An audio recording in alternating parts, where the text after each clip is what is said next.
Speaking Volumes is proud to present the original unabridged recording of The Trumps of Doom, the sixth book in Roger Zelazny's classic 10-volume Amber series. This was read by Roger Zelazny himself shortly before his untimely death in 1995. The original unedited master recordings of this unique performance, long thought to have been lost or destroyed, were located in 2006 and have been digitally remastered. And now, Roger Zelazny.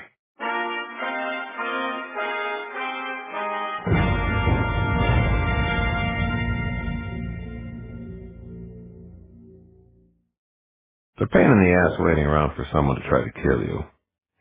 But it was April 30, and of course it would happen as it always did. It had taken me a while to catch on, but now I at least knew when it was coming. In the past, I'd been too busy to do anything about it. But my job was finished now. I'd only stayed around for this. I felt that I really ought to clear the matter up before I departed. I got out of bed, visited the bathroom, showered, brushed my teeth, etc. I'd grown a beard again, so I didn't have to shave. I was not jangling with strange apprehensions as I had been on that April 30, 3 years ago, when I'd awakened with a headache and a premonition, thrown open the windows and gone to the kitchen to discover all of the gas burners turned on and flameless. No, it wasn't even like April 30, 2 years ago, in the other apartment, when I awoke before dawn to a faint smell of smoke to learn that the place was on fire. Still, I stayed out of direct line of light fixtures in case the bulbs were filled with something flammable, and I flipped all the switches rather than pushing them. Nothing untoward followed these actions. Usually I set up the coffee maker the night before with a timer. This morning, though, I didn't want coffee that had been produced out of my sight. I set a fresh pot going and checked my packing while I waited for it to brew. Everything I valued in this place resided in 2 medium-sized crates. Clothing, books, paintings, some instruments, a few souvenirs, so forth. I sealed the cases. Change of clothing, a sweatshirt, a good paperback, and a wad of traveler's checks went into the backpack. I dropped my key off at the manager's on the way out, so he could let the movers in. The crates would go into storage. No jogging for me this morning. As I sipped my coffee, passing from window to window and pausing beside each for sidelong surveys of the streets below and the buildings across the way, last year's attempt had been by someone with a rifle, I thought back to the first time it had happened, 7 years ago. I had simply been walking down the street on a bright spring afternoon when an oncoming truck had swerved, jumped the curb, and nearly combined me with portions of a brick wall. I was able to dive out of the way and roll. The driver never regained consciousness. It had seemed like one of those freak occurrences that sometimes invade the lives of us all. The following year to the day, however, I was walking home from my lady friend's place late in the evening when 3 men attacked me, one with a knife, the other 2 with lengths of pipe, without even the courtesy of first asking for my wallet. I left the remains in the doorway of a nearby record store, and while I thought about it on the way home, it did not strike me until the following day that it had been the anniversary of the truck crash. Even then, I dismissed it as an odd coincidence. The matter of the mail bomb that had destroyed half of another apartment the following year did cause me to begin wondering whether the statistical nature of reality might not be under a strain in my vicinity at that season. And the events of subsequent years served to turn this into a conviction.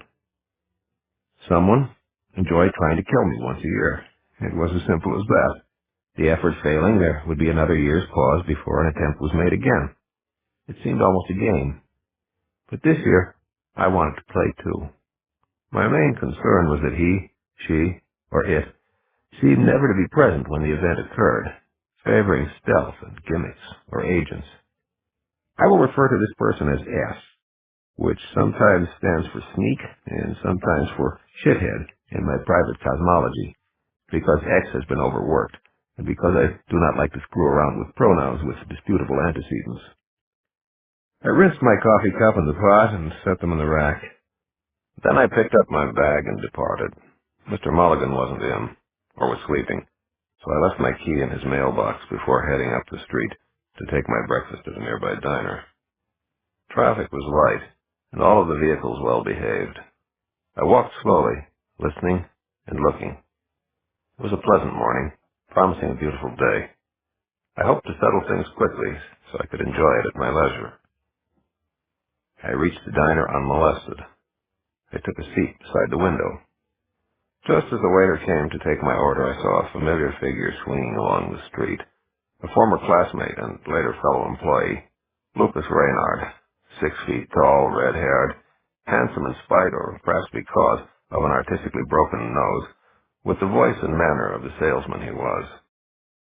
I knocked on the window and he saw me, waved, turned, and entered. "Merle!" I was right, he said, coming up to the table, clasping my shoulder briefly, seating himself and taking the menu out of my hands. "I missed you at your place and guessed you might be here."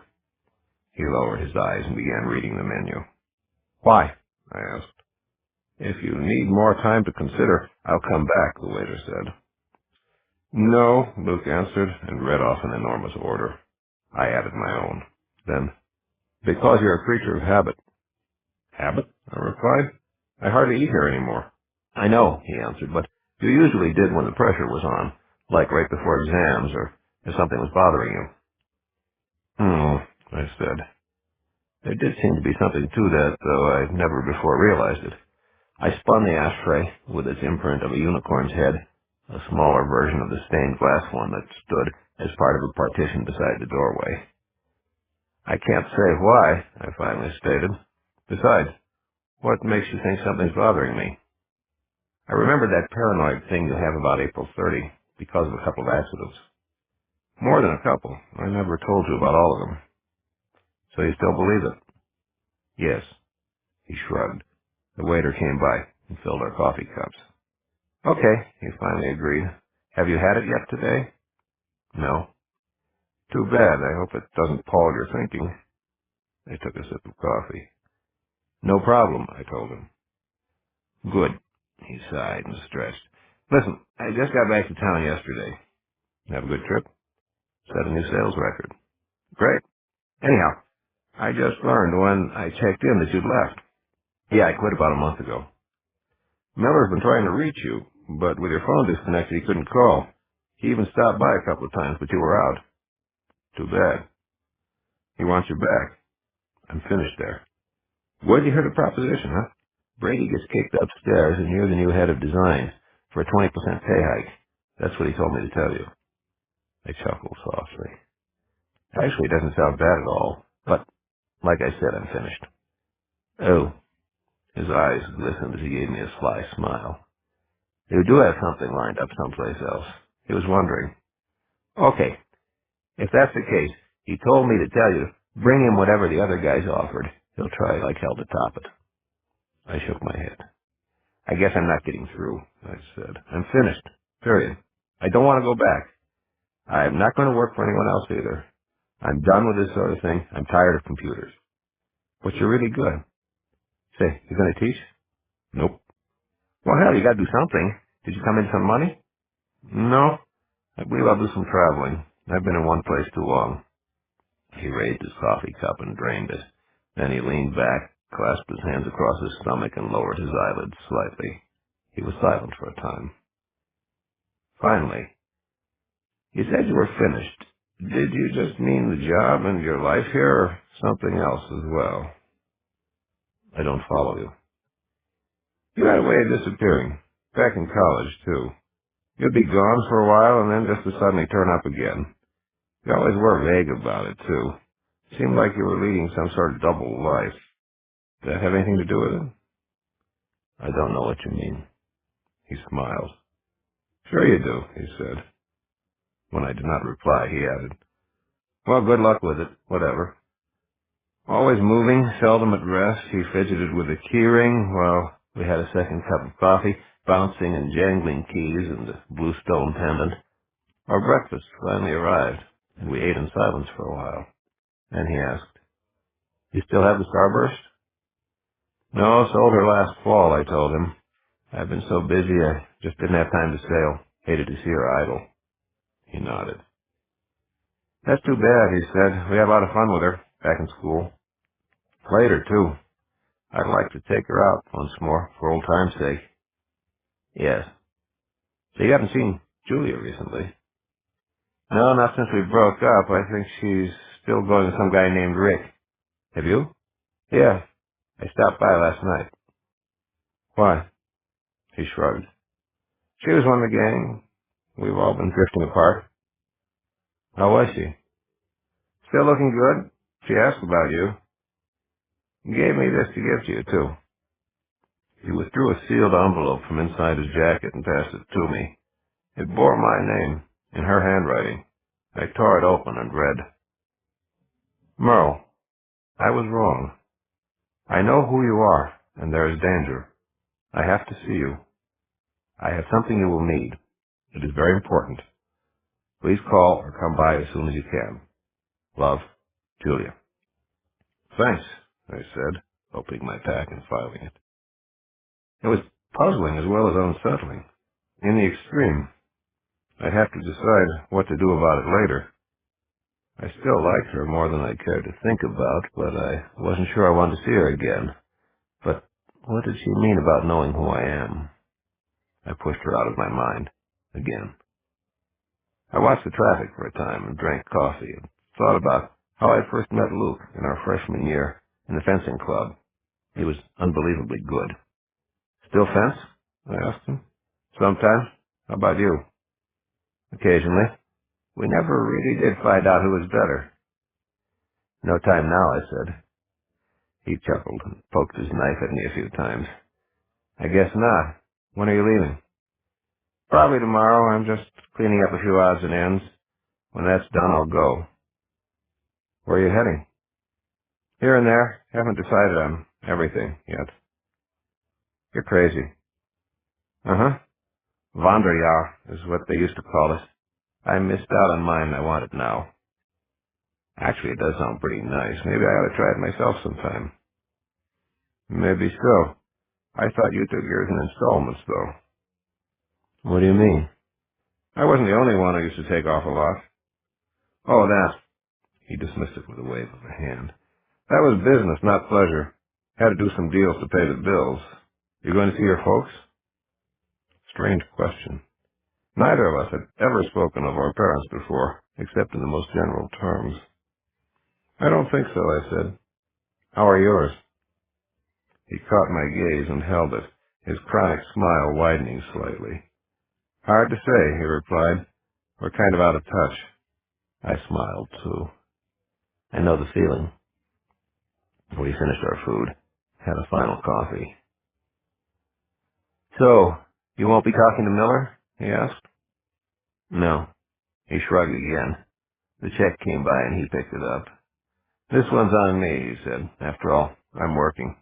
Thanks. Maybe I can get back at you for dinner. Where are you staying? Wait. He reached into his shirt pocket, took out a matchbook, tossed it to me. There. New Line Motel, he said. Say I come by about 6? Okay.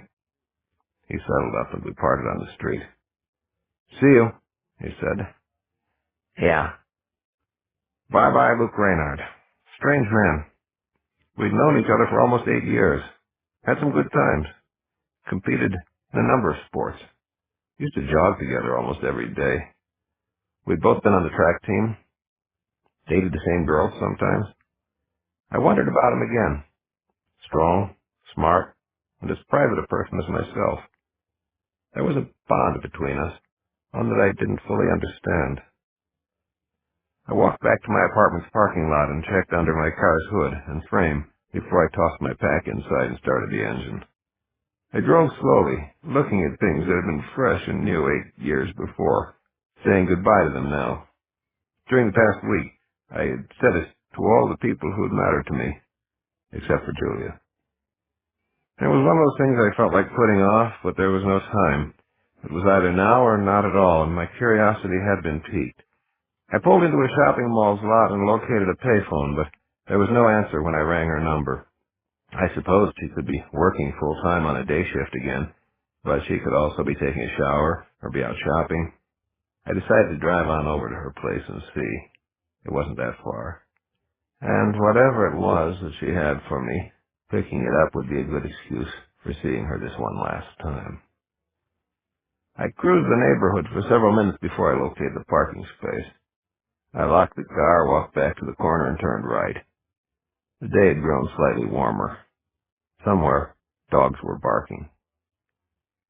I strolled on up the block to that huge Victorian house that had been converted into apartments. I couldn't see her windows from the front. She was on the top floor, to the rear. I tried to suppress memories as I passed on up the front walk, but it was no good. Thoughts of our times together came rushing back along with a gang of old feelings. I halted. It was silly coming here. Why bother for something I hadn't even missed? Still, hell, I wanted to see her one more time. I wasn't going to back out now. I mounted the steps and crossed the porch. The door was open a crack, so I walked in. Same foyer, same tired-looking potted violet, dust on its leaves, on the chest before the gilt-framed mirror. The mirror that had reflected our embrace, slightly warped many times. My face rippled as I went by. I climbed the green carpeted stairs. A dog began howling somewhere out back. The first landing was unchanged. I walked the short hallway, past the drab etchings and the old end table, turned and mounted the second staircase. Halfway up, I heard a scratching noise from overhead, and a sound like a bottle or a vase rolling on a hardwood floor. Then silence again, save for a few gusts of wind about the eaves. A faint apprehension stirred within me, and I quickened my pace. I halted at the head of the stairway, and nothing looked to be out of order, but with my next inhalation, a peculiar odor came to me. I couldn't place it. Sweat, musk, damp dirt, perhaps. Certainly something organic. I moved then to Julia's door and waited for several moments. The odor seemed stronger there, but I heard no new sounds. I rapped softly on the dark wood. For a moment, it seemed that I heard someone stirring within, but only for a moment. I knocked again. "Julia?" I called out. "It's me, Merle." Nothing. I knocked louder. Something fell with a crash. I tried the doorknob. Locked. I twisted and jerked and tore the doorknob, the lock plate, and the entire locking mechanism free. I moved immediately to my left then, past the hinged edge of the door on the frame. I extended my left hand and applied gentle pressure to the upper panel with my fingertips. I moved the door a few inches inward and paused. No new sounds ensued, and nothing but a slice of wall and floor came into view, with narrow glimpses of a watercolor, the red sofa, the green rug. I eased the door open a little farther. More of the same. And the odor was even stronger.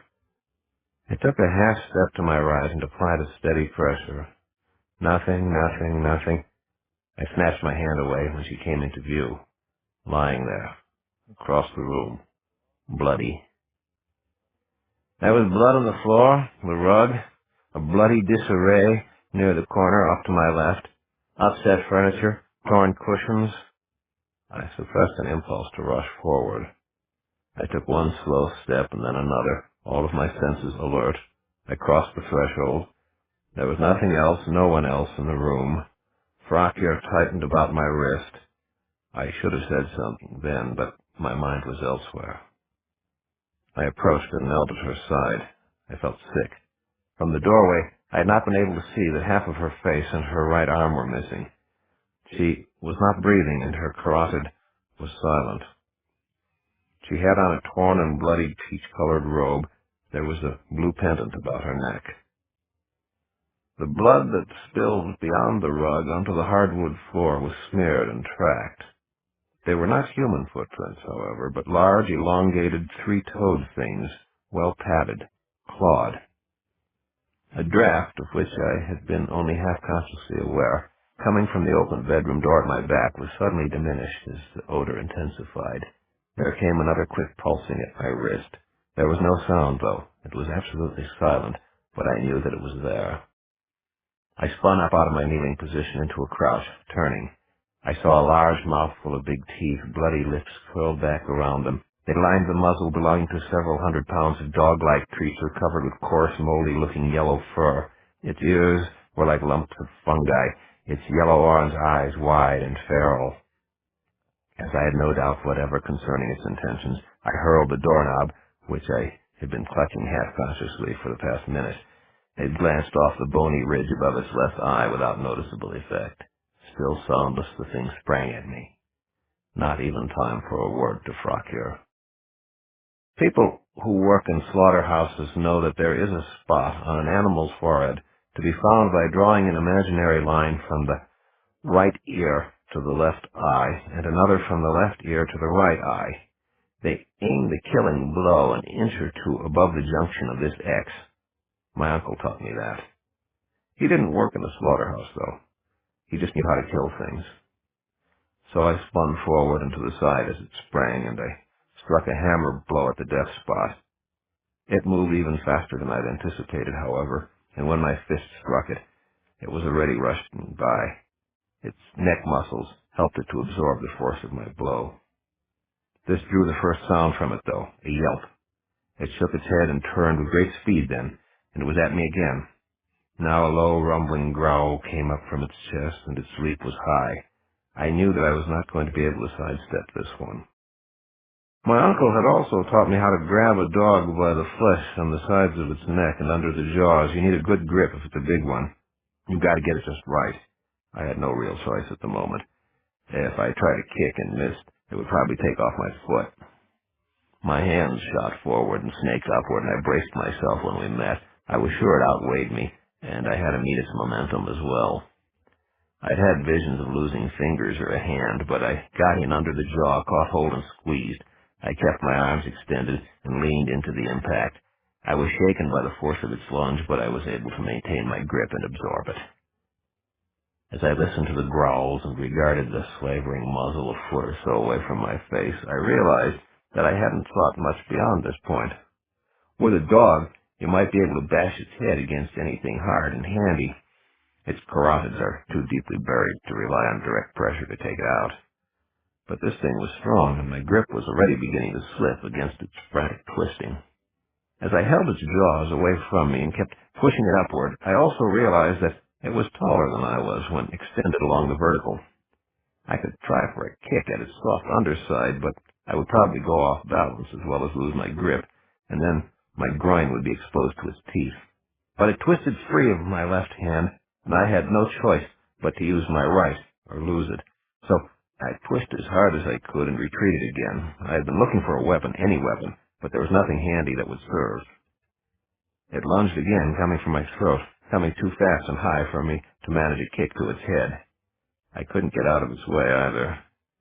Its forelegs were level with my midriff, and I hoped that my uncle had been right about this one, too, as I seized them and twisted backward and inward with all of my strength, dropping to one knee to avoid those jaws, chin lowered to protect my throat, my head drawn back.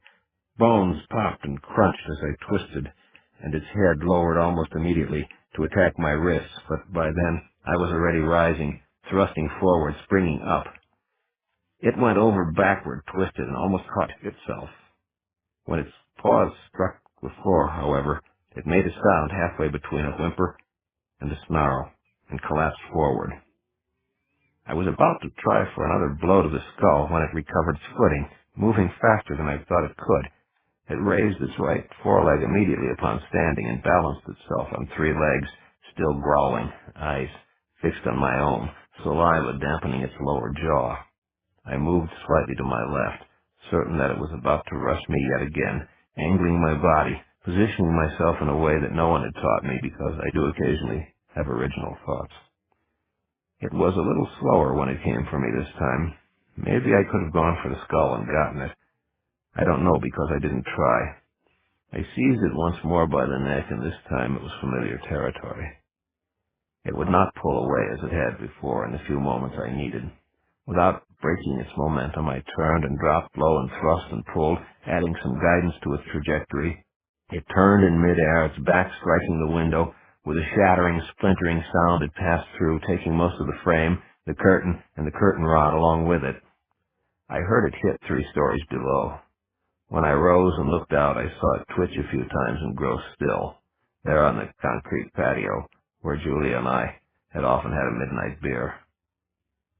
I returned to Julia's side and held her hand. I began to realize my anger. Someone had to be behind this. Could it be S again? Was this my April 30 present for this year? I had a feeling that it was, and I wanted to do unto S as I had just done unto the creature that had performed the act. There had to be a reason. There ought to be a clue. I rose, went to the bedroom, fetched a blanket, and covered Julia with it. Mechanically, I wiped my fingerprints from the fallen doorknob as I began my search of the apartment. I found them on the mantelpiece between the clock and a stack of paperbacks dealing with the occult. The moment I touched them and felt their coldness, I realized that this was even more serious than I had thought. They had to be the thing of mine she'd had that I would be needing, only they were not really mine. Though, as I riffled through them, I recognized them on one level and was puzzled by them on another. They were cards, trumps, like yet unlike any I had ever seen before. It was not a complete deck, just a few cards actually, and strange. I slipped them into my side pocket quickly when I heard the siren. Time for solitaire later. I tore down the stairs and out the back door, encountering no one. Fido still lay where he had fallen, and all the neighborhood dogs were discussing it. I vaulted fences and trampled flower beds, cutting through backyards on my way over to the side street where I was parked.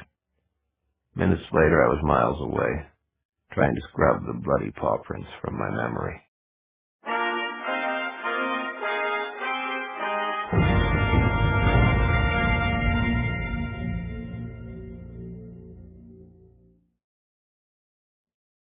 I drove away from the bay until I came to a quiet, well-treed area.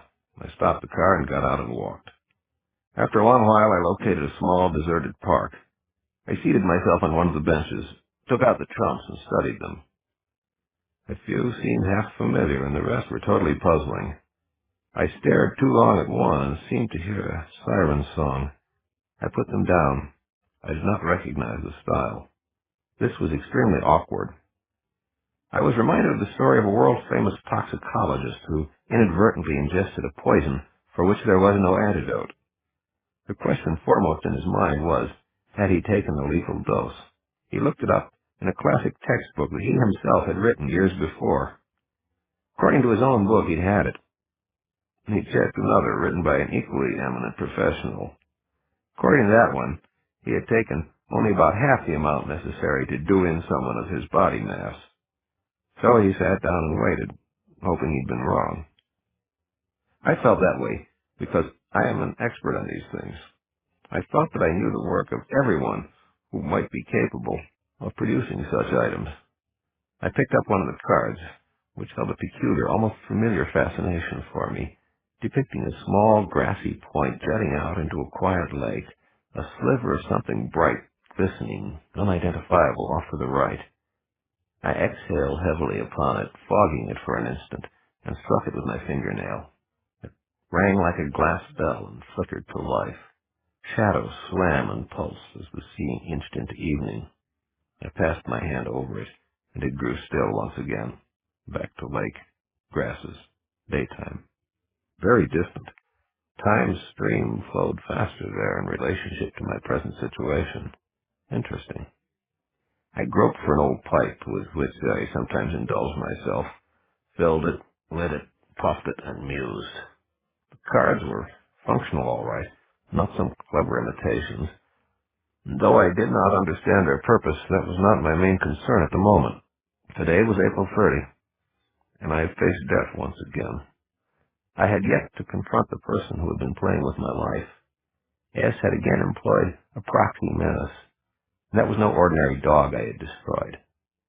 And the cards, where had Julia gotten them, and why had she wanted me to have them? The cards and the dog indicated a power beyond that of an ordinary person.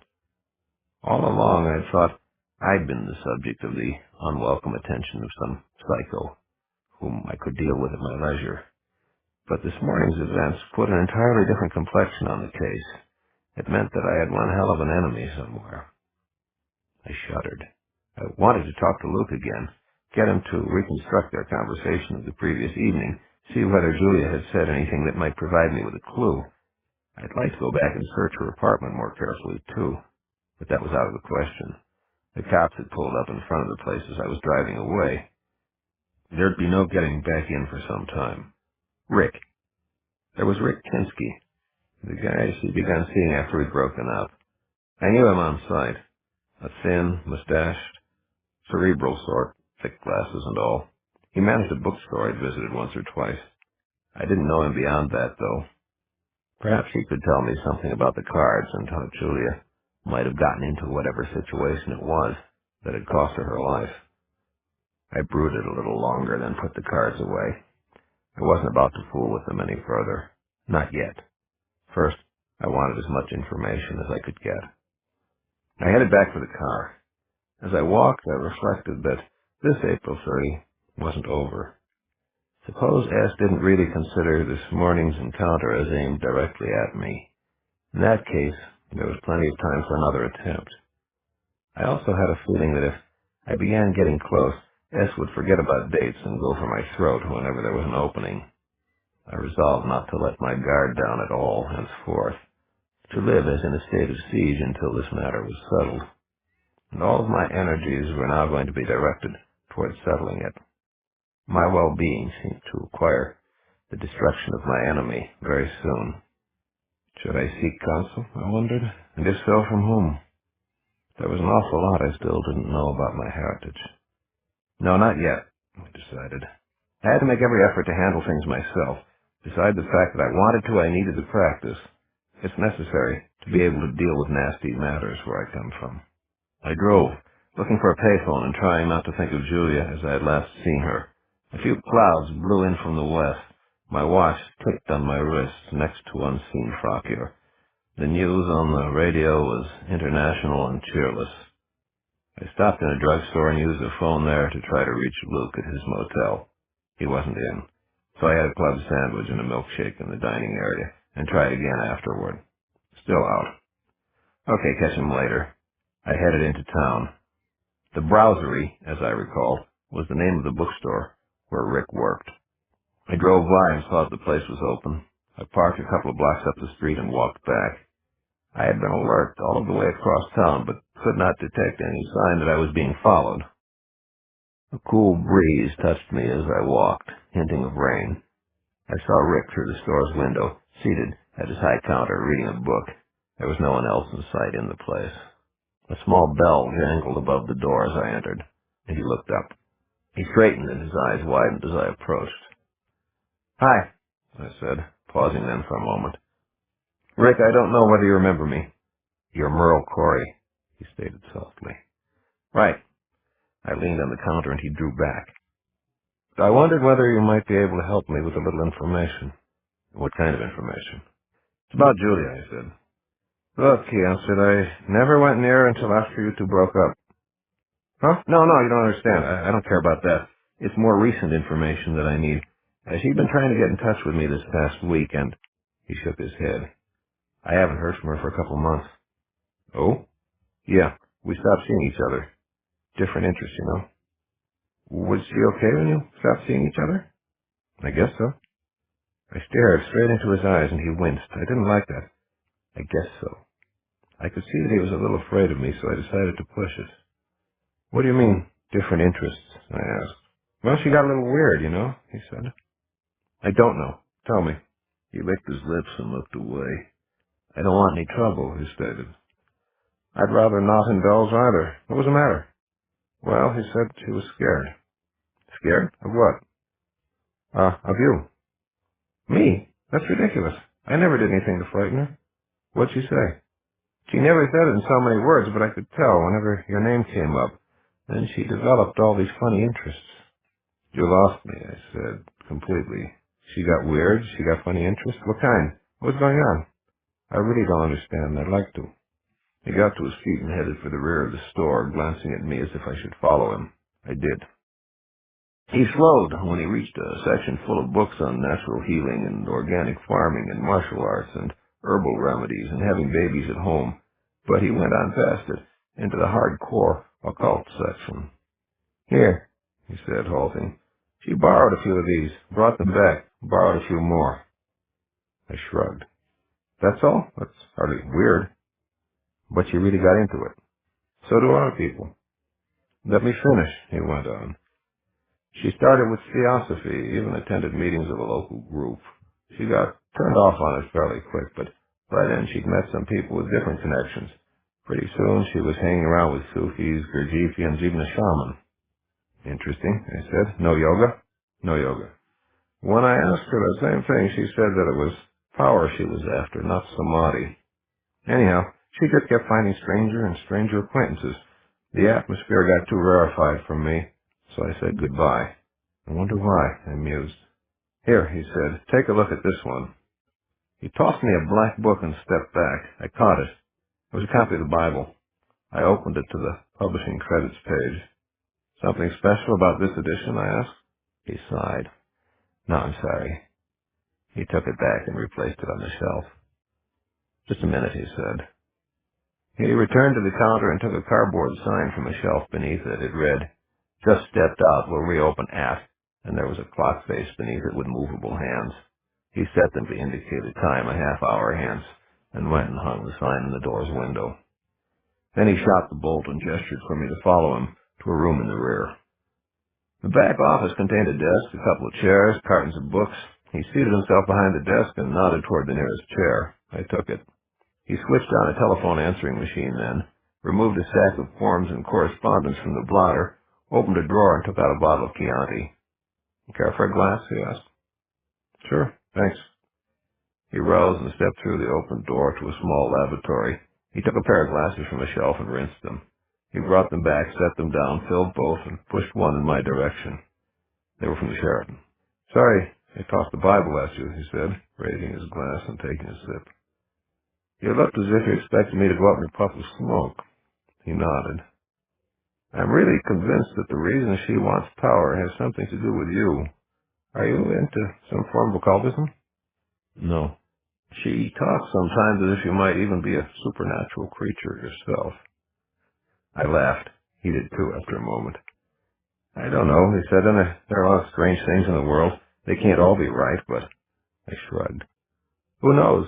So you think she was looking for some system that would give her power to defend herself against me? That was the impression I got. I took a drink of the wine. That doesn't make sense, I told him. But even as I said it, I knew that it was probably true. And if I had driven her into the path of whatever had destroyed her, then I was partly responsible for her death. I suddenly felt the burden, along with the pain. Finish the story, I said. That's pretty much it, he answered. I got tired of people who wanted to discuss cosmic crap all the time, and I split. And that's all? Did she find the right system, the right guru? What happened? He took a big drink and stared at me. I really liked her, he said. I'm sure. The Tarot, Kabbalah, Golden Dawn, Crowley, Fortune. That's where she went next. Did she stay? I don't know for sure, but I think so. I only heard this after a while. Ritual magic, then. Probably. Who does it? Lots of people. I mean, who did you find? Did you hear that? I think it was Victor Melman. He looked at me expectantly. I shook my head. I'm sorry, I don't know the name. Strange man, he mused, taking a sip and leaning back in his chair, clasping his hands behind his neck and bringing his elbows forward. He stared off into the lavatory. I've heard it said, by a number of people, some of them fairly reliable, that he really has something going for him, that he has a hold on a piece of something, that he's known a kind of enlightenment, has been initiated, has a sort of power, and is sometimes a great teacher. But he's got these ego problems, too, that seem to go along with that sort of thing. And there's a touch of the seamy side there. I've even heard it said that that's not his real name, that he's got a record, and there's more of Manson to him than Magus. I don't know. He's nominally a painter, actually a pretty good one. His stuff does sell. You've met him? A pause, then. Yes. What were your own impressions? I don't know. Well, I'm prejudiced, I can't really say. I swirled the wine in my glass. How come? Oh, I wanted to study with him once. He turned me down. So you were into this too? I thought, I'm not into anything, he snapped. I tried everything at some time or other, I mean. Everybody goes through phases. I wanted to develop, expand, advance. Who doesn't? But I never found it. He unbent and took another gulp of wine. Sometimes I felt that I was close, that there was some power, some vision that I could almost touch or see. Almost. And it was gone. It's all a lot of crap. You just delude yourself. Sometimes I even thought I had it. Then a few days would go by, and I realized that I was lying to myself again. All of this was before you met Julia. He nodded. Right. That might be what held us together for a while. I still like to talk about all this bullshit, even if I don't believe it anymore. Then she got too serious about it, and I didn't feel like going that route again. I see. He drained his glass and refilled it. There's nothing to any of it, he said. There are an infinite number of ways of lying to yourself, of rationalizing things into something they are not. I guess that I wanted magic, and there is no real magic in the world. That why you threw the Bible at me? He snorted. I could have easily thrown the Koran or the Vedas, I suppose. It would have been neat to see you vanish in a flash of fire, but no go. I smiled. How can I find Melman? I've got it here somewhere, he said, lowering his eyes and opening a drawer. Here. He withdrew a small notebook and flipped through it. He copied out an address on an index card and handed it to me. He took another drink of wine. Thanks.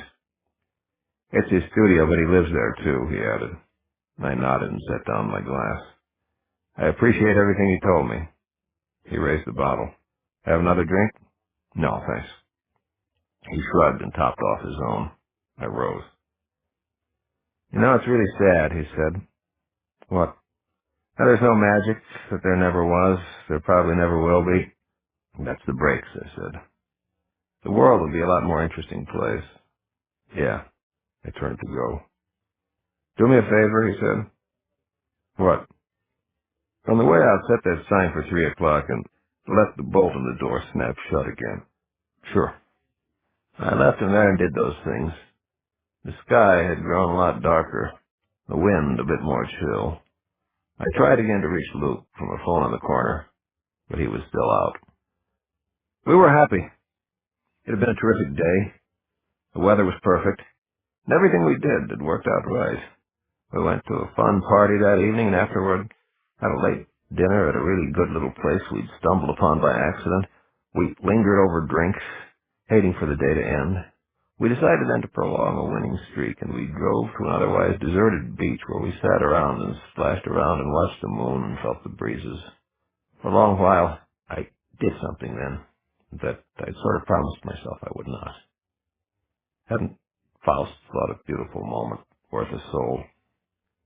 Come on, I said, aiming my beer can at a trash bin and catching hold of her hand. Let's take a walk. Where to? She asked as I drew her to her feet.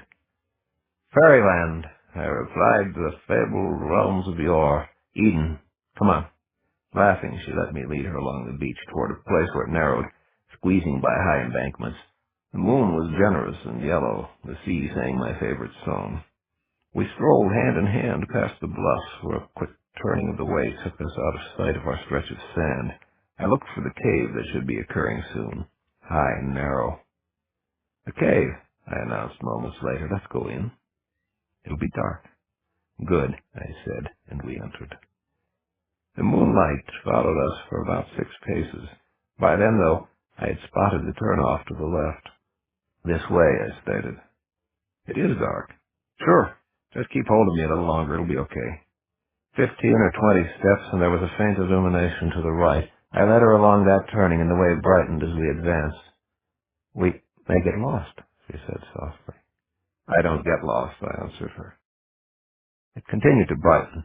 The way turned once more, and we proceeded along that last passage to emerge at the foot of a mountain in sight of a low forest, the sun standing at mid-morning height above its trees.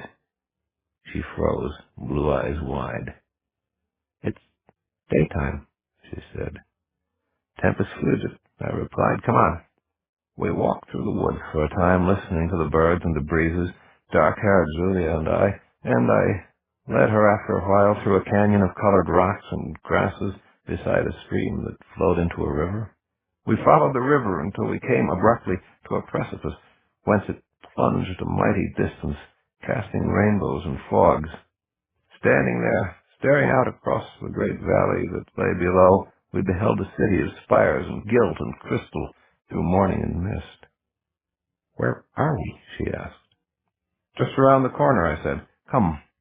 I led her to the left and down a trail that took us back along the face of the cliff, passing finally behind the cataract, shadows and diamond beads, a roaring to approach the power of silence. We passed at last into a tunnel, damp at first, but drying as it rose. We followed it to a gallery open to our left and looking out upon night and stars, stars, stars. It was an enormous prospect, blazing with new constellations, their light sufficient to cast our shadows onto the wall behind us.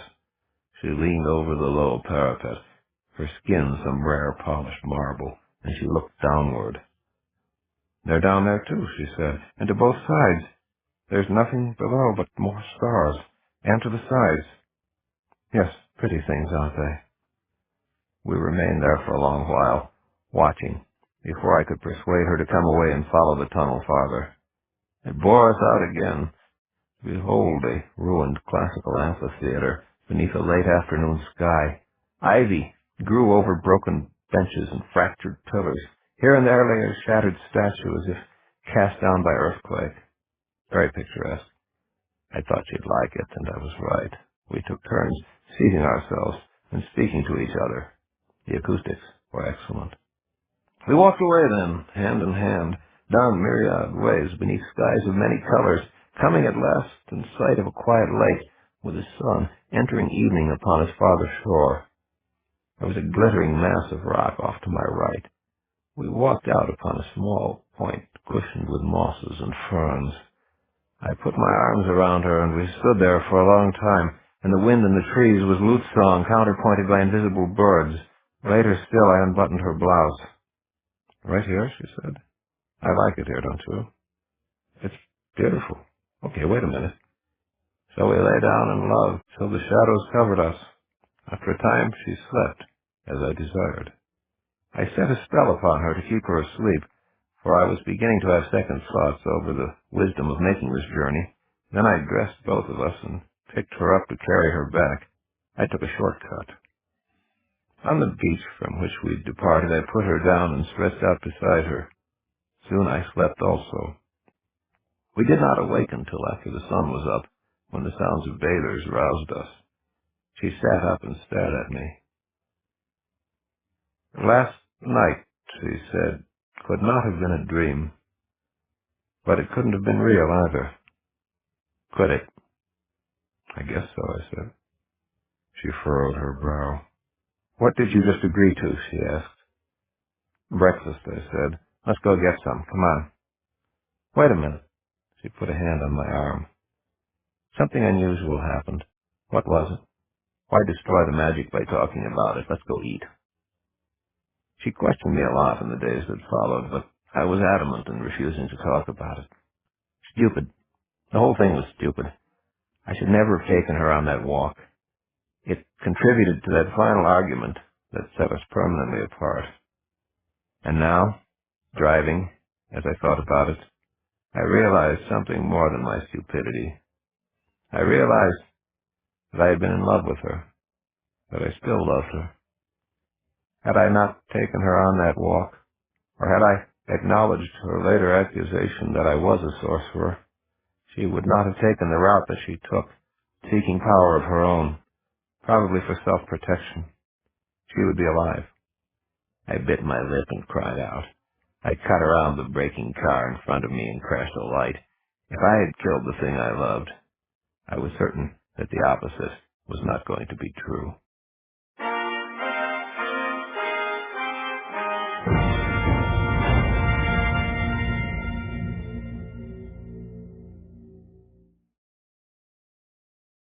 Grief and anger shrink my world, and I resent this.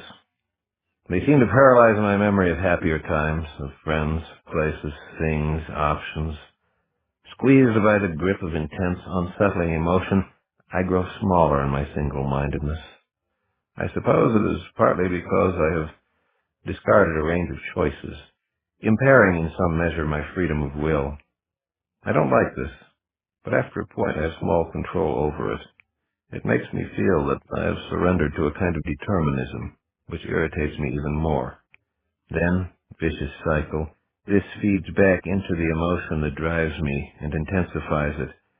The simple way of ending this situation is the headlong rush to remove its object. The difficult way is more philosophical, a drawing back, the reestablishment of control. As usual, the difficult way is preferable.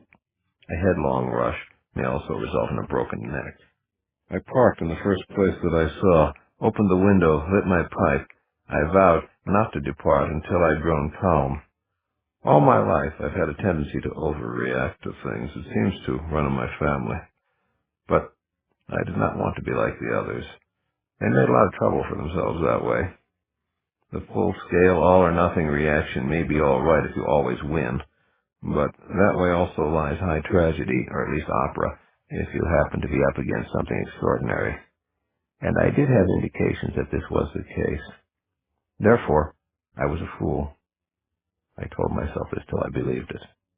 Then I listened to my calmer self as it agreed that I was indeed a fool, for not having seen my own feelings when I could have done something about them, for having displayed a power and denied its consequences, for not having at least guessed at the strange nature of my enemy in all these years, for my present simplification of the coming encounter.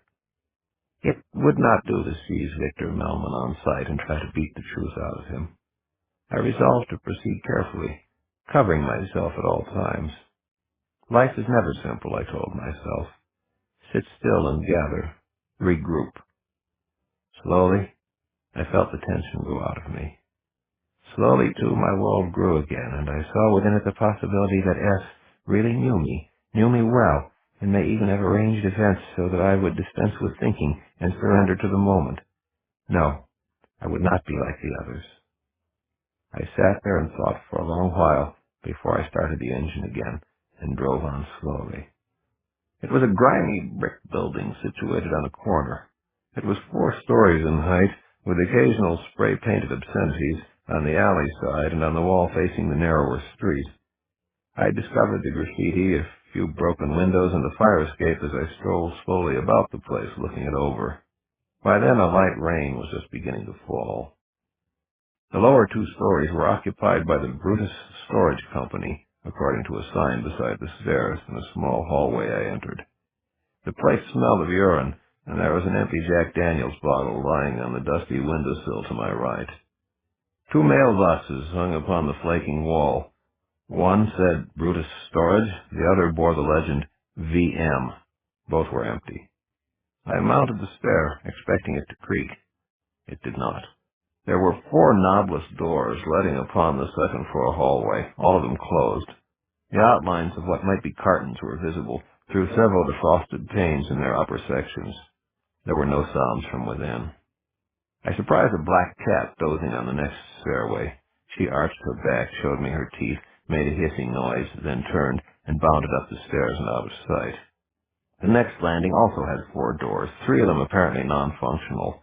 The 4th, dark-stained and shellac-shiny. It bore a small brass plate that read, Melman. I knocked. There was no answer. I tried again several times, with the same result. No sounds from within, either. It seemed likely that these were his living quarters, and that the 4th floor, with the possibility of a skylight, held his studio. So I turned away and took the final flight. I reached the top and saw that one of the 4 doors there was slightly ajar. I halted and listened for a moment. From beyond it came several faint sounds of movement. I advanced and gave it a few knocks. I heard a sudden intake of breath from somewhere inside. I pushed on the door.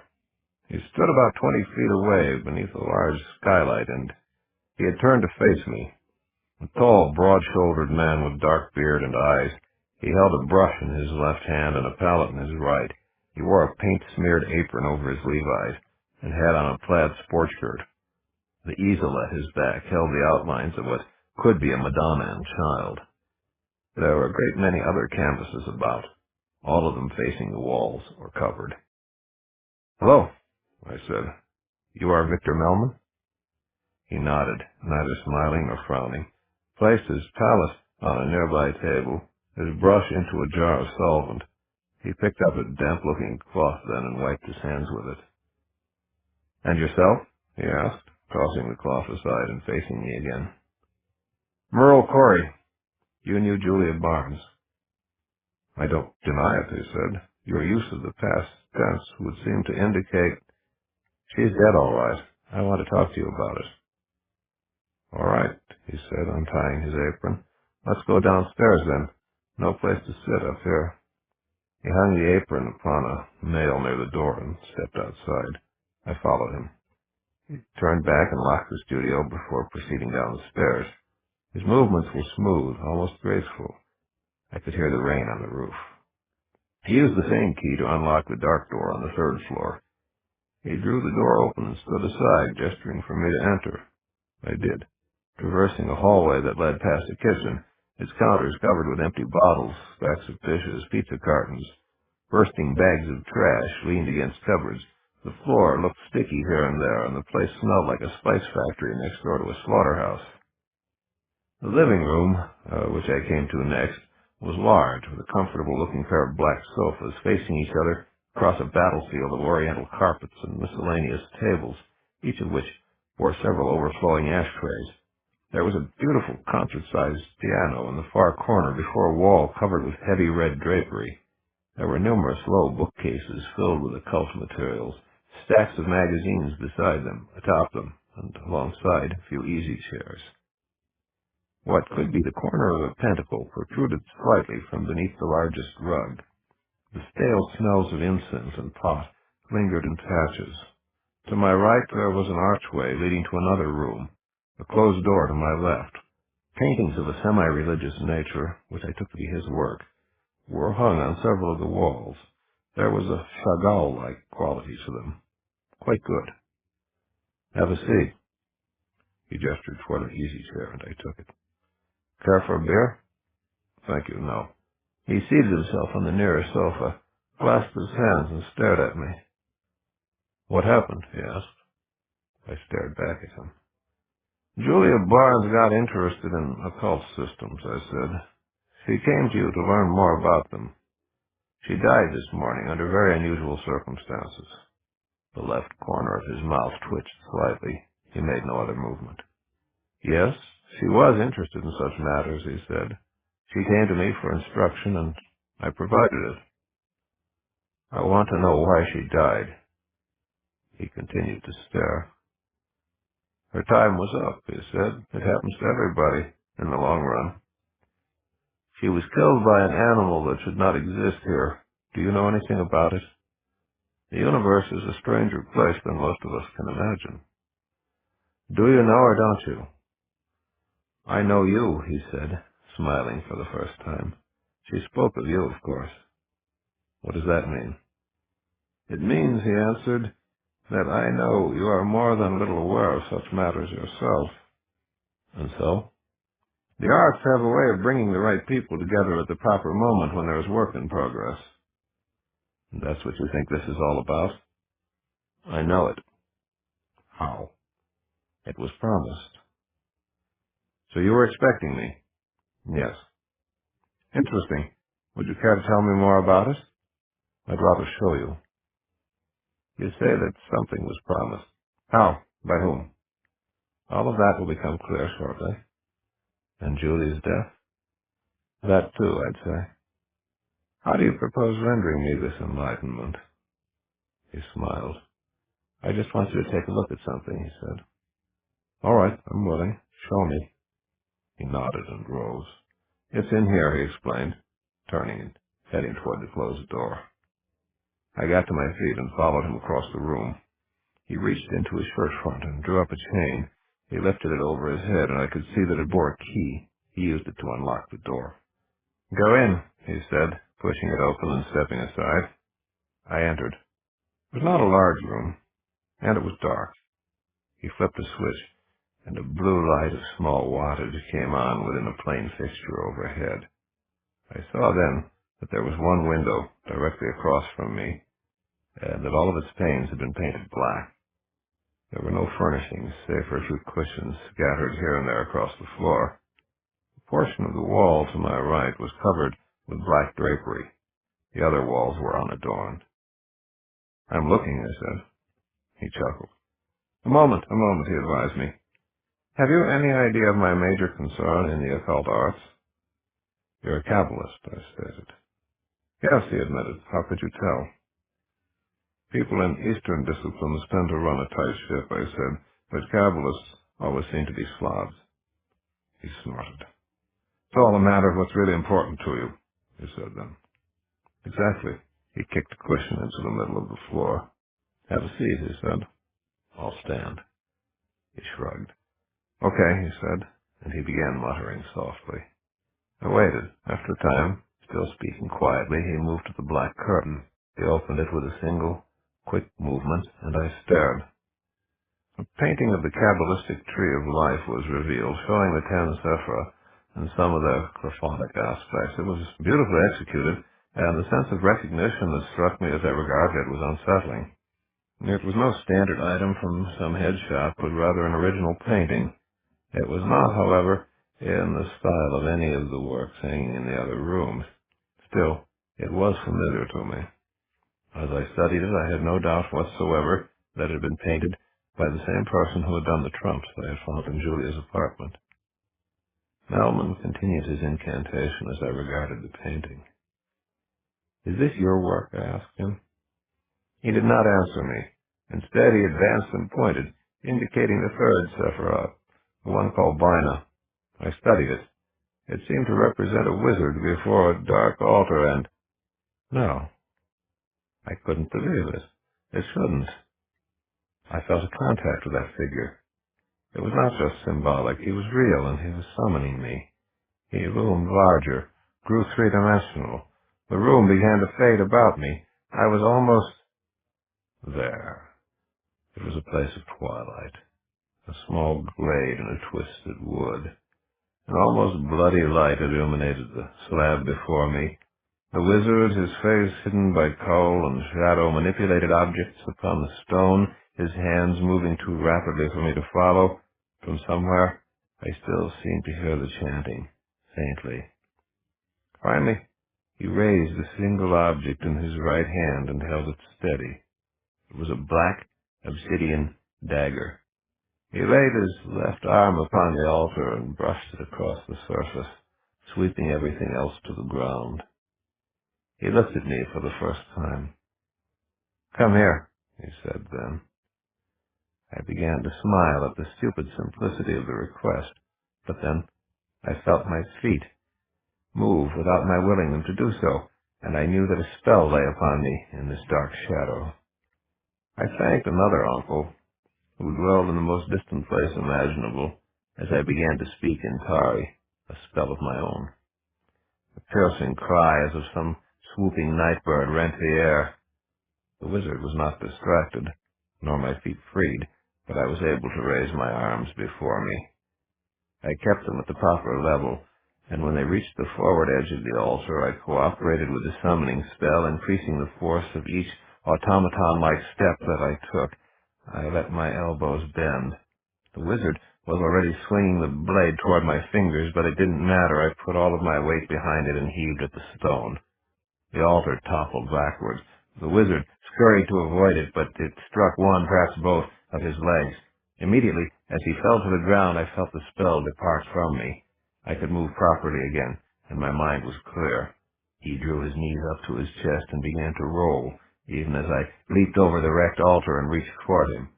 I moved to follow as he somersaulted down a small slope and passed between two standing stones and into the darkened wood. As soon as I reached the clearing's edge, I saw eyes, hundreds of feral eyes blazing from the darkness at many levels. The incanting grew louder, seemed nearer, seemed to be coming from behind me. I turned quickly. The altar was still in wreckage. Another cowled figure stood behind it, much larger than the first. This one was doing the chanting, in a familiar masculine voice. Fracture pulsed upon my wrist. I felt a spell building about me, but this time I was not unprepared. The opposite of my walk, a summons, brought an icy wind that swept the spell away like so much smoke. My garments were lashed about me, changing shape and color. Purple, gray, light the trousers and dark the cloak, the shirt front, black my boots and wide belt, my gauntlets tucked behind, my silver fracture woven into a bracelet about my left wrist, visible now and shining. I raised my left hand and shielded my eyes with my right as I summoned a flash of light. "Be silent," I said then. "You offend me." The chanting ceased. The cowl was blown back from his head, and I regarded Melman's frightened face. "All right, you wanted me," I stated, "and now you have me, heaven help you. You said that everything would become clear to me. It hasn't. Make it clear." I took a step forward. "Talk," I said. "It can be easy or it can be hard, but you will talk. The choice is yours." He threw back his head and bellowed, "Master!" "Summon your master, then, by any means," I said. "I will wait, for he too must answer." He called out again, but there was no answer. He bolted then, but I was ready for this with a major summoning. The woods decayed and fell before he could reach them, and then they moved, were swept up in a mighty wind, where there should be stillness. It circled the glade, gray and red, building an impenetrable wall to infinities above and below. We inhabited a circular island in the night, several hundred meters across, its edges slowly crumbling. "He is not coming," I said, "and you are not going. He cannot help you. No one will help you. This is a place of high magic, and you profane it with your presence. Do you know what lies beyond the advancing winds? Chaos. I will give you to it now, unless you tell me about Julia and your master, and why you dared bring me here." He drew back from the chaos and turned to face me. "Take me back to my apartment and I'll tell you everything," he said. I shook my head. "Kill me and you'll never know." I shrugged. "In that case, you will tell me in order to stop the pain. Then I will give you to the chaos." I moved toward him. "Wait!" He raised his hand. "Give me my life for what I am about to tell you." "No bargain. Talk." The winds swirled around us and our island shrank. Half-heard, half-intelligible voices babbled within the wind, and fragments of forms swam there. Melman drew back from the crumbling edge of things. "All right," he said, speaking loudly. "Yes, Julia came to me, as I had been told she would, and I taught her some things. Not the things I would have taught her even a year ago, but pieces of some new things I had only just learned myself more recently. I had been told to teach her in this manner also." "By whom? Name your master." He grimaced. "He was not so foolish as to give me his name," he said, "that I might seek some control over him. Like yourself, he is not human, but a being from some other plane." "He gave you the painting of the tree?" Melman nodded. "Yes, and it actually transported me to each Sephiroth. Magic worked in those places. I gained powers." "And the trumps? He did those too? He gave them to you to give to her?" "I don't know anything about any trumps," he answered. "These!" I cried, drawing them from beneath my cloak, spreading them like a conjurer's fan and advancing toward him. I thrust them at him and let him stare for a few moments, withdrawing them before he got the idea that they might represent a means of escape. "I never saw them before," he said. The ground continued its steady erosion toward us. We withdrew to a point near the center. "And you sent the creature that slew her?" He shook his head vehemently. "I did not. I knew that she was going to die, for he had told me that that was what would bring you to me. He told me, too, that it would be a beast from Nessach that would slay her, but I never saw it, and I had no part in its summoning." "Why did he want you to meet me, to bring me here?" He laughed wildly. "Why?" he repeated. "To kill you, of course. He told me that if I could sacrifice you in this place, I would gain your powers. He said that you are Merlin, son of hell and chaos, and that I would become the greatest mage of all could I slay you here. Our world was at best 100 meters across now, and the rate of its shrinkage was accelerating. Was it true? He asked. Would I have gained? Had I succeeded? Power is like money, I said. You can usually get it if you're competent, and it's the only thing you want in life. Would you have gained by it, though? I don't think so. I'm talking about the meaning of life. You know that. I shook my head. Only a fool believes that life has but one meaning, I said. Enough of this. Describe your master. I never saw him. What? I mean, I saw him, but I don't know what he looks like. He always wore a hood and a black trench coat. Gloves, too. I don't even know his race. How did you meet? He appeared one day in my studio. I just turned around and he was standing there. He offered me power, said that he would teach me things in return for my service. How did you know he could deliver? He took me on a journey through places not of this world. I see. Our island of existence was now about the size of a large living room. The voices of the wind were mocking, then compassionate, frightened, sad, and angry, too. Our wraparound vision shifted constantly. The ground trembled without let-up. The light was still baleful. A part of me wanted to kill Melman right then, but if he had not really been the one who had hurt Julia. Did your master tell you why he wanted me dead? I asked him.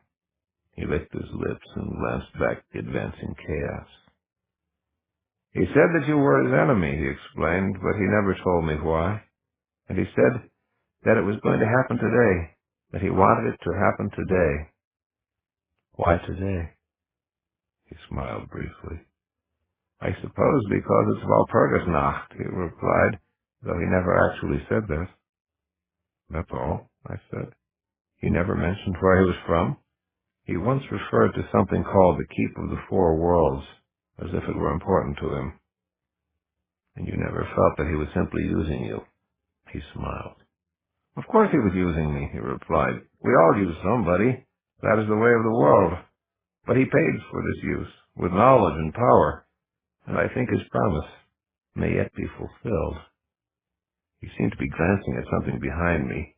It was the oldest trick in the world, but I turned. There was no one there. Immediately, I spun back to face him. He held the black dagger. It must have been up his sleeve. He lunged at me, thrusting, mouthing fresh incantations. I stepped back and swirled my cloak at him. He disengaged himself, sidestepping and slashing, turned, and advanced again. This time he came in low, trying to circle me, his lips still moving. I kicked at the knife hand, but he snapped it back. I caught up the left edge of my cloak, then wrapping it about my arm. When he struck again, I blocked the thrust and seized his biceps. Dropping lower as I drew him forward, I caught hold of his left thigh with my right hand, then straightened, raising him high in the air, and threw him. As I turned my body, completing the throw, I realized what I had done. Too late. With my attention focused on my adversary, I had not kept track of the rapid, grinding advance of the destroying winds. The edge of chaos was much nearer than I had thought, and Melman had time for only the most abbreviated of curses before death took him where he would encamp no more. I cursed, too, because I was certain there was still more information that I could have gotten from him, and I shook my head, there at the center of my diminishing world. The day was not yet over, and it was already my most memorable Walpurgisnacht ever.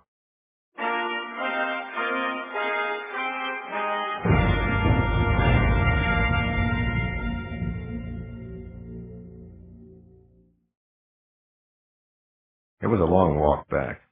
I changed my clothes on the way. My exit from the labyrinth took the form of a narrow alleyway between a pair of dirty brick buildings. It was still raining, and the day had made its way into evening. I saw my parked car across the street at the edge of a pool of light cast by one of the unbroken street lamps. I thought wistfully for a moment of my dry garments in the trunk. Then I headed back toward the Brutus storage sign. A small light burned within the first-floor office, spilling a little illumination into the otherwise dark entranceway. I trudged on up the stairs, terminally moist and reasonably alert. The apartment door opened when I turned the knob and pushed. I switched on the light and entered, bolting the door behind me. A quick prowl showed me that the place was deserted, and I changed out of my wet shirt into one from Melman's closet. His trousers were too big in the waist and a bit long for me, though. I transferred my trumps to a breast pocket to keep them dry. Step 2. I began a systematic ransacking of the place. After a few minutes, I came across his occult diary in a locked drawer in his bedside table. It was as messy as the rest of the place, with misspellings, crossed-out words, and a few beer and coffee stains. It seemed to contain a lot of derivative stuff, mixed with the usual subjective business, dreams and meditations. I flipped farther along in it, looking for the place where he'd met his master. I came to it and skimmed along. It was lengthy and seemed mostly comprised of enthusiastic ejaculations over the workings of the tree he had been given. I decided to save it for later and was about to stow it when a final riffling of the pages brought a brief poem into view. Swinburnian, overly elusive and full of rapture, the lines that first caught my eye were, "The infinite shadows of amber, touched with her treacherous taint." Too much alliteration. But it was the thought that counted. It revived my earlier feeling of vulnerability and caused me to ransack faster. I suddenly wanted only to get out, get away, and think. The room held no further surprises. I departed it, gathered an armload of strewn newspapers, carried them to the john, tossed them into the bathtub, and set fire to them, opening the window on the way out. I visited the sanctum then, fetched out the Tree of Life painting, brought it back, and added it to the blaze. I switched off the bathroom light and closed the door as I left. I'm one hell of an art critic. I headed for the stacks of miscellaneous papers on the bookshelves then and began a disappointing search among them. I was halfway through my second heap when the telephone rang. The world seemed to freeze as my thoughts sprinted. Of course. Today was the day when I was supposed to find my way here and be killed. Chances seemed decent that if it were going to happen, it would have happened by now. So this could well be S, calling to learn whether my obituary had been posted. I turned and located the phone, back on the shadowy wall near the bedroom. I had known immediately that I was going to answer it. Moving toward it, I was allowing 2 to 3 rings, 12 to 18 seconds, in which to decide whether my response was to consist of a wisecrack, an insult, and a threat, or whether I was going to try to fake it and see what I might learn. As satisfying as the former could be, spoil sport prudence dictated the latter course, and also suggested I confine myself to low monosyllables and pretend to be injured and out of breath. I raised the receiver, ready to hear S.'s voice at last and find out whether I knew him. "S," I said. "Well, is it done?" came the response. Damn pronoun. It was a woman. Wrong gender, but a right-sounding question. 1 out of 2 isn't bad, though. I exhaled heavily. Then, "Yeah. What's the matter?" "I'm hurt," I croaked. "Is it serious?" "Think so. Got something here, though. Better come, see." "What is it? Something of his?" "Yeah, can't talk. Getting dizzy. Come." I cradled the phone and smiled. I thought it very well played. I had a feeling I'd taken her in completely. I crossed the living room to the same chair I'd occupied earlier, drew up one of the small tables bearing a large ashtray, seated myself, and reached for my pipe. Time to rest, cultivate patience, think a bit. Moments later, I felt a familiar, almost electrical tingling. I was on my feet in an instant, snatching up the ashtray, butts flying like bullets about me, cursing my stupidity yet again as I looked frantically about the room. There, before the red drapes, beside the piano, taking form. I waited for the full outline, then hurled the ashtray as hard as I could. An instant later, she was there, tall, russet-haired, dark-eyed, holding what looked like a .38 automatic. The ashtray hit her in the stomach, and she doubled forward with a gasp. I was there before she could straighten. I jerked the gun out of her hand and threw it across the room. Then I seized both her wrists, spun her around, and seated her hard in the nearest chair. In her left hand, she still held a trump. I snatched it away. It was a representation of this apartment, and it was done in the same style as the tree and the cards in my pocket. "Who are you?" I snarled. Jazra, she spat back. Dead man. She opened her mouth wide and her head fell forward. I felt the moist touch of her lips upon the back of my left forearm, which still held her own right wrist against the chair's arm. Seconds later, I felt an excruciating pain there. It was not a bite, but rather felt as if a fiery nail had been driven into my flesh. I let go her wrist and jerked my arm away. The movement was strangely slow, weakened. A cold, tingling sensation moved down into the hand and up along the arm. My hand dropped to my side and seemed to go away. She extricated herself easily from my grip, smiled, placed her fingertips lightly upon my chest, and pushed. I fell backwards. I was ridiculously weak, and I couldn't control my movements. I felt no pain when I struck the floor, and it was a real effort to turn my head to regard her as she rose to her feet. "Enjoy it," she stated. "After you awaken, the remainder of your brief existence will be painful." She passed out of my line of sight, and moments later I heard her raise the telephone receiver. I was certain she was phoning yes, and I believed what she had just said. At least, I would get to meet the mysterious artist. Artist. I twitched the fingers of my right hand. They still functioned, albeit slowly. Straining every bit of will and anatomy that remained under my control, I tried then to raise the hand to my chest. The movement that followed was a jerky, slow-motion thing. At least I had fallen upon my left side, and my back masked this feeble activity from the woman who had done me in. My hand was trembling and seemed to be slowing even more when it came to the breast pocket. For ages after, I seemed to pick at the edges of pieces of pasteboard. Finally, one came free, and I was able to twitch it high enough to view it. By then, I was very dizzy, and my vision was beginning to blur. I wasn't certain I could manage the transfer. From across a vast distance, I could hear Jazra's voice as she conversed with someone, but I was unable to distinguish the words. I focused what remained of my attention upon the card. It was a sphinx, crouched upon a blue rocky ledge. I reached for it. Nothing. My mind felt as if it were embedded in cotton. I possessed barely enough consciousness for one more attempt. I felt a certain coldness, and seemed to see the sphinx move slightly upon its stony shelf. I felt as if I were falling forward into a black wave that was rushing upward, and that was all. I was a long time coming around. My consciousness dribbled back, but my limbs were still leaden, and my vision clouded. The lady's sting seemed to have delivered a neurotropic toxin. I tried flexing my fingers and toes and could not be certain whether I'd succeeded. I tried to speed up and deepen my breathing. That worked anyway. After a time, I heard what seemed a roaring sound. It stepped itself down a little later, and I realized it was my own rushing blood in my ears. A while after that, I felt my heartbeat, and my vision began to clear. Light and dark and shapelessness resolved into sand and rocks. I felt little areas of chill all over. Then I began to shiver. And this passed, and I realized that I could move, but I felt very weak, so I didn't. Not for a while. I heard noises, rustlings, stirrings, coming from somewhere above and before me. I also became aware of a peculiar odor. "I say, are you awake?" This from the same direction as the sounds of movement. I decided that I was not entirely ready to qualify for that state, so I did not answer. I waited for more life to flow back into my limbs. "I really wish you'd let me know whether you can hear me," the voice came again. "I'd like to get on with it."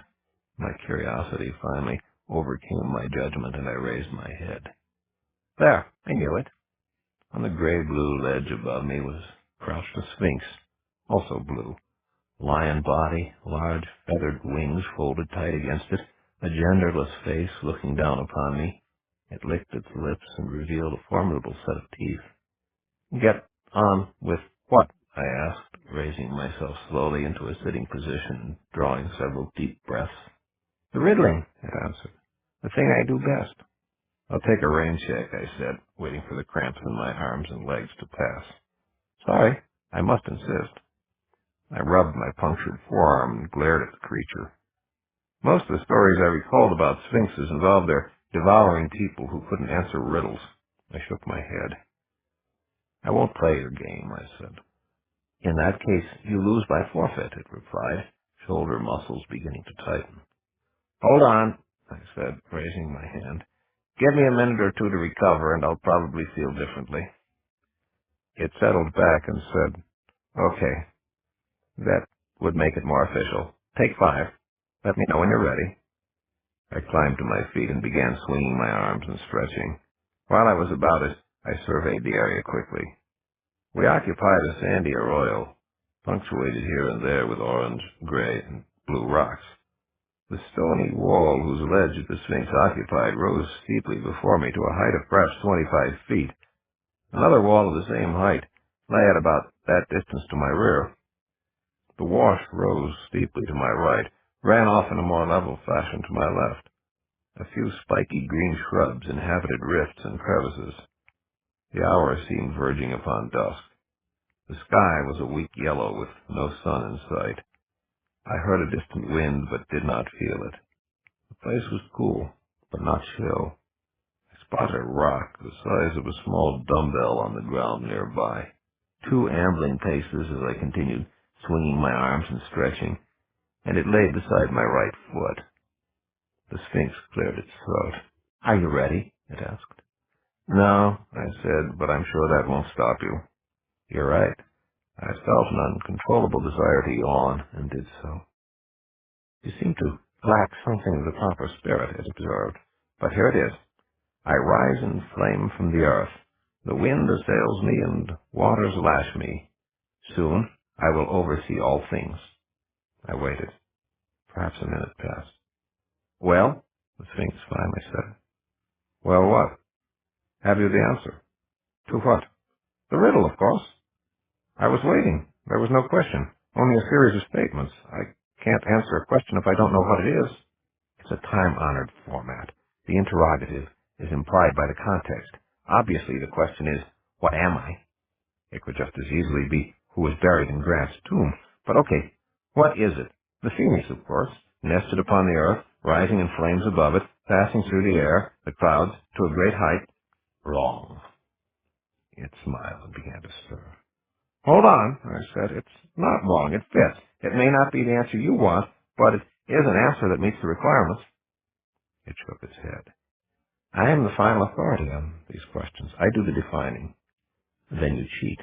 I do not.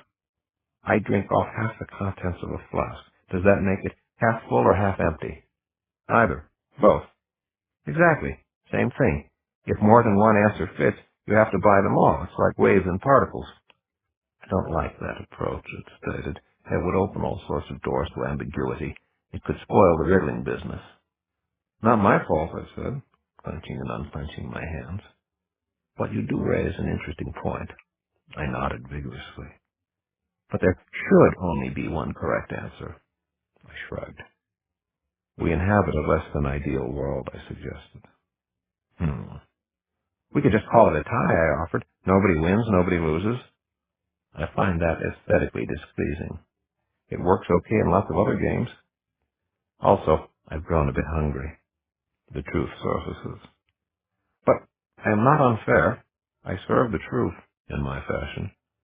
Your mention of a tie raises the possibility of a solution. Good. I'm glad you see things, that being a tiebreaker. Ask me your riddle. This is silly, I said. I don't have any riddles. Then you'd better come up with one fast, because it's the only way out of our deadlock.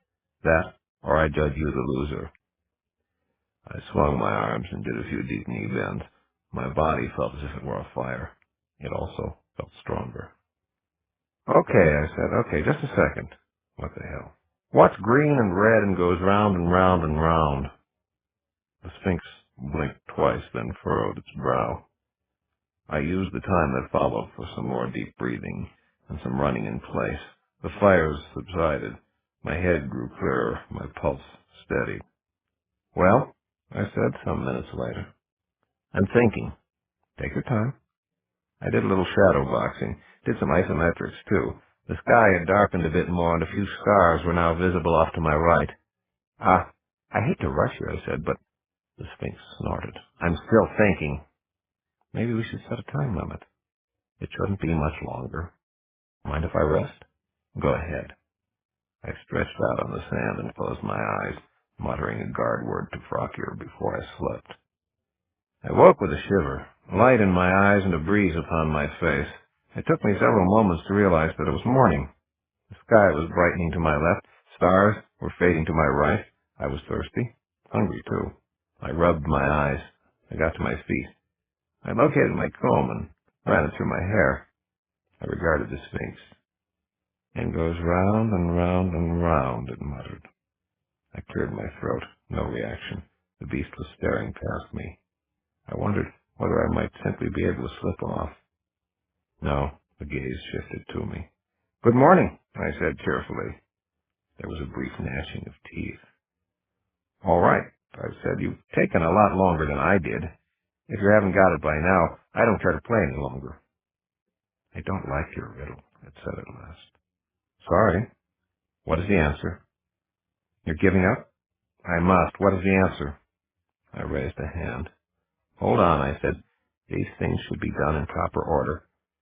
I should have the preferred answer to yours before I tell you mine." It nodded. "There's some justice in that. All right. The Keep of the Four Worlds." "What?" "That is the answer. The Keep of the Four Worlds." I thought of Melman's words. "Why?" I asked. "It lies at the crossroads of the worlds of the four elements, where it rises from the earth in flames, assailed by the winds and waters." What about the business of overseeing all things? It could refer to the view, or to its master's imperialistic designs, or both. Who is its master? I don't know. That information is not essential to the answer. Where'd you pick up this riddle, anyhow? From a traveler, a few months back. Why'd you choose this one? Of all the riddles you must know, to ask me. It stopped me, so it had to be good. What became of the traveler? He went on his way, uneaten. He'd answered my riddle. He had a name? He wouldn't say. Describe him, please. I can't. He was well muffled. And he said nothing more about the Keep of the Four Worlds. No. Well, I said, I believe I'll follow his example and take a walk myself. I turned and faced the slope to my right. Wait. What? I asked. Your riddle, it stated. I've given you the answer to mine. You must now tell me what it is that is green and red and goes round and round and round. I glanced downward, scanned the ground. Oh yes, there it was, my dumbbell-shaped stone. I took several steps and stood beside it. A frog in a Cuisinart, I said. What? Its shoulder muscles bunched, its eyes narrowed, and its many teeth became very apparent. I spoke a few words to Frokier and felt her stir as I squatted and caught hold of the stone with my right hand. That's it, I said, rising. It's one of those visual things. That's a rotten riddle, the Sphinx announced. With my left index finger, I made two quick movements in the air before me. What are you doing? It asked. Drawing lines from your ears to your eyes, I said. Frokier became visible at about that moment, sliding from my left wrist to my hand, twining among my fingers. The Sphinx's eyes darted in that direction. I raised the stone, level with my right shoulder. One end of Frokier fell free and hung writhing from my extended hand. She began to brighten, then glowed like a hot silver wire. I believe the contest is a draw, I stated. What do you think? The Sphinx licked its lips. Yes, it finally said, sighing. I suppose you're right. Then I will bid you good day, I said. Yes. Pity. Very well. Good day. But before you go, may I have your name? For the record? Why not? I said. I am Merlin, of Chaos. Ah, it said. Then someone would have come to avenge you. It's possible. Then the draw is indeed best. Go. I backed farther off before turning and proceeding up the slope to my right. I remained on guard until I was out of that place, but there was no pursuit. I began jogging. I was thirsty and hungry, but I wasn't likely to turn up breakfast in this desolate rocky place under a lemon sky. Frokier recoiled and faded. I began drawing deep breaths as I headed away from the risen sun. wind in my hair, dust in my eyes. I bore toward a cluster of boulders, passed among them. Seen from amid their shadows, the sky grew greenish above me. Emerging, I came upon a softer plain, glitters in the distance, a few clouds rising to my left. I maintained a steady pace, reaching a small rise, mounting it, descending its farther side where sparse grasses waved, a grove of mop-topped trees in the distance. I headed for them, startling a small, orange-furred creature that sprang across my path and tore away to my left. Moments later, a dark bird flashed by, uttering a wailing note headed in the same direction. I ran on, and the sky continued to darken. Green the sky, and thicker the grasses, green the grasses, too. Heavy gusts of wind at irregular intervals. Nearer the trees, a singing sound emerges from their branches. The clouds sweep onward. A tightness goes out of my muscles, and a familiar fluidity enters. I pass the first tree, treading upon long fallen leaves. I pass among hairy-barked boles. The way I follow is hard-packed, becomes a trail, strange footmarks cast within it. It drops, curves, widens, narrows again. The ground rises at either hand. The trees sound bass viol notes. Patches of sky amid the leaves are the color of Morenci turquoise. Streamers of clouds snake forward like silver rivers. Small clusters of blue flowers appear on the trail walls. The walls rise higher, passing above my head. The way grows rocky. I run on. My path widens, descending steadily. Even before I see or hear it, I smell the water. Carefully now, among the stones, a bit slower here, I turn and see the stream, high, rocky banks at either hand, a meter or two of shoreline before the rise, slower still, beside the gurgling, sparkling flow, to follow its meandering. Bends, curves, trees high overhead, exposed roots in the wall to my right, gray and yellow talus fall along the flaky base. My shelf widens, the walls lower, more sand and fewer rocks beneath my feet, lowering, head height, shoulder height, another bending of the way, slope descending, waist high, green-leaved trees all about me, blue sky overhead off to the right, a hard-packed trail. I mount the slope. I follow it. Trees and shrubs, bird notes, and cool breeze. I suck the air. I lengthen my stride. I cross a wooden bridge, footfalls echoing, creek flowing to the now masked stream. Moss-grown boulders beside its cool, low stone wall to my right now. Wagon ruts ahead. Wildflowers at either hand. A sound of distant laughter, echoing. The neigh of a horse. Creak of a cart. Turn left, widening of the way, shadow and sunlight, dapple, river to the left, wider now, sparkling haze of smoke above the next hill. I slow as I near the summit. I reach it walking, dusting my garments, brushing my hair into place, limbs tingling, lungs pumping, bands of perspiration cooling me. I spit grit. Below me and to the right lies a country inn, some tables on its wide, rough-hewn porch facing the river, a few in a garden nearby. Bye-bye present tense. I am arrived. I walked on down and located a pump at the far side of the building where I washed my face, hands, and arms, my left forearm still sore and slightly inflamed where Jazra had attacked me. I made my way to the porch then and took a small table after waving to a serving woman I saw within. After a time, she brought me porridge and sausages and eggs and bread and butter and strawberry preserves and tea. I finished it all quickly and ordered another round of the same. The second time through, a feeling of returning normalcy occurred, and I slowed and enjoyed it and watched the river go by. It was a strange way to wind up the job. I had been looking forward to some leisurely travel, to a long, lazy vacation. Now my work had been done. The small matter of S had been all that stood in my way, a thing I had been certain I could settle quickly. Now I was in the middle of something I did not understand, something dangerous and bizarre. Sipping my tea and feeling the day warm about me, I could be lulled into a momentary sense of peace, but I knew it for a fleeting thing. There could be no true rest, no safety for me, until this matter was settled. Looking back over events, I saw that I could no longer trust my reactions alone for my deliverance, for a resolution to this affair. It was time to formulate a plan. The identity of S and S's removal were high on my list of things that needed knowing and doing. Higher still was the determination of S's motive. My notion that I was dealing with a simple-minded psycho had dissolved. S was too well organized and possessed some very unusual abilities. I began searching my past for possible candidates, but though I could think of quite a few capable of managing what had occurred thus far, none of these were particularly ill-disposed toward me. However, Amber had been mentioned in that strange diary of Melman's. Theoretically, this made the whole thing a family matter, and I suppose put me under some obligation to call it to the attention of the others.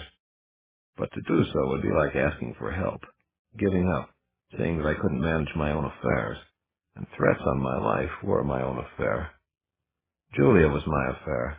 The vengeance on this one was to be mine. I had to think about it some more. Ghost wheel? I mulled it over, dismissed it, thought about it again. Ghost wheel? No. Untried, still developing. The only reason it had occurred to me at all was because it was my pet, my major accomplishment in life, my surprise for the others. I was just looking for an easy way out. I would need a lot more data to submit, which meant I had to go after it, of course. Ghost wheel. Right now I needed more information. I had the cards and the diary.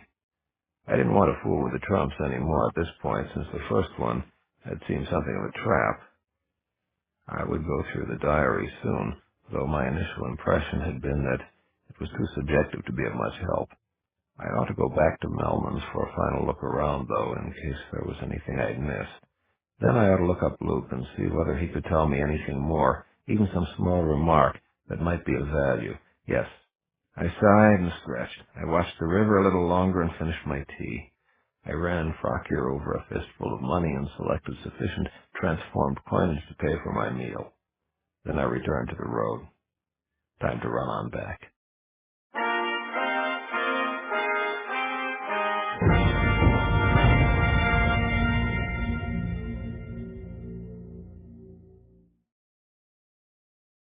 I came jogging up the street in the light of late afternoon and halted when I was abreast of my car. I'd almost failed to recognize it. It was covered with dust, ashes, and water stains. How long had I been away, anyhow? I hadn't tried to reckon the time differential between here and where I'd been, but my car looked as if it had been standing exposed for over a month. It seemed intact, though. It had not been vandalized, and my gaze had drifted past the hood and on ahead. The building that had housed the Brutus Storage Company and the late Victor Melman no longer stood. A burnt-out, collapsed skeleton of the place occupied the corner, parts of two walls standing. I headed toward it. Walking about it, I studied what was left. The charred remains of the place were cold and settled. Gray streaks and sooty fairy circles indicated that water had been pumped into it, had since evaporated. The ashy smell was not particularly strong. Had I started it? With that fire in the bathtub? I wondered. I didn't think so. Mine had been a small enough blaze and well confined, with no indication of its spreading while I was waiting. A boy on a green bicycle pedaled past while I was studying the ruin. Several minutes later he returned and halted about 10 feet from me. He looked to be about 10 years old. "I saw it," he announced. "I saw it burn." "When was that?" I asked him. 3 days ago." "They know how it started?" "Something in the storage place. Something flammable?" "Yeah," he said through a gap-toothed smile. "Maybe on purpose. Something about insurance." "Really?" "Uh-huh. My dad said maybe business was bad." "It's been known to happen," I said. "Was anybody hurt in the fire?" "They thought maybe the artist who lived upstairs got burned up because nobody could find him, but they didn't see any bones or anything like that. It was a good fire. Burned a long time." "Was it nighttime or daytime?" "Nighttime. I watched from over there." He pointed to a place across the street and back in the direction from which I had come. "They put a lot of water on it." "Did you see anyone come out of the building?" "No," he said. "I got here after it was burning pretty good." I nodded and turned back toward my car. "You'd think bullets would explode in all that fire, wouldn't you?" he said. Yes, I answered. But they didn't. I turned back. What do you mean? I asked. He was already digging in a pocket. Me and some friends were playing around in there yesterday, he explained, and we found a mess of bullets. He opened his hand to display several metallic objects. As I moved toward him, he squatted and placed one of the cylinders on the sidewalk. He reached out suddenly, picked up a nearby rock, and swung it toward it. Don't! I cried. The rock struck the shell, and nothing happened. You could get hurt that way, I began, but he interrupted. No way these suckers will explode. You can't even set that pink stuff on fire. Got a match? Pink stuff? I said as he moved the rock to reveal a masked shell casing and a small trailing of pink powder. That, he said, pointing. Funny, huh? I thought gunpowder was gray. I knelt and touched the substance. I rubbed it between my fingers. I sniffed it. I even tasted it. I couldn't tell what the hell it was. Beats me, I told him. Won't even burn, you say? Nope. We put some on a newspaper and set the paper on fire. It'll melt and run, that's all. You got a couple extras? Well, yeah. I'll give you $1 for them, I said. He showed me his teeth and spaces again as his hand vanished into the side of his jeans. I ran Proctor over some odd shadow cash and withdrew $1 from the pile. He handed me 2 Suit Street double 30s as he accepted it. Thanks, he said. My pleasure. Anything else interesting in there?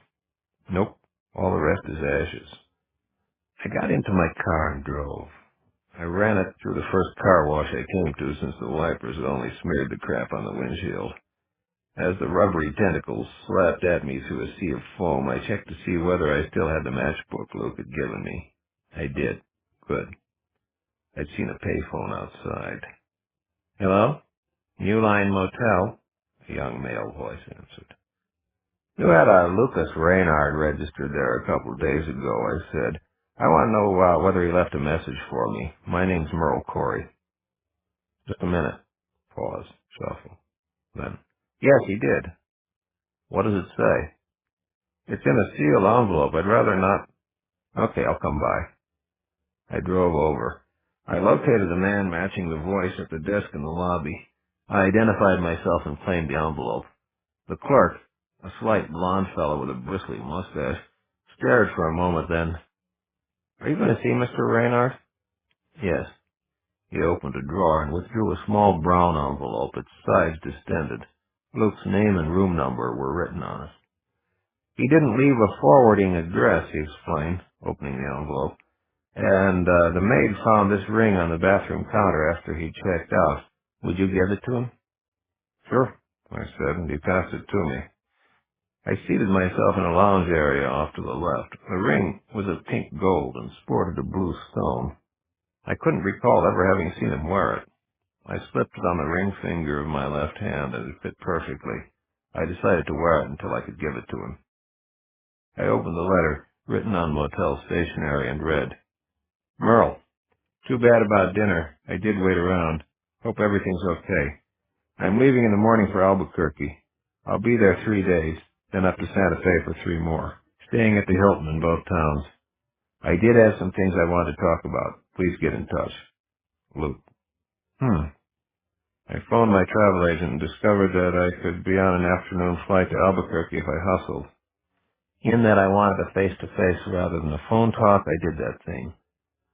I stopped by the office, picked up my ticket, paid cash for it, drove to the airport, and said goodbye to my car as I parked it. I doubted I would ever see it again. I hefted my backpack and walked to the terminal.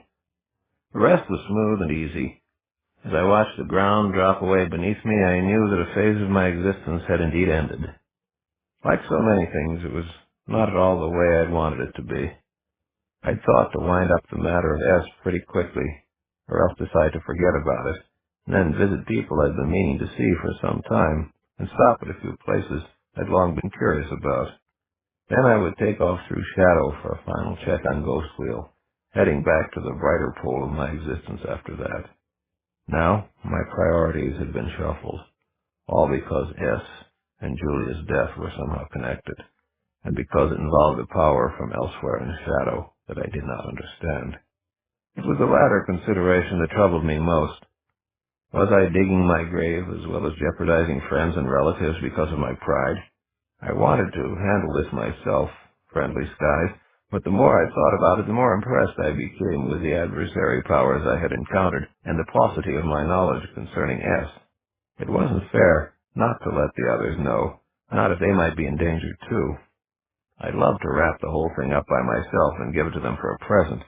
Maybe I would too, but damn it, I had to tell them. If S got me and turned on them, they needed to know. If it were a part of something larger, they needed to know. As much as I disliked the idea, I would have to tell them. I leaned forward and my hand hovered above my backpack beneath the seat in front of me. It wouldn't hurt, I decided to wait until after I'd spoken with Luke. I was out of town and probably safe now. There was the possibility of picking up a clue or two from Luke. I'd rather have more to give them when I told my story. I'd wait a little longer. I sighed. I got a drink from the stewardess and sipped it. Driving to Albuquerque in a normal fashion would have taken too long. Shortcutting through Shadow would not work because I'd never been there before and didn't know how to find the place. Too bad. I'd like to have my car there. Luke was probably in Santa Fe by now. I sipped, and I looked for shapes in the clouds. The things I found matched my mood, so I got out my paperback and read until we began our descent. When I looked again, ranks of mountains filled my prospect for a time. A crackly voice assured me that the weather was pleasant. I wondered about my father. I hiked in from my gate, past a gift shop full of Indian jewelry, Mexican pots, and gaudy souvenirs, located a telephone and called the local Hilton. Luke had already checked out, I learned. I phoned the Hilton in Santa Fe then. He had checked in there but was not in his room when they rang it for me. I made a reservation for myself and hung up. A woman at an information counter told me that I could catch a shuttlejack to Santa Fe in about half an hour and sent me in the proper direction to buy a ticket. Santa Fe is one of the few state capitals without a major airport, I'd read somewhere. While we were heading north on I-25, somewhere among lengthening shadows in the vicinity of Sandia Peak, Frockyer tightened slightly upon my wrist and released the pressure a moment later. Again. Then once again. I glanced quickly about the small bus, seeking the danger against which I had just been warned. I was seated in the rear of the vehicle. Up near the front was a middle-aged couple, speaking with Texas accents, wearing an ostentatious quantity of turquoise and silver jewelry. Near the middle were three older women, talking about things back in New York. Across the aisle from them was a young couple, very absorbed in each other. Two young men with tennis rackets sat diagonally to the rear of them, talking about college. Behind them was a nun, reading. I looked out the window again and saw nothing particularly threatening on the highway or near it. I did not want to draw to myself the attention that any location practices would involve either. So I spoke a single word in Tari as I rubbed my wrist and the warnings ceased. Even though the rest of the ride was uneventful, it bothered me, though an occasional false warning was possible just because of the nature of nervous systems. As I watched red shale and red and yellow earth streak by, bridged arroyos, viewed distant mountains and nearer slopes dotted with pinon, I wondered, S? Is S back there somewhere, somehow, watching, waiting? If so, why? Couldn't we just sit down and talk about it over a couple of beers? Maybe it was based on some sort of misunderstanding. I had a feeling it was not a misunderstanding. What I'd settle for just knowing what was going on, even if nothing were resolved. I'd even pay for the beers. The light of the setting sun touched flashes of brightness from streaks of snow on the Sangre de Cristos as we pulled into town. Shadows slid across gray-green slopes. Most of the buildings in sight were stuccoed. It felt about 10 degrees cooler when I stepped down from the bus in front of the Hilton than it had been when I'd boarded in Albuquerque. But then I'd gained about 2,000 feet in altitude, and it was an hour and a quarter further along in the direction of evening. I registered and found my room. I tried phoning Luke, but there was no answer. I showered then and changed into my spare outfit. Rang his room once more then, but still no answer. I was getting hungry, and I'd hoped to have dinner with him. I decided to find the bar and nurse a beer for a while, then try again. I hope he didn't have a heavy date. Mr. Brazda, whom I approached in the lobby and asked for directions, turned out to be the manager. He asked about my room, we exchanged a few pleasantries, and he showed me the corridor leading off to the lounge. I started in that direction, but didn't quite make it. "Merle, what the hell are you doing here?" came a familiar voice. I turned and regarded Luke, who had just entered the lobby. Sweaty and smiling, he was wearing dusty fatigues and boots, a fatigue cap, and a few streaks of grime. We shook hands, and I said, "I want to talk to you." Then, "What'd you do, enlist in something?" "No, I've been off hiking in the Pecos all day," he answered. "I always do that when I'm out this way. It's great." "I'll have to try it sometime," I said. "Now it seems it's my turn to buy dinner." "You're right," he answered. "Let me catch a shower and change clothes. I'll meet you in the bar in 15-20 minutes, okay?" "Right. See you." I headed up the corridor and located the place. It was medium-sized, dim, cool, and relatively crowded, divided into two widely connected rooms with low, comfortable-looking chairs and small tables. The young couple was just abandoning a corner table off to my left, drinks in hand, to follow a waitress into the adjacent dining room. I took the table. A little later, a cocktail waitress came by and I ordered a beer. Sitting there, several minutes later, sipping, and letting my mind drift over the perversely plotted events of the past several days, I realized that one of the place's passing figures had failed to pass. It had come to a halt at my side, just far enough to the rear to register only as a dark peripheral presence. It spoke softly. "Excuse me, may I ask you a question?" I turned my head to behold a short, thin man of Spanish appearance, his hair and mustache flecked with gray. He was sufficiently well-dressed and groomed to seem a local business type. I noted a chipped front tooth when he smiled so briefly, just a twitch, as to indicate nervousness.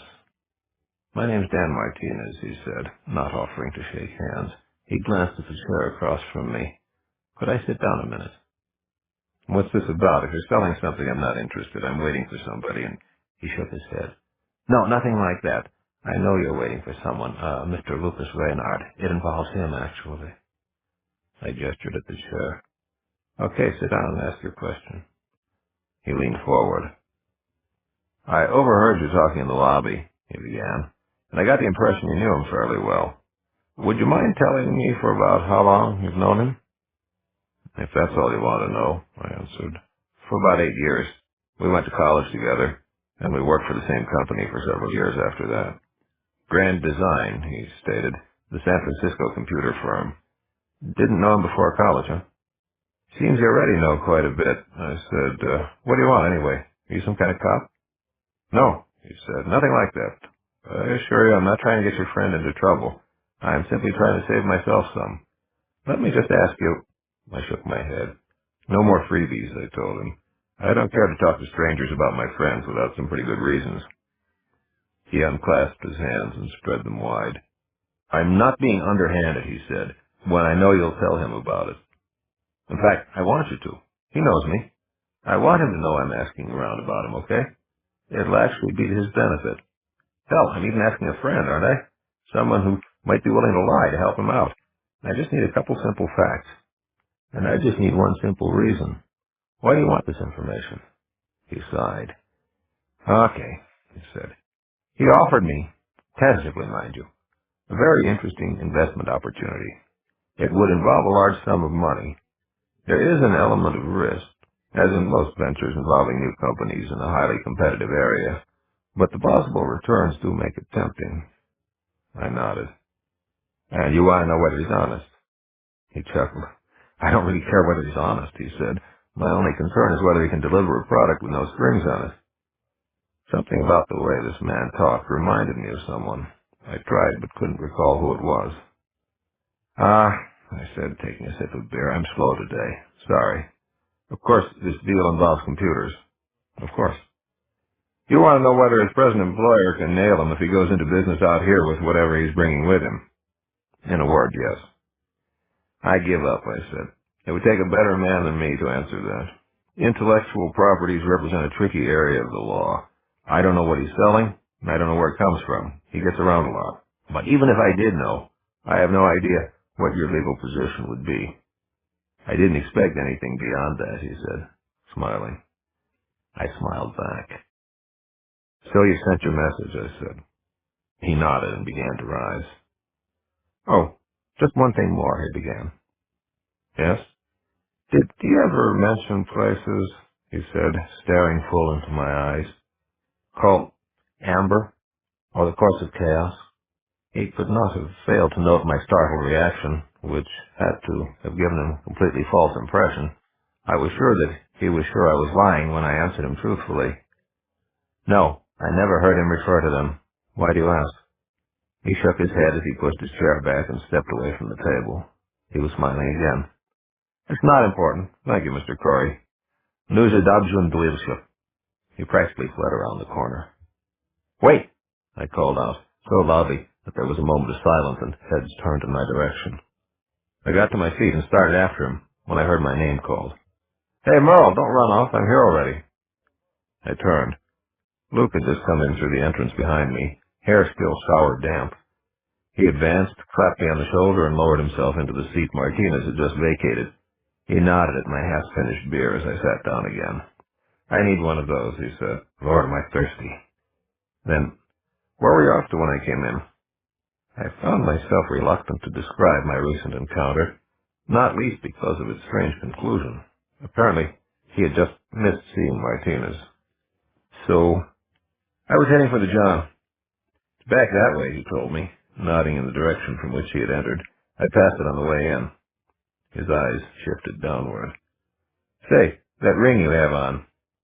Oh, yeah, I said. You left it at the New Line Motel. I picked it up for you when I collected your message. Here, let me... I tugged at it, but it wouldn't come off.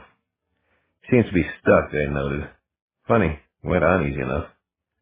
Maybe your finger's swollen, he remarked. Could have something to do with the altitude. We're up pretty high. He caught the waitress's attention and ordered a beer while I kept twisting at the ring. Guess I'll just have to sell it to you, he said. Give you a good deal. We'll see, I told him. Back in a minute. He raised one hand limply and let it fall as I headed toward the restroom. There was no one else in the facility, and so I spoke the words that released Fracture from the suppression spell I had uttered back aboard the shuttlejack. There followed immediate movement. Before I could issue another command, Fracture became shimmeringly visible in the act of uncoiling, crept across the back of my hand, and wound about my ring finger. I watched, fascinated, as the finger darkened and began to ache beneath a steady tightening. A loosening followed quickly, leaving my finger looking as if it had been threaded. I got the idea. I unscrewed the ring along the track that had been pressed into my flesh. Fracture moved again, as if to snag it, and I stroked her. Okay, I said. Thanks. Return. There seemed a moment of hesitation, but my will proved sufficient without a more formal command. She retreated back across my hand, rewound herself about my wrist, and faded. I finished up in there and returned to the bar. I passed Luke's ring as I seated myself and took a sip of beer. How'd you get it off, he asked. A bit of soap, I answered. He wrapped it in his handkerchief and put it in his pocket. Guess I can't take your money for it, then. Guess not. Aren't you going to wear it? No, it's a present. You know, I hardly expected you to make the scene here, he commented, scooping a handful of peanuts from a bowl that had appeared in my absence. I thought maybe you'd just call when you got my message and we could set something up for later. I'm glad you did, though. Who knows when later might have been. See, I had some plans that started moving faster than I thought they would, and that's what I wanted to talk to you about. I nodded. I had a few things I wanted to talk to you about, too. He returned my nod.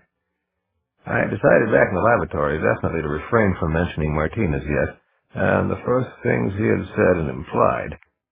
Although the entire setup did not sound as if it involved anything in which I had any interest any longer, I always feel more secure in talking with anyone, even friends, when I have at least a little special information they don't know I have. So I decided to keep it that way for now. So let's be civilized and hold everything important till after dinner, he said, slowly shredding his napkin and wadding the pieces. Go somewhere we can talk in private, then. Good idea, I agreed. Want to eat here? He shook his head. I've been eating here. It's good, but I want to change. I had my heart set on eating at a place around the corner. Let me go and see if they got a table. Okay. He gulped the rest of his drink and departed. And then the mention of Amber. Who the hell was Martinez? It was more than a little necessary that I learn this, because it was obvious to me that he was something other than he appeared to be. His final words had been in Tari, my native tongue. How this could be, and why it should be, I had no idea. I cursed my own inertia at letting the F situation slide for so long. It was purely a result of my arrogance. I'd never anticipated the convoluted mess the affair would become. Served me right, though I didn't appreciate the service. Okay, Luke said, rounding the corner, digging into his pocket and tossing some money on the table. We got a reservation. Drink up and let's take a walk. I finished, stood, and followed him. He led me through the corridors and back to the lobby, then out and along a hallway to the rear. We emerged into a balmy evening and crossed the parking lot to the sidewalk and ran along Guadalupe Street. From there it was only a short distance to the place where it intersected with the Alameda. We crossed twice there and strolled on past a big church, then turned right at the next corner. Luke pointed out a restaurant called La Tertulia across the street, a short distance ahead. There, he said. We crossed over and found our way to the entrance. It was a low adobe building, Spanish, venerable, and somewhat elegant inside. We went through a pitcher of sangria, orders of pollo adobo, bread puddings, and many cups of coffee, keeping our agreement not to speak of anything serious during dinner. During the course of the meal, Luke was greeted twice by different guys passing through the room, both of whom paused at the table to pass a few pleasantries. You know everybody in this town? I asked him a bit later. He chuckled. I do a lot of business here. Really? Seems a pretty small town. Yes, but that's deceptive. It is the state capital. There are a lot of people here buying what we're selling. So you're out this way a lot? He nodded. It's one of the hottest spots on my circuit. How do you manage all this business when you're out hiking in the woods? He looked up from the small battle formation he was creating from the things on the table. He smiled. I gotta have a little recreation, he said. I get tired of cities and offices. I have to get away and hike around, or canoe, or kayak, or something like that, or I go out of my gourd. In fact, that's one of the reasons I built up the business in this town. Quick access to a lot of good places for that stuff. He took a drink of coffee. You know, he continued, it's such a nice night. We ought to take a drive. Let you get a feeling what I mean. Sounds good, I said, stretching my shoulders and looking for our waiter. But isn't it too dark to see much? No, the moon will be up. The stars are out. The air's real clear. You'll see. I got the tab paid up and we strolled out. Sure enough, the moon had risen. Cars in the hotel lot, he said, as we hit the street. This side. He indicated a station wagon once we were back in the parking lot, unlocked it and waved me aboard. He drove us out, turned at the nearest corner, and followed the Alameda to the Paseo, took a right leading uphill on a street called Otero, and another onto Hyde Park Road. From then on, traffic was very light. We passed a sign indicating that we were heading for a ski basin. As we worked our way through many curves, heading generally upward, I felt a certain tension going out of me. Soon we had left all signs of habitation behind us, and the night and the quiet settled fully. No street lights here. Through the opened window I smelled pine trees. The air was cool. I rested, away from S and everything else. I glanced at Luke. He stared straight ahead, brow furrowed. He felt my gaze, though, because he seemed to relax suddenly, and he shot me a grin. Who goes first, he asked. Go ahead, I answered. Okay. When we were talking the other morning about your leaving Grand D, you said you weren't going to work anywhere else and you weren't planning on teaching. That's right. You said you were just going to travel around. Yep. Something else did suggest itself to me a little later on. I remained silent as he glanced my way. I was wondering, he said after a time, whether you might not be shopping around, either for backing and getting your own company going, or for a buyer for something you have to sell. You know what I mean? You think I came up with something innovative and didn't want Grand Design to have it. He slapped the seat beside him. Always knew you were no fool, he said. So you're screwing around now to allow decent time for its development. Then you hunt up the buyer with the most bread. Makes sense, I said, if that were the case. But it isn't. He chuckled. It's okay, he said. Just because I work for Grand D doesn't make me their thing. You ought to know that. I do know it. And I wasn't asking just to pry. In fact, I had other intentions completely. I'd like to see you make out with it, make out big. Thanks. I might even be of some assistance, valuable assistance, in the matter. I begin to get the drift, Luke, but just hear me out, huh? But answer one thing first, though, if you would. You haven't signed anything with anybody in the area, have you? No. Didn't think so. It would seem a little premature. The roadside trees were larger now, the night breeze a bit more chill. The moon seemed bigger, more brilliant up here than it had in the town below. We rounded several more curves, eventually commencing a long series of switchbacks that bore us higher and higher. I caught occasional glimpses of sharp drops to the left, and there was no guardrail. Look, he said, I'm not trying to cut myself in for nothing. I'm not asking you for a piece of the action for old time's sake or anything like that. That's one thing, business is another, though it never hurts to deal with someone you know you can trust. Let me tell you some of the facts of life. If you've got some really fantastic design, sure, you can go sell it for a bundle to lots of people in the business. If you're careful, damn careful. But that's it. Your golden opportunity's flown then. If you really want to clean up, you start your own outfit. Look at Apple. If it really catches on, you can always sell out then, for a lot more than you get from just peddling the idea. You may be a whiz at design, but I know the marketplace, and I know people all over the country. People who trust me enough to bankroll us to see it off the ground and out on the street. Shit, I'm not going to stay with Grand G all my life. Let me in and I'll get us the financing. You run the shop and I'll run the business. That's the only way to go with something big. Oh my, I sighed. Man, it actually sounds nice, but you're following a bum scent. I don't have anything to sell. Come on, he said. You know you can level with me. Even if you absolutely refuse to go that way, I'm not going to talk about it. I don't screw my buddies. I just think you're making a mistake if you don't develop it yourself. Luke, I meant what I said. He was silent for a little while. Then I felt his gaze upon me again. When I glanced his way, I saw that he was smiling. What, I asked him, is the next question. What is Ghost Wheel, he said. What? Top secret, hush-hush, Merle Corey project, Ghost Wheel, he answered. Computer design incorporating shit nobody's ever seen before. Liquid semiconductors, cryogenic tanks, plasma. I started laughing. My God, I said. It's a joke, that's what it is, just a crazy hobby thing. It was a design game, a machine that could never be built on Earth. Well, maybe most of it could, but it wouldn't function. It's like an Escher drawing. Looks great on paper, but it can't be done in real life. Then, after a moment's reflection, I asked, how is it you even know about it? I've never mentioned it to anyone. He cleared his throat as he took another turn. The moon was raked by treetops. A few beads of moisture appeared upon the windshield. Well, you weren't all that secret about it, he answered. There were designs and graphs and notes all over your work table and drawing board any number of times I was at your place. I could hardly help but notice. Most of them were even labeled Ghost Wheel. And anything like it ever showed up at Grand D, so I simply assumed it was your pet project and your ticket to security. You never impressed me as the impractical dreamer type. Are you sure you're giving this to me straight? If we were to sit down and build as much as could be constructed of that thing right here, I replied honestly, it would just sit there and look weird and wouldn't do a damn thing. He shook his head. That sounds perverse, he said. It's not like you, Merle.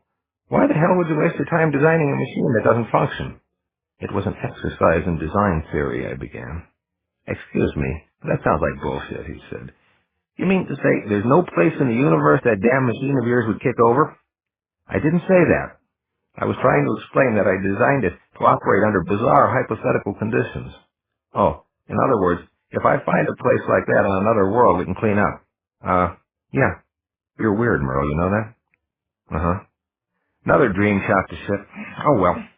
Say, is there anything unusual about it that could be adapted to the here and now? Nope. It couldn't perform its functions here. What's so special about its functions, anyhow? A lot of theoretical crap involving space and time and some notions of some guys named Everett and Wheeler. It's only amenable to a mathematical explanation. You sure? What difference does it make, anyhow? I got no product. We got no company. Sorry. Tell Martinez and Associates it was a blind alley. Huh? Who's Martinez? One of your potential investors in Corey and Reynard, Inc., I said. Dan Martinez, middle-aged, a bit short, kind of distinguished-looking, chipped front tooth. His brow furrowed. Merle, I don't know who the hell you're talking about. He came up to me while I was waiting for you in the bar. Seemed to know an awful lot about you. Started asking questions on what I can now see as the potential situation you just described. Acted as if you'd approached him to invest in the thing. He said. I don't know him. How come you didn't tell me sooner? He beat it, and you said no business till after dinner. Didn't seem all that important anyway. He even as much as asked me to let you know he'd been inquiring about you. What specifically did he want to know? Whether you could deliver an unencumbered computer property and keep the investors out of court was what I gathered. He slapped the wheel. This makes no sense at all, he said. It really doesn't. It occurred to me that he might have been hired to investigate a bit, or even just to shake you up some and keep you honest, by the people you've been sounding out to invest in this thing. Merle, do you think I'm so damn stupid I'd waste a lot of time digging up investors before I was even sure there was something to put the money into? I haven't talked to anybody about this except you, and I guess I won't be now either. Who do you think he could have been? What do you want? I shook my head, but I was remembering those words in Tari. Why not? He also asked me whether I'd ever heard you refer to a place called Amber.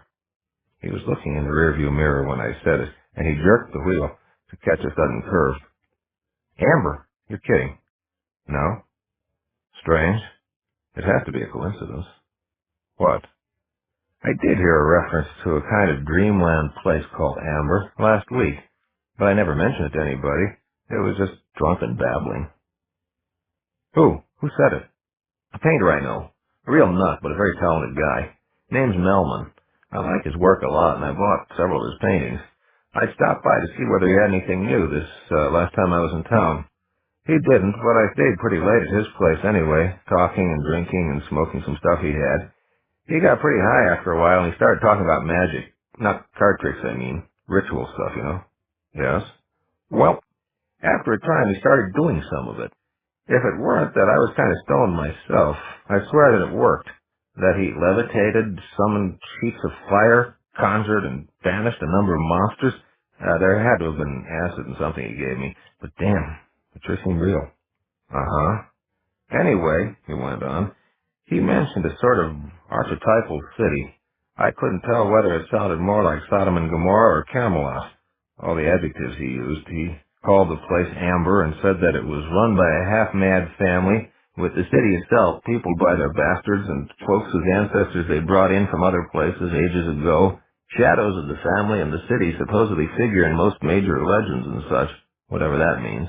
I could never be sure whether he was talking in metaphor, which he did a lot, or just what the hell he meant. But that's where I heard the place mentioned. Interesting, I said. Melman is dead. His place burned down a few days ago. Oh, I didn't know. He glanced into the mirror again. Did you know him? I met him after you left this last time. Kinski told me Julie had been seeing him, and I looked the guy up to see what he could tell me about her. You see, well, Julie's dead. How'd it happen? I just saw her last week. In a very bizarre fashion, she was killed by a strange animal. Lord! He braked suddenly and pulled off the road onto a wide shoulder to the left. It looked upon a steep, tree-filled drop. Above the trees, I could see the tiny lights of the city across a great distance. He killed the engine and the headlights. He took a Durham's bag from his pocket and began rolling a cigarette. I caught him glancing upward and ahead. You've been checking that mirror a lot. Yes, he replied. I was just about sure a car had been following us all the way from the parking lot down to Hilton. It was a few turns behind us for the longest damn while. Now it seems to have disappeared. He lit his cigarette and opened the door. Let's get some air. I followed him, and we stood for a few moments staring out across the big spaces, the moonlight strong enough to cast the shadows of some trees near to us. He threw down the cigarette and stepped on it. Shit, he said. This is getting too involved. I knew Julia was seeing Melman, okay? I went to see her the night after I'd seen him, okay? I even delivered a small parcel he'd asked me to take to her, okay?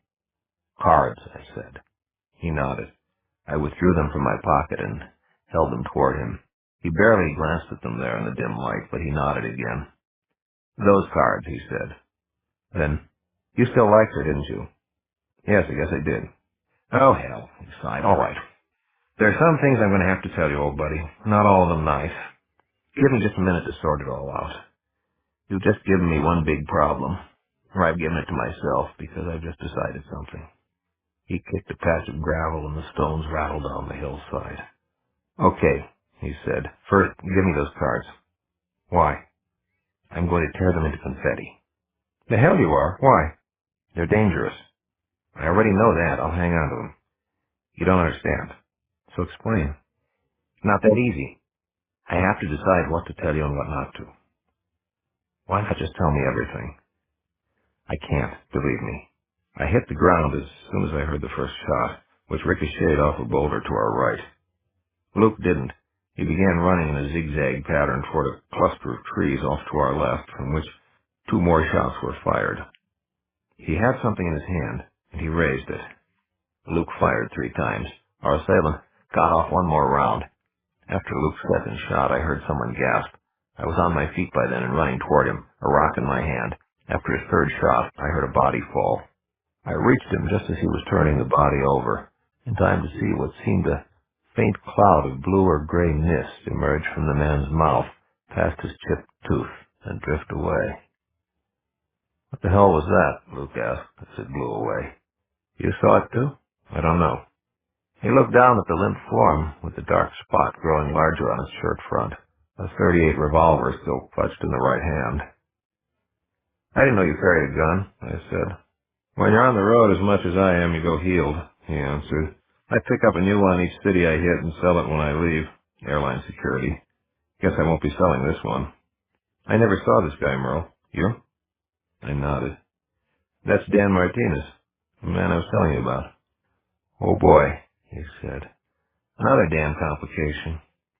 Maybe I should just join a Zen monastery someplace and persuade myself it doesn't matter.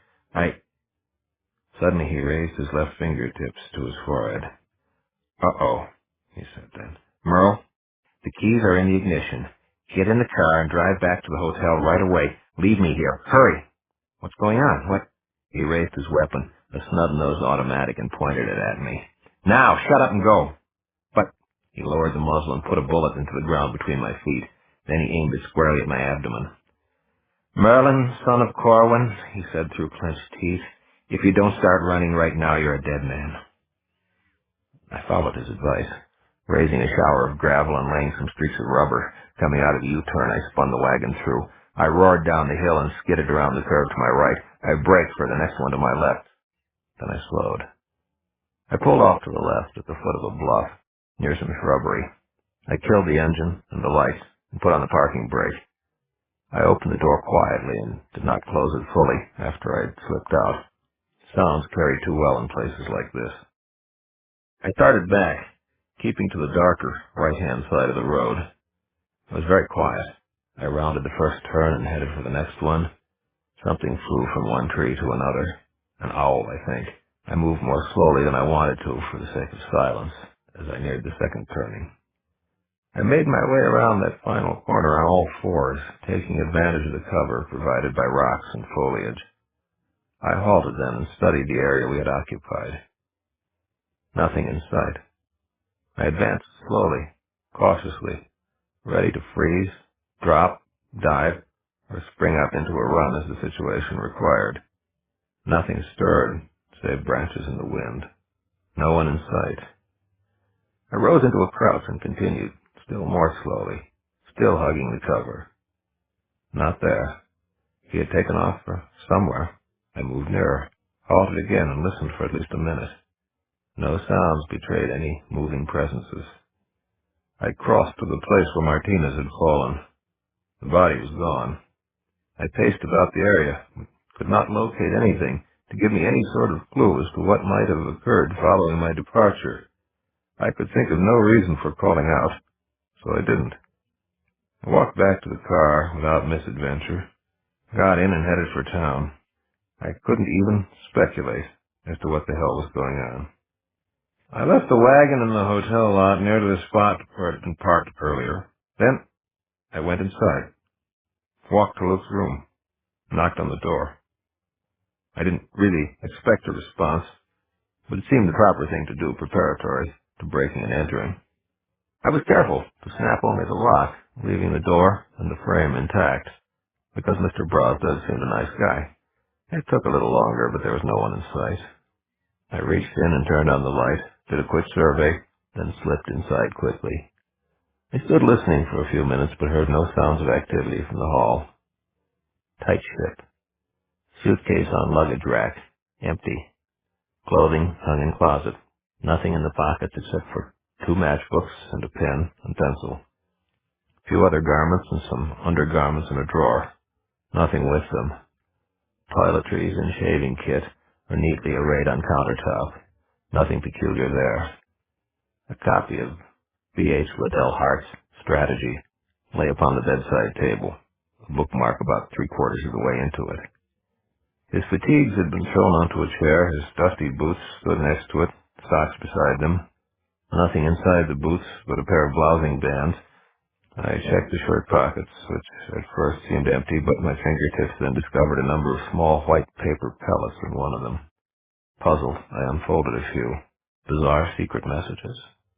No sense getting completely paranoid when a few brown flecks on the paper answered the question. Tobacco.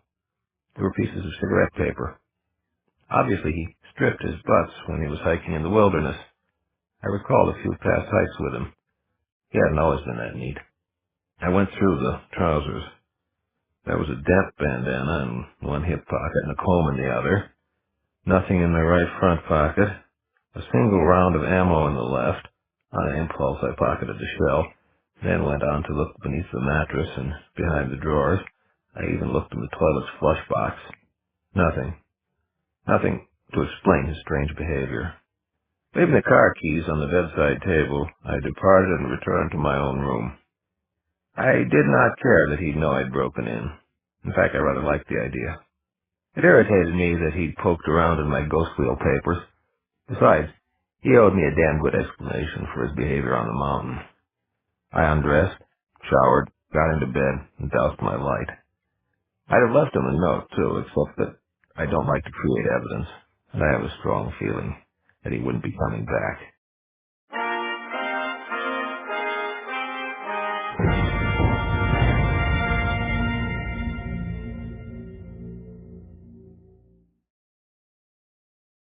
He was a short, heavy-set man with a somewhat florid complexion, his dark hair streaked with white and perhaps a bit thin on top. I sat in the study of his semi-rural home in upstate New York, sipping a beer and telling him my troubles. It was a breezy, star-dotted night beyond the window, and he was a good listener. "You say that Luke didn't show up the following day," he said. "Did he send a message?" "No." "What exactly did you do that day?" "I checked his room in the morning. It was just as I'd left it. I went by the desk. Nothing, like I said. Then I had breakfast and I checked again. Nothing again. So I took a long walk around the town. Got back a little after noon, had lunch, and tried the room again. It was the same. I borrowed the car keys then and drove back up to the place we'd been the night before. No sign of anything unusual there, looking at it in the light of day. I even climbed down the slope and hunted around. No body, no clues. I drove back, replaced the keys, hung around the hotel till dinner time, ate, then called you. After you told me to come on up, I made a reservation and went to bed early. Caught the Shuttlejack this morning and flew here from Albuquerque. Had you checked again this morning? Yeah, nothing new. He shook his head and relit his pipe. His name was Bill Roth, and he'd been my father's friend as well as his attorney, back when he lived in this area. He was possibly the only man on earth Dad had trusted, and I trusted him too. I'd visited him a number of times during my 8 years, most recently, unhappily, a year and a half earlier at the time of his wife, Alice's funeral. I had told him my father's story as I had heard it from his own lips outside the courts of chaos, because I got the impression that he wanted Bill to know what had been going on, felt he'd owed him some sort of explanation for all the help he'd given him, and Bill actually seemed to understand and believe it. But then, he'd known Dad a lot better than I did. "I've remarked before on the resemblance you bear your father." I nodded. "It goes beyond the physical," he continued. "For a while there, he had a habit of showing up like a downed fighter pilot behind enemy lines. I'll never forget the night he arrived on horseback with a sword at his side and had me trace a missing compost heap for him. He chuckled. Now you come along with a story that makes me believe Pandora's box has been opened again. Why couldn't you just want a divorce like an insensible young man? Or a will written up, or a trust set up, a partnership agreement, something like that. No, this sounds more like one of Carl's problems. Even the other stuff I've done for Amber seems pretty sedate by comparison. Other stuff? You mean the Concord? The time Random sent Fiona with a copy of the Pattern Fall Treaty with Swayville, King of Chaos, for her to translate, and you to look at for loopholes? That, yes, he said, though I wound up studying your language myself before I was done. Then Flora wanted her library recovered, no easy job. And then an old flame traced, whether for reunion or revenge I never learned. Paid me in gold, though. Bought the place in Palm Beach with it. Then, oh hell, for a while there I thought of adding counsel to the Court of Amber to my business card. But that sort of work was understandable. I do similar things on a mundane level all the time. Yours, though, has that black magic and sudden death quality to it that seemed to follow your father about. It scares the hell out of me, and I wouldn't even know how to go about advising you on it. Well, the black magic and sudden death parts are my area, I guess, I observed. In fact, they may color my thinking too much. You're bound to look at things a lot differently than I do. A blind spot, by definition, is something you're not aware of. What might I be missing? He took a sip of his beer, lit his pipe again. Okay, he said, your friend Luke. Where's he from? Somewhere in the Midwest, I believe he said. Nebraska, Iowa, Ohio, one of those places. Mm-hmm. What line of work's his old man in? He never mentioned it. Does he have any brothers or sisters? I don't know. He never said. Doesn't that strike you as somewhat odd that he never mentioned his family or talked about his hometown in the whole 8 years you've known him? No. After all, I never talked about mine either. It's not natural, Merle. You grew up in a strange place that you couldn't talk about. You had every reason to change the subject to avoid the issues. He obviously did, too. And then, back when you came, you weren't even certain how most people here behaved. But didn't you ever wonder about Luke? Of course, but he respected my reticence. I could do no less for him. You might say that we had a sort of tacit agreement that such things were off limits. How'd you meet him? We were freshmen together, had a lot of the same classes. You were both strangers in town, no other friends. You hit it off from the beginning. No, we barely talked to each other. I thought he was an arrogant bastard who felt he was 10 times better than anybody he'd ever met. I didn't like him, he didn't like me much either. Why not? He felt the same way about me. So it was only gradually that you came to realize you were both wrong. No, we were both right. We got to know each other by trying to show each other up. If I do something kind of outstanding, he'd try to top it, and vice versa. We got so we'd go off for the same sport, try to date the same girl, try to beat each other's grades, and somewhere along the line, I guess we started to respect each other. When we both made the Olympic finals, something broke. We started slapping each other on the back and laughing, and we went out and had dinner and sat up all night talking, and he said he didn't give a shit about the Olympics, and I said I didn't either. He said he just wanted to show me he was a better man, and now he didn't care anymore. He decided we were both good enough, and he just as soon let the matter stand at that. I felt exactly the same way and told him so. That was when we got to be friends. I can understand that, Bill said. It's a specialized sort of friendship. You're friends in certain places. I laughed and took a drink. Isn't everyone? At first, yes. Sometimes always. Nothing wrong with that. It's just that yours seems to be a much more highly specialized friendship than most. I nodded slowly. Maybe so. So it still doesn't make sense. Two guys as close as you got to be, with no pasts to show to each other. I guess you're right. What does it mean? You're not a normal human being. No, I'm not. I'm not so sure Luke is either. What then? That's your department. I nodded. Apart from that issue, Bill continued, something else has been bothering me. What? This Martinez fellow. He followed you out to the boondocks, stopped when you did, stalked you, then opened fire. Who was he after?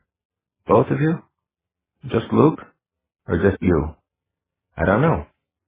I'm not sure which of us that first shot was aimed for. After that, he was firing at Luke, because by then Luke was attacking and he was defending himself. Exactly. If he were S, or S's agent, why would he even have bothered with that conversation with you in the bar? I now have the impression that the whole thing was an elaborate build-up to that final question of his as to whether Luke knew anything about Amber. And your reaction, rather than your answer, led him to believe that he did. Well, apparently Luke does, from the way he addressed me right there at the end. Do you think he was really gunning for someone from Amber? Maybe. Luke is no Amberite, though. I never heard of anyone like him in the time I spent there after the war. And I got plenty of lectures on genealogy. My relatives are like a sewing circle when it comes to keeping track of such matters. A lot less orderly about it than they are in chaos. Can't even decide exactly who's oldest because some of them were born in different time streams, but they're pretty thorough. Chaos. That's right. You're also lousy with relatives on that side. I shook my head. No way. I have an even more extensive knowledge of the families there. I believe I'm acquainted with just about all of the ones who can manipulate shadow, traverse it. Luke's not one of them, and... Wait a minute. There are people in the courts who can walk in shadow? Yes, or stay in one place and bring things from shadow to them. It's a kind of reverse. I thought you had to walk the pattern to gain that power. They have a sort of equivalent called the logris. It's a kind of chaotic maze. Keeps shifting about. Very dangerous. Unbalances you mentally, too, for a time. No fun. So you've done it? Yes. And you walked the pattern as well? I licked my lips, remembering. Yes, damn near killed me. Sahui thought it would, but Fiona thought I could make it if she helped. Who's Sahui? He's master of the logris. He's an uncle of mine, too. He felt that the pattern of amber and the logris of chaos were incompatible, that I could not bear the images of both within me. Random, Fiona, and Gerard had taken me down to show me the pattern. I got in touch with Sahui then and gave him a look at it.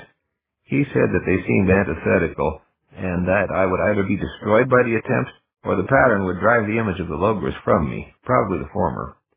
But Fiona said that the pattern should be able to encompass anything, even the logris, and from what she understood of the logris, it should be able to work its way around anything, even the pattern. So they left it up to me, and I knew that I had to walk it. So I did. I made it, and I still bear the logris as well as the pattern. Sahui acknowledged that Phi had been right, and he speculated that it had to do with my mixed parentage. She disagreed, though. Bill raised his hand. Wait a minute. I don't understand how you got your Uncle Sahui down into the basement of Amber Castle on a moment's notice. Oh, I have a set of chaos trumps as well as a set of amber trumps for my relatives back in the courts. He shook his head. All of this is fascinating, but we're straying from the point. Is there anyone else who can walk in shadow, or are there other ways of doing it? Yes, there are different ways it could be done. There are a number of magical beings, like the unicorn, who can just wander wherever they want. And you can follow a shadow walker, or a magical being, through shadow for so long as you can keep track of it, no matter who you are, kind of like Thomas Rhymer in the ballad. And one shadow walker could lead an army through. And then there are the inhabitants of the various shadow kingdoms nearest to Amber and to Chaos. Those at both ends breed mighty sorcerers just because of their proximity to the two power centers. Some of the good ones can become fairly adept at it, but their images of the pattern or the logris are imperfect, so they're never quite as good as the real thing. But on either end, they don't even need an initiation to wander on in. The shadow interfaces are thinnest there. We even have commerce with them, actually. And established routes become easier and easier to follow with time. Going outward is harder, though. But large attacking forces have been known to come through. That's why we maintain patrols. Julian and Arden, Gerard at sea, and so forth. Any other ways? A shadow storm, perhaps. What's that? It's a natural but not too well understood phenomenon. The best comparison I can think of is a tropical storm. One theory as to their origin has to do with the beat frequencies of waves that pulse outward from amber and from the quartz, shaping the nature of shadows. Whatever, when such a storm rises, it can flow through a large number of shadows before it plays itself out. Sometimes they do a lot of damage, sometimes very little. but they often transport things in their progress. Does that include people? It's been known to happen. He finished his beer. I did the same with mine. What about the trumps, he asked. Could anybody learn to use them? Yes. How many sets are there kicking around?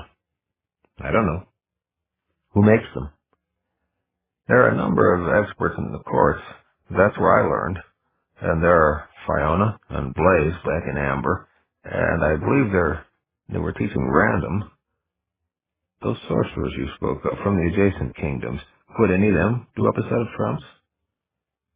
Yes, but theirs would be less than perfect. It is my understanding that you have to be an initiate of either the pattern or the logris to do them properly. Some of them could do a sort of half-assed set, though. One you'd be taking your chances on using, maybe winding up dead or in some limbo, sometimes getting where you were headed. And the set you found at Julia's place? They're the real thing. How do you account for them? Someone who knew how to do it taught someone else who was able to learn it, and I never heard about it, that's all. I see. I'm afraid none of this is too productive. But I need it all to think with, he replied. How else can I come up with lines of inquiry? You ready for another beer? Wait. I closed my eyes and visualized an image of the logris, shifting, ever shifting. I framed my desire, and two of the swimming lines within the eidolon increased in brightness and thickness. I moved my arms slowly, imitating their undulations, their jerkings. Finally, the lines and my arms seemed to be one, and I opened my hands and extended the lines outward through shadow. Bill cleared his throat. What are you doing, Merle? Looking for something, I replied. Just a minute. The lines would keep extending through an infinitude of shadow till they encountered the objects of my desire, or until I ran out of patience or concentration. Finally, I felt the jerks, like bites on a pair of fishing lines. There they are, I said, and I reeled them in quickly. An icy bottle of beer appeared in each of my hands. I grasped them as they did and passed one to Bill. That's what I meant by the reverse of a shadow walk, I said, breathing deeply a few times.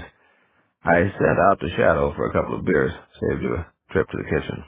He regarded the orange label with the peculiar green script on it. I don't recognize the brand, he said, let alone the language. You sure it's safe? Yes, I ordered real beer. You didn't happen to pick up an opener, too, did you? Oops, I said. Sorry. That's all right. He got up, walked out to the kitchen, and came back a little later with an opener. When he opened the first one, it foamed a bit, and he had to hold it over the wastebasket till it settled. The same with the other. Things can get a bit agitated when you pull them in fast, the way I did, I explained. I don't usually get my beer that way, and I forgot. That's okay, Bill said, wiping his hands on his handkerchief. He tasted his beer then. At least it's good beer, he observed. I wonder...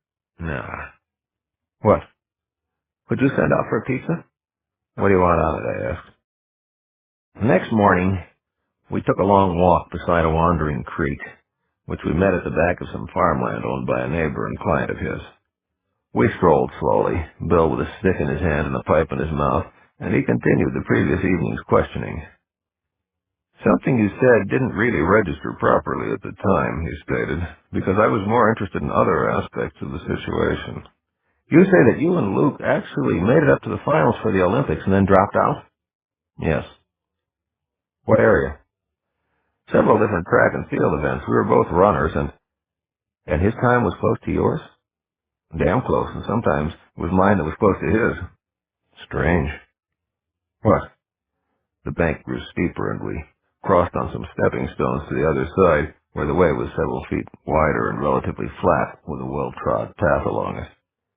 It strikes me as more than a little coincidental, he said, that this guy should be about as good as you are in sports. From all I've heard, you Amberites are several times stronger than a normal human being, with a fancy metabolism giving you unusual stamina and recuperative and regenerative powers. How come Luke should be able to match you in high-level performances? He's a fine athlete, and he keeps himself in good shape, I answered. There are other people like that here, very strong and fast. He shook his head as we started out along the path. I'm not arguing that, he said. It's just that it seems like one coincidence too many.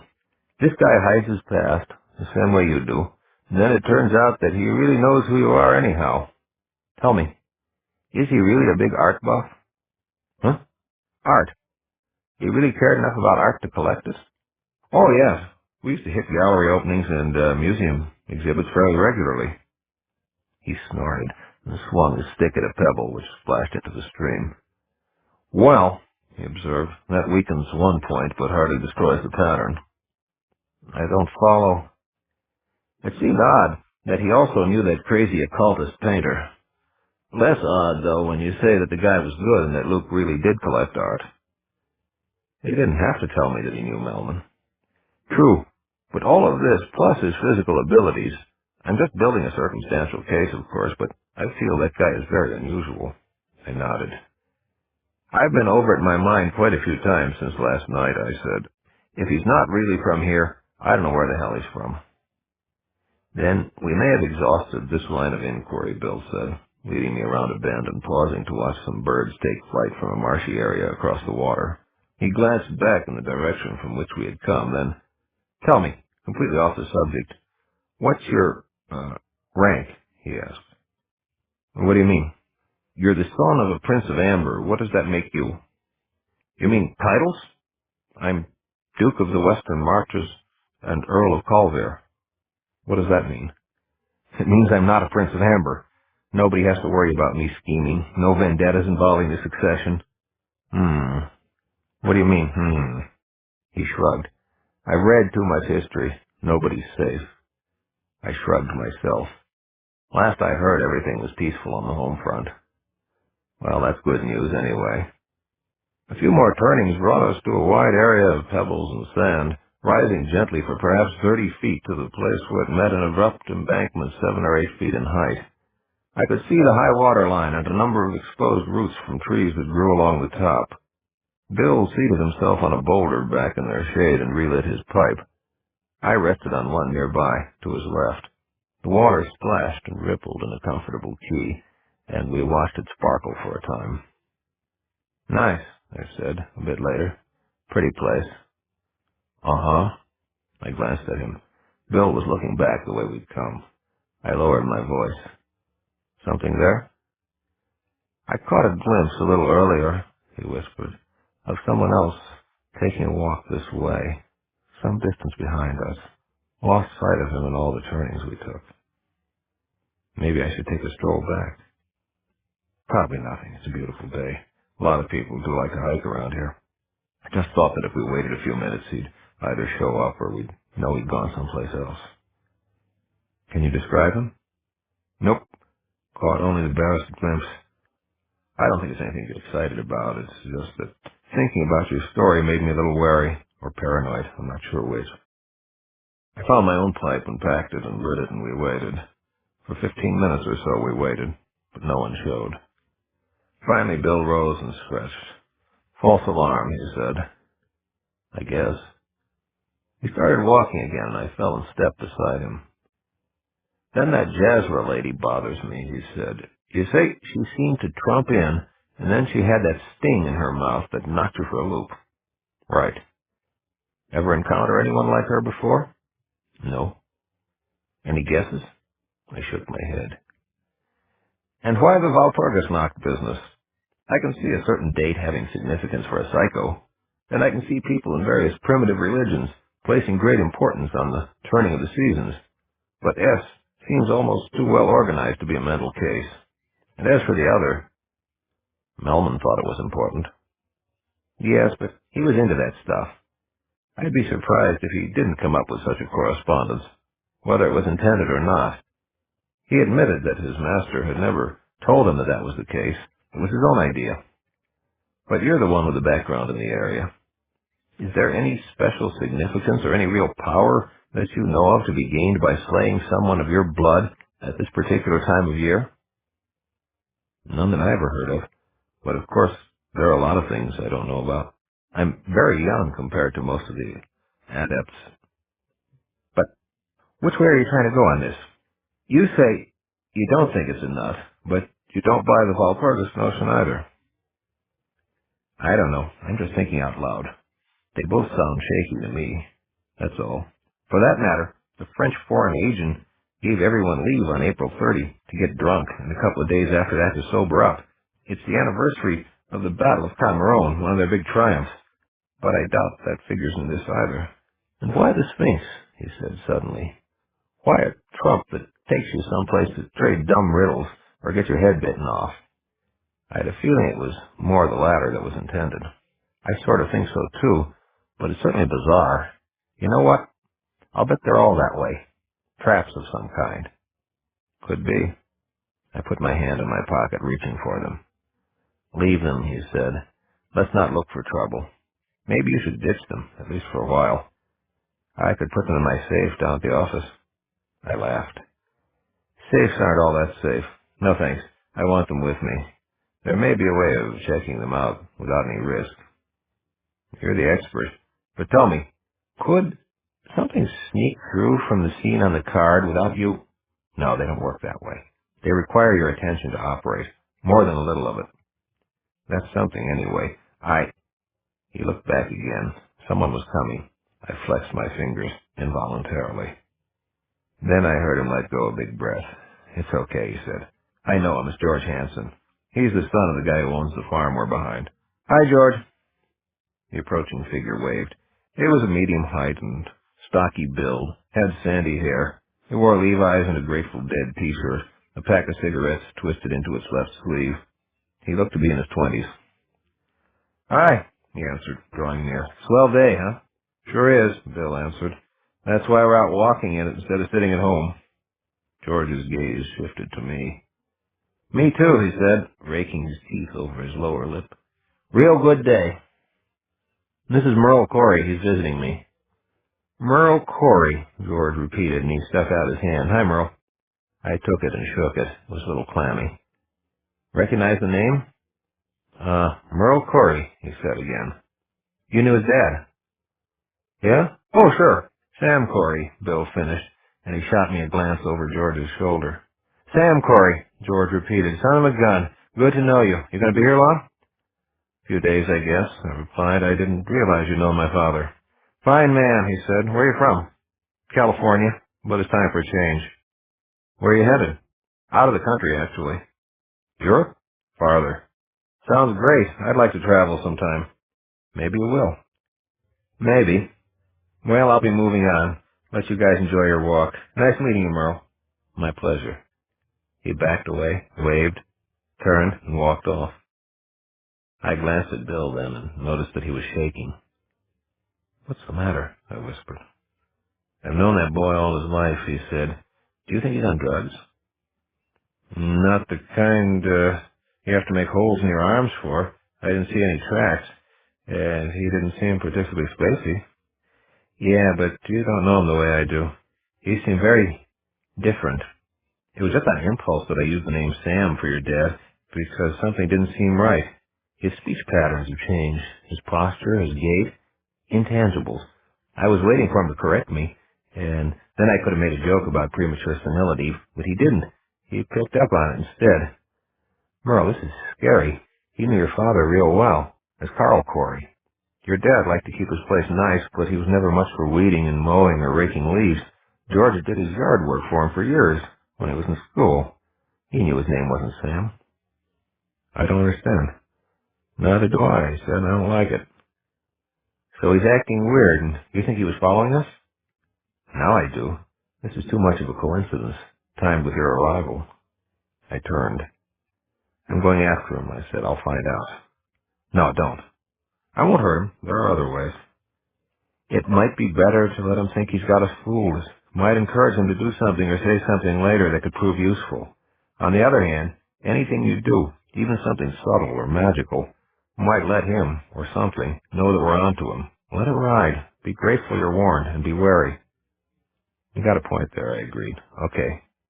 Let's head on back and drive into town for lunch. I want to stop by the office and pick up some papers and make some phone calls.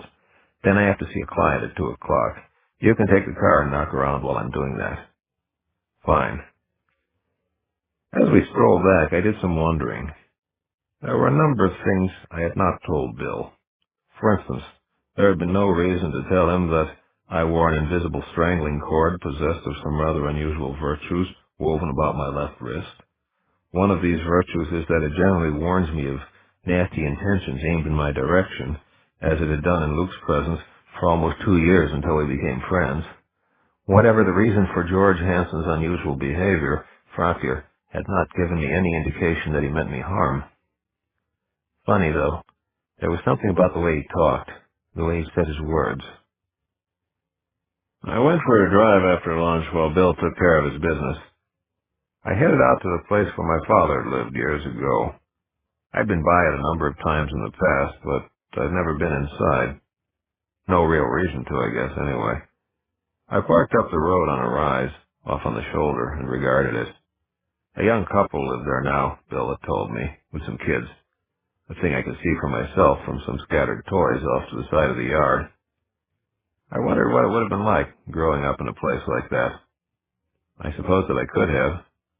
The house looked well kept, sprightly even. I imagined the people were happy there. I wondered where he was, if he were even among the living.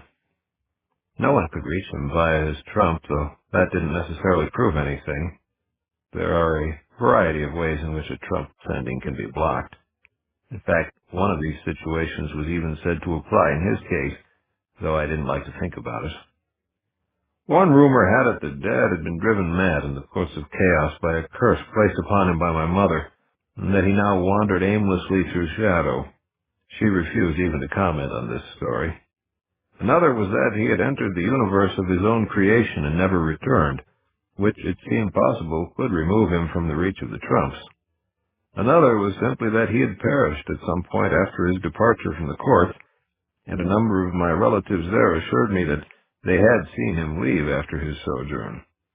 So, if the rumor of his death were correct, it did not occur in the courts of chaos. And there were others who claimed to have seen him at widely separated sites afterward, encounters invariably involving bizarre behavior on his part.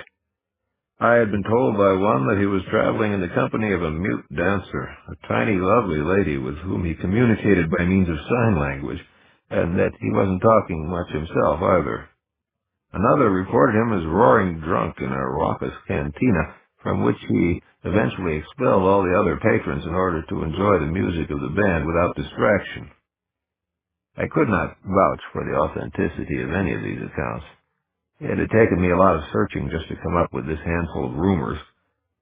I could not locate him with a Logris summoning either, though I had tried many times. But of course, if he were far enough afield, my powers of concentration may simply have been inadequate. In other words, I didn't know where the hell my father, Corwin of Amber, was, and nobody else seemed to know either. I regretted this sorely, because my only long encounter with him had been on the occasion of hearing his lengthy story outside the courts of chaos on the day of the Patternfall battle. This had changed my life. It had given me the resolve to depart the courts with the determination to seek experience and education in the shadow world where he had dwelled for so long. I'd felt a need to understand it if I were to understand him better. I believed that I had now achieved something of this, and more. But he was no longer available to continue our conversation. I believed that I was about ready to attempt a new means of locating him, now that the Ghost Wheel project was almost off the ground, when the most recent fecal missile met the rotating blades. Following my cross-country trip, scheduled to wind up at Bill's place a month or two from now, I was going to head off to my personal anomaly of a place and begin the work. Now, other things had crowded in. The matters at hand would have to be dealt with before I could go on with the search. I drove past the house slowly. I could hear the sounds of stereo music through open windows. Better not to know exactly what it was like inside. Sometimes a little mystery is best. That evening, after dinner, I sat on the porch with Bill, trying to think of anything else I should run through his mind. As I kept drawing blanks, he was the first to renew our serial conversation. "Something else," he began. "Yes?" "Dan Martinez struck up his conversation with you by alluding to Luke's attempts to locate investors for some sort of computer company. You later felt that the whole thing could simply have been a ploy to get you off guard, and then hit you with that question about Amber and Chaos." "Right. But then Luke really did raise the matter of doing something along those lines. He insisted, though, that he had not been in touch with potential investors and that he'd never heard of Dan Martinez. When he saw the man dead later, he still maintained that he never met him. I nodded. Then either Luke was lying or Martinez had somehow learned his plans. I don't think Luke was lying, I said. In fact, I've been thinking about that whole business some more. Just knowing him as I do, I don't believe Luke would have gone around looking for investors until he was sure there was something to put the money into. I think he was telling the truth on that, too. It seems more likely to me that this might have been the only real coincidence in everything that's happened so far. I have the feeling that Martinez knew a lot about Luke and just wanted that one final piece of information about his knowledge of Amber and the courts. I think he was very shrewd, and on the basis of what he knew already, he was able to concoct something that seemed plausible to me, knowing I'd worked for the same company as Luke. I suppose it's possible, he said, but then when Luke really did, I began to believe, I interrupted, that Luke's story was phony, too. I don't follow you. I think he put it together the same way Martinez did, and for similar reasons, to sound plausible to me so that he could get some information he wanted. You've lost me. What information? My ghost wheel. He wanted to know what it was. And he was disappointed to learn that it was just an exercise in exotic design for other reasons than building a company. Bill caught my smile as I nodded. There's more, he said. Then, wait, don't tell me. You were lying, too. It's something real. Yes. I probably shouldn't even ask, unless you think it's material and want to tell me. If it's something big and very important, it could be gotten out of me, you know. I have a low tolerance for pain. Think about it. I did. I sat there for some time, musing. I suppose it could be, I said finally, in a sort of peripheral way I'm sure you're not referring to. But I don't see how it could be, as you say, material. Not to Luke or to anyone else, because nobody even knows what it is but me. No. I can't see how it enters the equation beyond Luke's curiosity about it.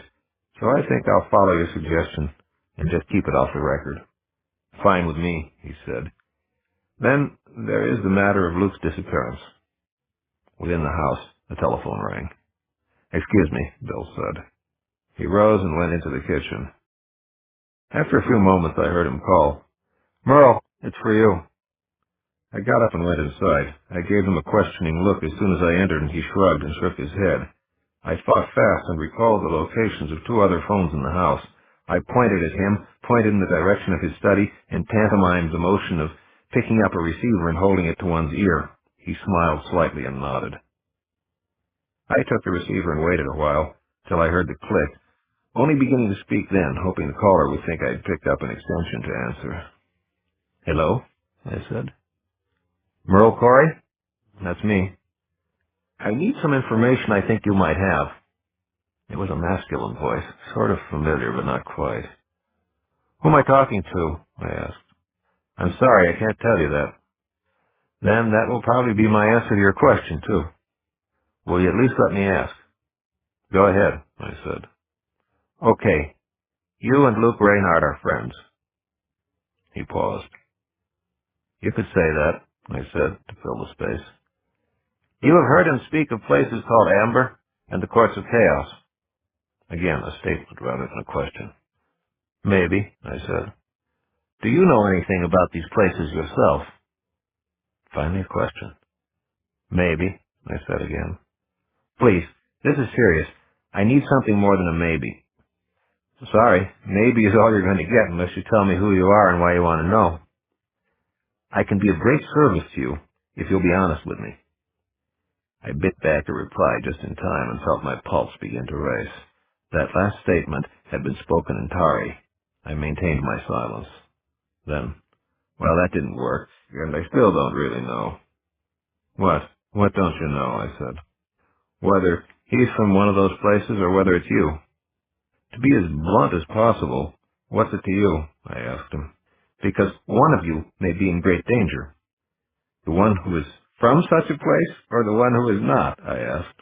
I can't tell you that. I can't afford another mistake. What do you mean? What was your last one about? You won't tell me, either for purposes of self-preservation or to help a friend? I might, I said, if I knew that were really the case. But for all I know, it might be you that's the danger. I assure you I'm only trying to help the right person. Words, words, words, I said. Supposing we were both from such places. Oh my, he said. No, that couldn't be. Why not? Never mind. What do I have to do to persuade you? Wait a minute. Let me think, I answered. All right. How about this? I'll meet you someplace. You name the place. I get a good look at you, and we trade information, one piece at a time, till all the cards are on the table. There was a pause. Then, that's the only way you'll do it. Yes. Let me think about it. I'll be back in touch soon. One thing. What? If it is me, am I in danger right now? I think so.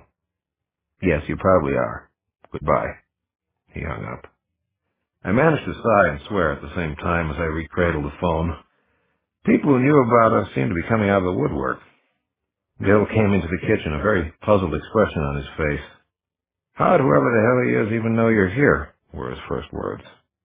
That was my question, I said. Think up another. I will. If he wants to set something up, are you really going? You bet. I suggested it because I want to meet the guy. As you pointed out, he may be the danger. That's okay by me. He's going to be in a lot of danger, too. I don't like it. I'm not so happy with it myself, but it's the best offer I've had so far. Well, it's your decision. It's too bad there isn't some way of locating him beforehand. That passed through my mind, too. Listen, why not push him a little? How? He sounded a little nervous, and I don't think he liked your suggestion any more than I do. Let's not be here when he calls back. Don't let him think you're just sitting around waiting for the phone to ring. Make him wait a little. Go conjure up some fresh clothes, and we'll drive over to the country club for a couple hours. It'll beat raiding the icebox. Good idea, I said. This was supposed to be a vacation one time. That's probably the closest I'll get. Sounds fine. I renewed my wardrobe out of shadow, trimmed my beard, showered, and dressed. We drove to the club then and had a leisurely meal on the terrace. It was a good evening for it, balmy and star-filled, running with moonlight like milk. By mutual consent, we refrained from discussing my problems any further. Bill seemed to know almost everyone there, so it seemed a friendly place to me.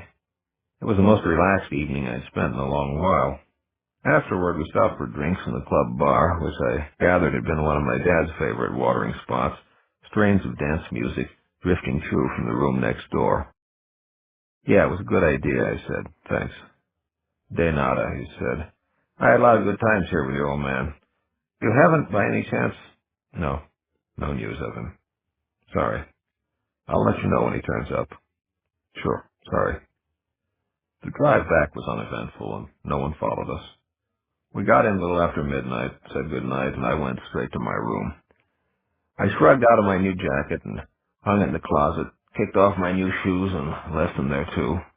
As I walked back into the room, I noticed the white rectangle on the pillow of my bed. I crossed to it in 2 big steps and snatched it up.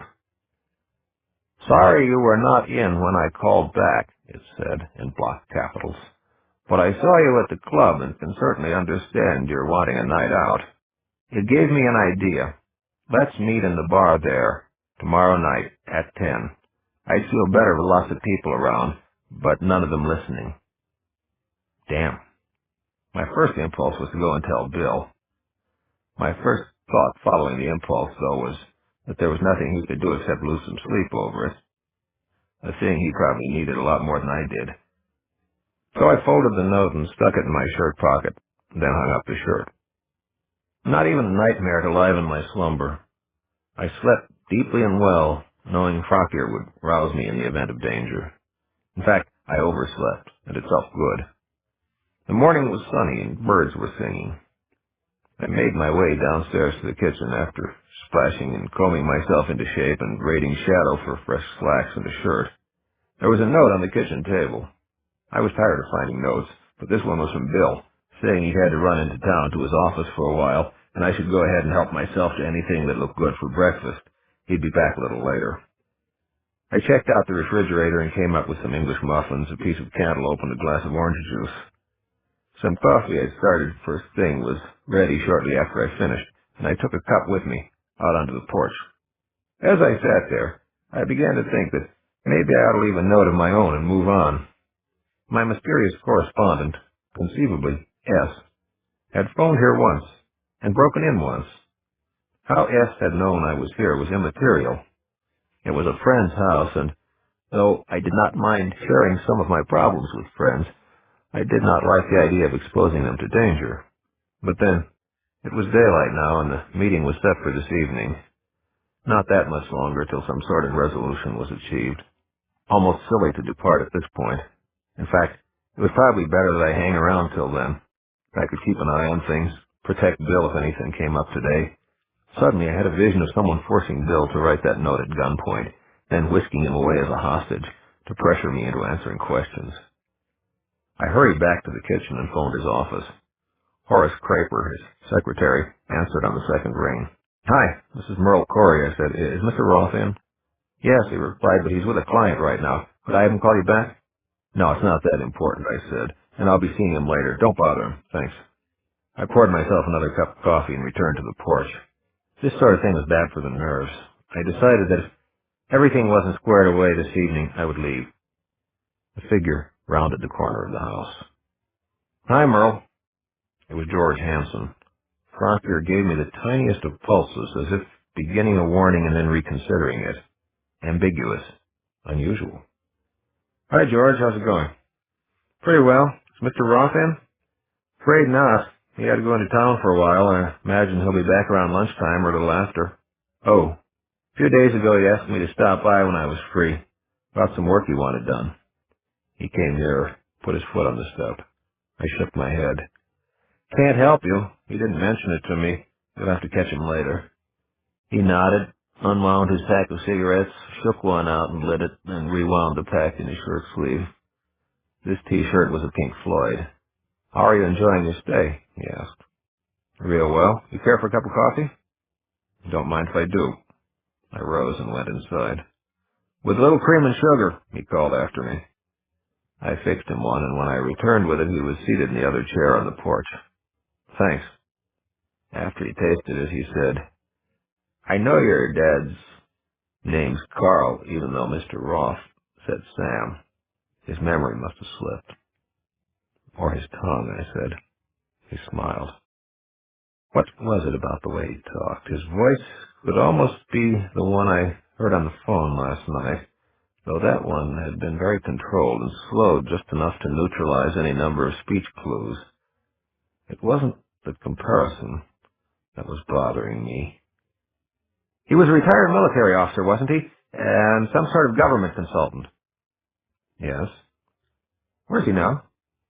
"Doing a lot of traveling, overseas." "You going to see him on your trip?" "I hope so." "That'll be nice," he said, taking a drag on his cigarette and another sip of coffee. "Ah, that's good." "I don't remember seeing you around," he said suddenly then. "You never lived with your dad, huh?" "No. I grew up with my mother and other relatives." "Pretty far from here, huh?" I nodded. "Overseas." "What was her name?" I almost told him. I'm not certain why, but I changed it to Dorothy before it came out. I glanced at him in time to see him purse his lips. He'd been studying my face as I spoke. "Why do you ask?" I said. "No special reason. Or genetic nosiness, you might say. My mother was a town gossip." He laughed and gulped coffee. "Will you be staying long?" he asked then. "Hard to say. Probably not real long, though." "Well, I hope you have a good time of it." He finished his coffee and set the cup on the railing. He rose then, stretched, and added, "Nice talking to you." Part way down the stairs, he paused and turned. "I have a feeling you'll go far," he told me. "Good luck." "You may too," I said. "You have a way with words." "Thanks for the coffee. See you around." "Yes." He turned the corner and was gone. I simply didn't know what to make of him, and after several attempts I gave up. When inspiration is silent, reason tires quickly. I was making myself a sandwich when Bill returned, so I made two. He went and changed clothes while I was doing this. "I'm supposedly taking it easy this month," he said while we were eating. "But that was an old client with some pressing business, so I had to go in. What say we follow the creek in the other direction this afternoon?" "Sure." As we hiked across the field, I told him of George's visit. "No," he said, "I didn't tell him I had any jobs for him." "In other words, I guess he came by to see you. It would have been easy enough to see me leave from their place." "I wish I knew what he wanted." "If it's important enough, he'll probably wind up asking you in time." "But time is running," I said. "I've decided to leave tomorrow morning, maybe even tonight." As we made our way down the creek, I told him of last night's note and this evening's rendezvous. I also told him my feelings about exposing him to stray shots, or intended ones. "It may not be that serious," he began. "My mind's made up, Bill. I hate to cut things short when I haven't seen you for so long, but I hadn't counted on all this trouble. If I go away, you know that it will too." "Probably so, but—" We continued in this vein for a while, as we followed the water course. Then we finally dropped the matter as settled and returned to a fruitless rehashing of my puzzles. As we walked, I looked back occasionally, but did not see anyone behind us. I did hear a few sounds within the brush on the opposite bank at infrequent intervals, but it could easily have been an animal disturbed by our voices. We'd hiked for over an hour when I had the premonitory feeling that someone was picking up my trump. I froze. Bill halted and turned toward me. "What?" I raised my hand. "Long-distance call," I said. A moment later, I felt the first movement of contact. I also heard the noise in the bushes again, across the water. "Merlin." It was Random's voice, calling to me. A few seconds later, I saw him, seated at a desk in the library of Amber. "Yes?" I answered. The image came into solidity, assumed full reality, as if I were looking through an archway into an adjacent room. At the same time, I still possessed my vision of the rest of my surroundings, though it was growing more and more peripheral by the moment. For example, I saw George Hansen start up from among the bushes across the creek, staring at me. "I want you back in Amber right away," Random stated. George began to move forward, splashing down into the water. Random raised his hand, extended it. "Come on through," he said. By now, my outline must have begun shimmering, and I heard George cry out, "Stop! Wait! I have to come with!" I reached out and grasped Bill's shoulder. "I can't leave you with this nut," I said. "Come on." With my other hand, I clasped Random's. "Okay," I said, moving forward. "Stop!" George cried. "The hell you say," I replied. We left him to clasp a rainbow.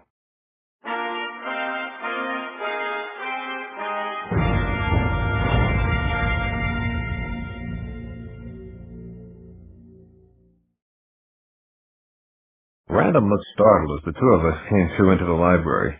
He rose to his feet, which still left him shorter than either of us, and he shifted his attention to Bill. "Merlin, who's this?" he asked.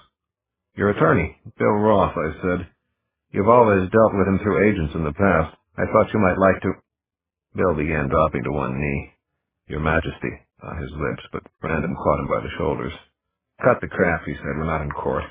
He clasped his hand, then said, "Call me Random. I've always intended to thank you personally for the work you did on that treaty. Never got around to it, though. Good to meet you." I'd never seen Bill at a loss for words before, but he just stared at Random, at the room, out of the window at a distant tower.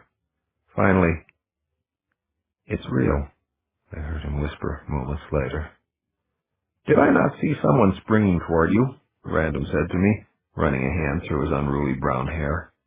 "And surely your last words back there were not addressed to me." "We were having a little problem," I answered. "That's the real reason I brought Bill along. You see, someone's been trying to kill me, and—" Random raised his hand. "Spare me the details for the moment. I'll need them all later, but let it be later. There's more nastiness than usual afoot at the moment, and yours may well be a part of it, but I've got to breathe a bit." It was only then that some deepened lines in his naturally youthful face registered, and I began to realize that he was under strain. "What's the matter?" I asked. "Kane is dead. Murdered, he replied, this morning. How did it happen? He was off in Shadow Daiga, a distant port with which we have commerce. He was with Gerard to renegotiate an old trade agreement. He was shot through the heart, died instantly. Did they catch the bowman? Bowman, hell, was a rifleman on a rooftop, and he got away. I thought gunpowder didn't work around here. He made a quick palms-up gesture. Daiga may be far enough off in shadow for it to work. Nobody here can remember ever testing any there. For that matter, though, your father once came up with a compound that works here. True, I'd almost forgotten. Anyway, the funeral is tomorrow. Bill, Merlin. My Aunt Flora, who had turned down Rossetti's offers, one of them being to model for him, had entered the room. Tall, slim, and burnished, she hurried forward and kissed Bill on the cheek. I had never seen him blush before. She repeated the act for me, too, but I was less moved, recalling that she had once been my father's warden. When did you get in? Her voice was lovely, too. Just now, I said. She immediately linked arms with both of us and attempted to lead us off. We have so much to talk about, she began. Flora. This from random. Yes, brother? You may give Mr. Roth the full tour, but I require Merlin's presence for a time. She pouted slightly for a moment, then released my arm. Now you know what an absolute monarchy is, she explained to Bill. You can see how power corrupts. I was corrupt before I had power, Random said, and rich is better. You have my leave to depart, sister. She sniffed and led Bill away. It's always quieter around here when she finds a boyfriend off somewhere in shadow, Random observed. Unfortunately, she's been home for the better part of a year this time. I made a sound. He gestured toward a chair, and I took it. He crossed to a cabinet then. Wine? He asked. Don't mind if I do. He poured 2 glasses, brought me one, and seated himself in a chair to my left, a small table between us. Someone also took a shot at Blaze, he said, this afternoon, in another shadow. Hit him, too, but not bad. Gunman got away. Blaze was just on a diplomatic mission to a friendly kingdom. Same person, you think? Sure. We've never had rifle sniping in the neighborhood before. Then 2 all of a sudden. It must be the same person, or the same conspiracy. Any clues? He shook his head and tasted the wine. I wanted to talk to you alone, he said then, before any of the others got to you. There are 2 things I'd like you to know. I sipped the wine and waited. The first is that this really scares me. With the attempt on Blaze, it no longer appears to have been simply a personal thing directed at Kane. Somebody seems to have it in for us, or at least some of us. Now you say there's someone after you, too. I don't know whether there's any connection. Well, neither do I, but I don't like the possible pattern I see developing. My worst fear is that it may be one or more of us behind it. Why? He glowered into his goblet. For centuries, the personal vendetta has been our way of settling disagreements, not necessarily proceeding inevitably to death, though that was always a possibility, but certainly characterized by intrigues to the end of embarrassing, disadvantaging, maiming, or exiling the other and enhancing one's own position. This reached its latest peak in the scramble for the succession. I thought everything was pretty much settled, though, when I wound up with the job, which I certainly wasn't looking for. I had no real axes to grind, and I try to be fair. I know how touchy everyone here is. I don't think it's me, though, and I don't think it's the succession. I haven't had any bad vibes from any of the others. I had gotten the impression they decided I was the lesser of all possible evils and were actually cooperating to make it work. No, I don't believe any of the others is rash enough to want my crown. There was actually amity, goodwill after the succession was settled. But what I'm wondering now is whether the old pattern might be recurring, that some of the others might have taken up the old game again to settle personal grievances. I really don't want to see that happen. All the suspicion, precautions, innuendos, mistrust, double dealings, it weakens us. There's always some possible threat or other against which we should be strong. Now, I've spoken with everyone privately, and of course they all deny any knowledge of current cabals, intrigues, and vendettas, but I could see that they're getting suspicious of each other. It's become a habit of thought, and it wasn't at all difficult for them to dig up some old grudge, each of the others might still have had against Kane, despite the fact that he saved all our asses by taking out Brand. And the same with Blaze. Everyone could find motives for everyone else. So you want the killer fast because of what he's done to morale. Certainly. I don't need all this backbiting and grudge hunting. It's all still so close to the surface that we're likely to have real cabals, intrigues, and vendettas before long, if we don't already. And some little misunderstanding could lead to violence again. Do you think it's one of the others?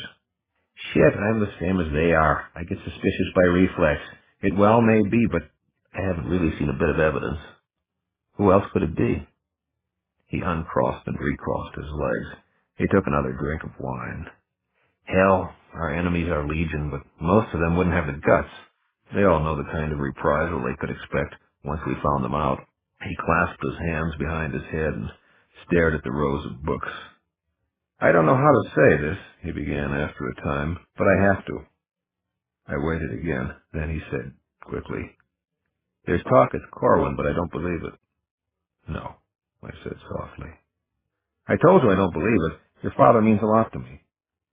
Why would anybody believe it? There's a rumor he's gone crazy. You've heard it. What if he's reverted to some past state of mind from the days when his relations with Kane and Blaze were a lot less than cordial, or with any of us for that matter? That's what they're saying. I don't believe it. I just wanted you to be aware that it's being kicked around. Nobody better kick it in my direction. He sighed. Don't you start, please. They're upset. Don't look for trouble. I took a drink of wine. Yes, you're right, I said. Now I have to listen to your story. Go ahead, complicate my life some more. Okay, at least I'm fresh on it, I told him. So I ran through it again. It took a long while, and it was getting dark by the time I finished. He had interrupted me only for occasional clarifications and had not indulged in the exploration of contingencies the way Bill had when he'd heard it. When I'd finished, he rose and lit a few oil lamps. I could almost hear him thinking. Finally, he said, No, you've got me on Luke. He doesn't ring any bells at all. The lady with the sting bothers me a bit, though. It seems I might have heard something about people like that, but I can't recall the circumstances. It'll come to me.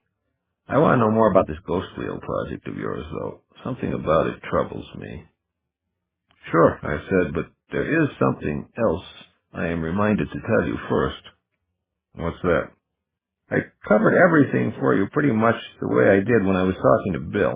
In fact, my just having been through it recently made me almost use it like a rehearsal. But there was something I didn't mention to Bill because it didn't seem important at the time. I might even have forgotten it entirely in the light of everything else, till this business about the sniper came up. And then you reminded me that Corwin once developed a substitute for gunpowder that will work here. Everybody remembered it, believe me. I forgot about 2 rounds of ammunition I have in my pocket. It came from the ruins of that warehouse where Melman had his studio. So?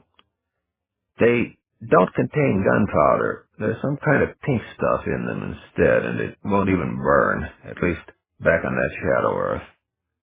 I dug one out. Looks like a 30-30, he said.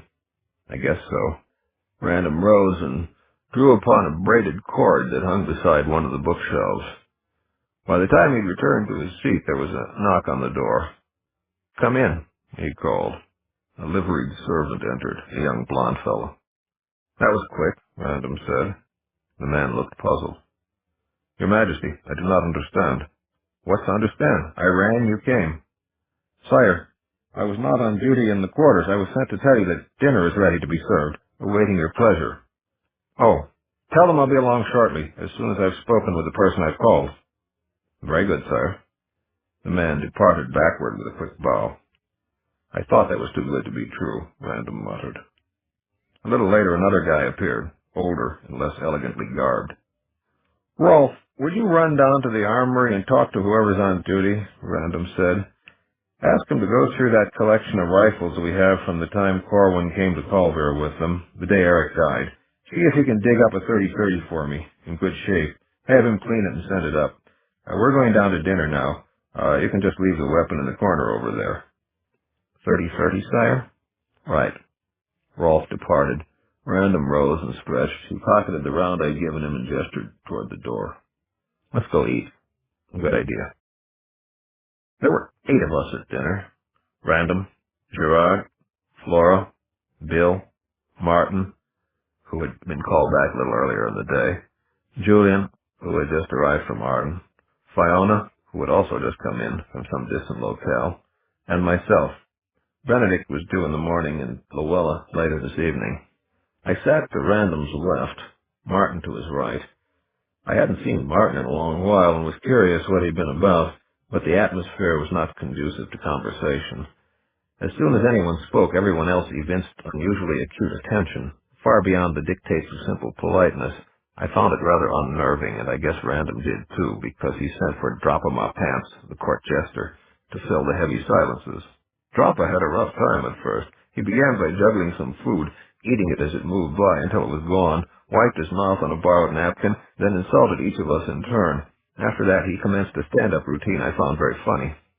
Bill, who was at my left, commented softly, "I know enough Kari to catch most of it, and that's a George Carlin shtick. How?" "Oh, whenever Droppa's stuff starts sounding stale, Random sends him off to various clubs in Shadow," I explained, "to pick up new material. I understand he's a regular at Vegas. Random even accompanies him sometimes, to play cards." He did start getting laughs after a while, which loosened things up a bit. When he knocked off for a drink, it became possible to talk without being the center of attention, as separate conversations had sprung up. As soon as this happened, a massive arm passed behind Bill and fell upon my shoulder. Gerard was leaning back in his chair and sideward toward me. "Merlin," he said, "good to see you again. Listen, when you get a chance, I'd like to have a little talk with you in private." "Sure," I said, "but Random and I have to take care of something after dinner." "When you get a chance," he repeated. I nodded. A few moments later, I had the feeling that someone was trying to reach me via my trunk. "Merlin." It was Fiona, but she was just sitting at the other end of the table. Her image came clear, however, and I answered her. "Yes?" And then I glanced down the table and saw that she was staring into her handkerchief. She looked up at me then, smiled, and nodded. I still retained the mental image of her simultaneously, and I heard it say, "I dislike raising my voice for a number of reasons. I'm certain that you'll be rushed off after dinner, and I just wanted to let you know that we ought to take a walk, or row out in one of the ponds, or trump out to Cabra, or go look at the pattern together sometime soon. You understand?" "I understand," I said. "I'll be in touch." "Excellent." The contact was broken then, and when I glanced her way, she was folding her handkerchief and studying her plate. Random did not linger, but rose quickly after he had finished his dessert, bidding the others a good night and gesturing for Martin and me to accompany him as he departed. Julian brushed by me on the way out, trying to look somewhat less than sinister and almost succeeding. "We must go riding together in Arden," he said. "Soon." "Good idea," I told him. "I'll be in touch." We departed the dining room. Flora caught me in the hall. She still had Bill in tow. "Stop by my room for a nightcap," she said, "before you turn in. Or come by for tea tomorrow." "Thank you," I said. "We'll get together. It all depends on how things run, as to just when." She nodded and hit me with the smile that had caused numerous duels and Balkan crises in the past. Then she moved on, and we did too. As we mounted the stair on the way to the library, Random asked, "Is that everyone?" "What do you mean?" I said. "Have they all set up assignations with you by now?" "Well, they're all tentative things, but yes." He laughed. "Didn't think they'd waste any time. You'll get everybody's pet suspicions that way. Might as well collect them. Some might come in handy later. They're probably all looking for allies, too, and you should seem a pretty safe choice." "I do want to visit with all of them. It's just a shame it has to be this way." He gestured as we came to the top of the stairs. We turned up the hallway and headed toward the library. "Where are we going?" Martin asked. Although he resembled Random, Martin looked a little less sneaky and he was taller. Still, he was not a really big guy. "To pick up a rifle," Random said. "Oh, why?" "I want to test some ammo Merlin brought back. If it actually fires, our lives have just acquired an additional complication." We entered the library. The oil lamps were still burning. The rifle was standing in a corner. Random went to it, dug the shell out of his pocket, and loaded it. "Okay, what should we try it on?" he mused. He stepped back out into the hall and looked around. "Ah, just the thing." He shouldered it, aimed at a suit of armor up the hall, and squeezed the trigger. There followed a sharp report and the ringing of metal. The armor shook. "Holy shit," Random said. "It worked." "Why me, Unicorn? I was looking for a peaceful reign." "May I try it, Father?" Martin asked. "I've always wanted to." "Why not?" Random said. "You still got that other round, Merlin?" "Yes," I said, and I rummaged about in my pocket and brought out two. I passed them to Random. "One of these shouldn't work anyway," I said. "It just got mixed in with the other two." "All right." Random accepted both, loaded one. He passed the weapon to Martin then and began explaining its operation. In the distance, I heard the sounds of alarm. "We're about to have the entire palace guard descend upon us," I observed. "Good," Random answered as Martin raised the piece to his shoulder. "A little realistic drill every now and then never hurts."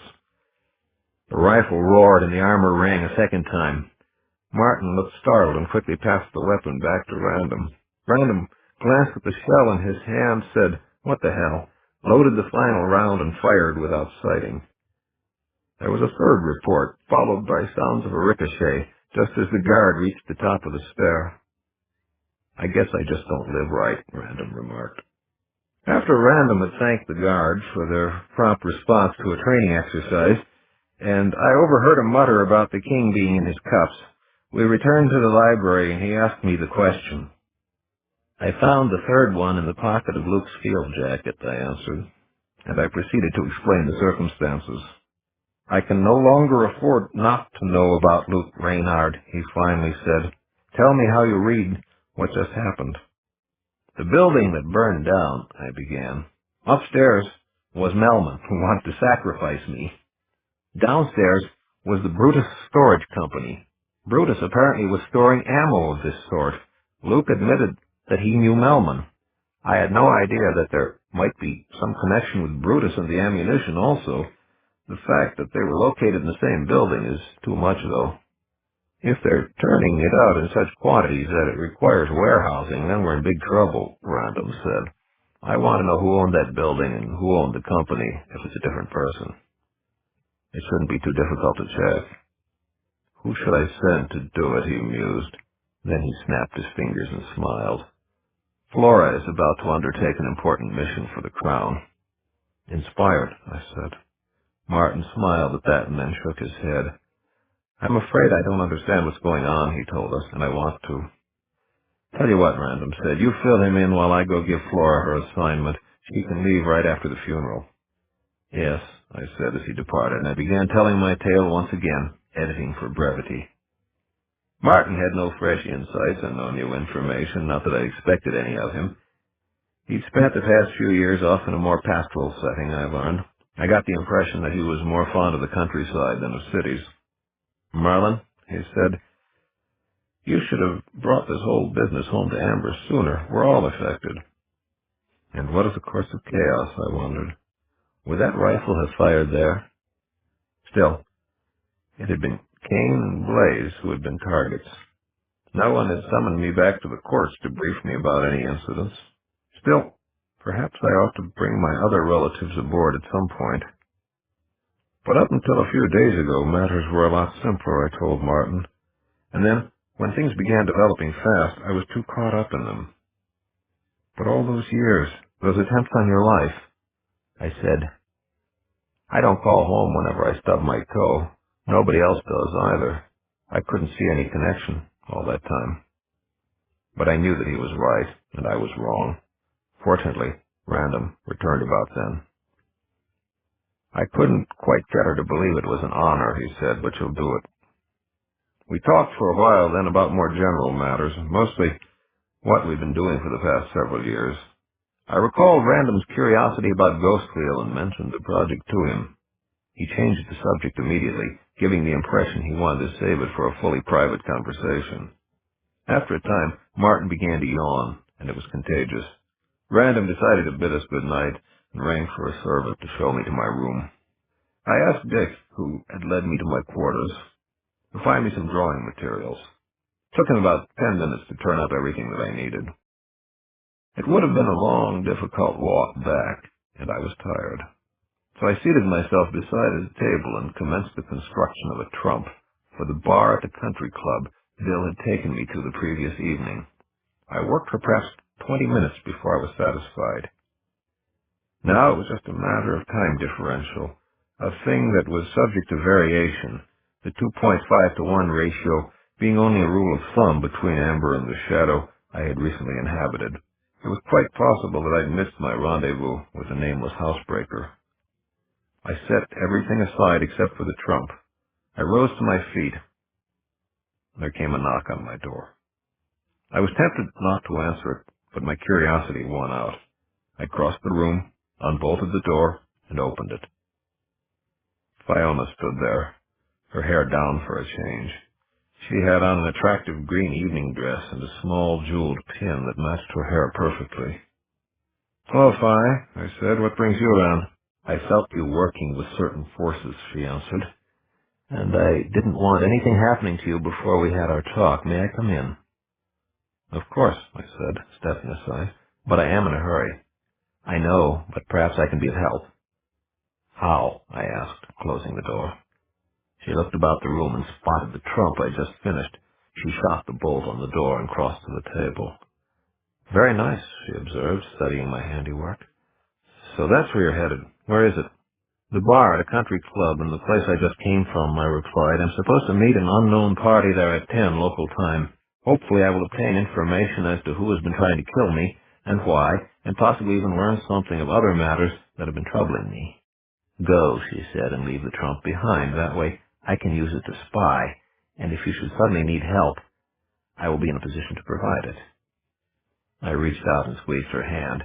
Then I took up a position beside the table and focused my attention. After several moments, the scene took on depth and color. I sank into the emerging textures, and everything advanced toward me, growing larger, crowding out my immediate surroundings. My gaze sought the wall clock, I remembered, to the right of the bar. 9:48. I couldn't have cut things much closer. I could see the patrons now, hear the sounds of their voices. I looked for the best point of arrival. Actually, there was no one at the right end of the bar near that clock. Okay. I was there, trying to look as if I had been all along. 3 of the patrons snapped glances in my direction. I smiled and nodded. Bill had introduced me to one of the men the previous evening. The other I had seen but not spoken with at that time. Both of them returned my nod, which seemed to satisfy the third that I was real, as he immediately turned his attention back to the woman he was with. Shortly, the bartender came up to me. He recalled me from last night also because he asked whether Bill was around. I had a beer from him and retired with it to the most secluded table where I sat and nursed it, my back to the wall, glancing occasionally at the clock, watching the room's 2 entrances between times. If I tried, I could feel Fiona's presence. 10 o'clock came and went. So did a few patrons, new and old. None of them seemed particularly interested in me, though my own attention was drawn to an unescorted young lady with pale hair and a cameo-like profile, which ends the resemblance because cameos don't smile much, and she did the second time she glanced at me, right before she looked away. Damn, I thought. Why'd I have to be wrapped up in a life-and-death situation? Under almost any other circumstances, I would have finished the beer, walked over for another, passed a few pleasantries, then asked her whether she'd care to join me. In fact, I glanced at the clock. 10:20. How much longer should I give the mystery voice? Should I just assume it had been George Hansen and that he'd given up on tonight when he'd seen me fade? How much longer might the lady hang around? I growled softly. Stick to business. I studied the narrowness of her waist, the swell of her hips, the tension of her shoulders. 10:25. I noticed that my mug was empty. I took it over for a refill. Dutifully, I watched the progress of the mug. "I saw you sitting there," I heard her say. "Waiting for someone?" She smelled strongly of a strange perfume. "Yes," I said, "but I'm beginning to think it's too late." "I have a similar problem," she said, and I turned toward her. She was smiling again. "We could wait together," she concluded. "Please join me," I said. "I'd much rather pass the time with you." She picked up her drink and followed me back to the table. "My name's Merle Corey," I told her, as soon as we were seated. "I'm Meg Devlin. I haven't seen you around before. I'm just visiting. You, I take it, are not? She shook her head slightly. Afraid not. I live in that new apartment complex a couple of miles up the road. I nodded, as if I knew where it was located. Where are you from? She wanted to know. The center of the universe, I said, then hastily added, San Francisco. Oh, I spent a lot of time there. What do you do? I resisted a sudden impulse to tell her that I was a sorcerer, and instead described my recent employment at Grand Design. She, I learned in turn, had been a model, a buyer for a large store, and later manager of a boutique. I glanced at the clock. It was 10:45. She caught the look. I think we've both been stood up, she said. Probably, I agreed, but we ought to give them till 11 to be decent about it. I suppose. Have you eaten? Earlier. Hungry?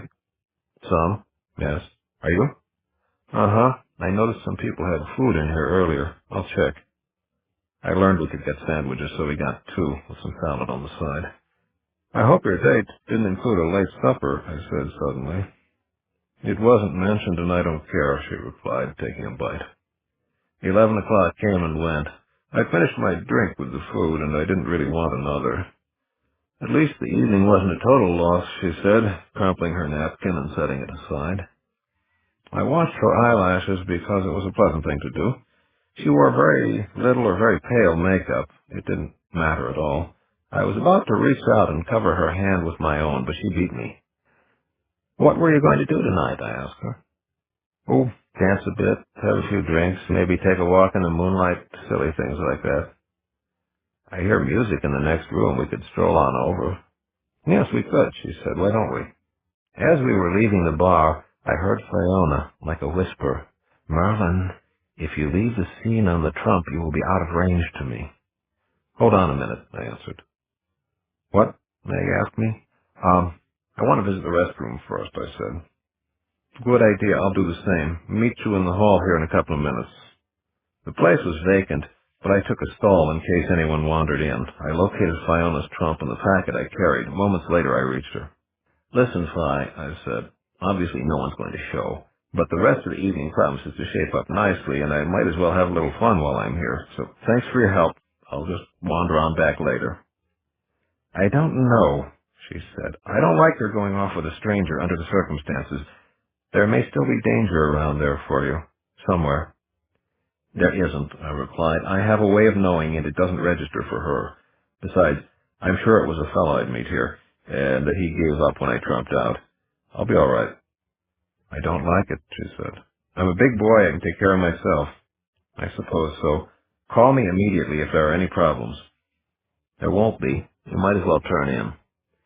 And call me when you're ready to come back. Don't worry about waking me. I want to bring you home personally. Okay, I'll do that. Good night. Stay wary. I always am.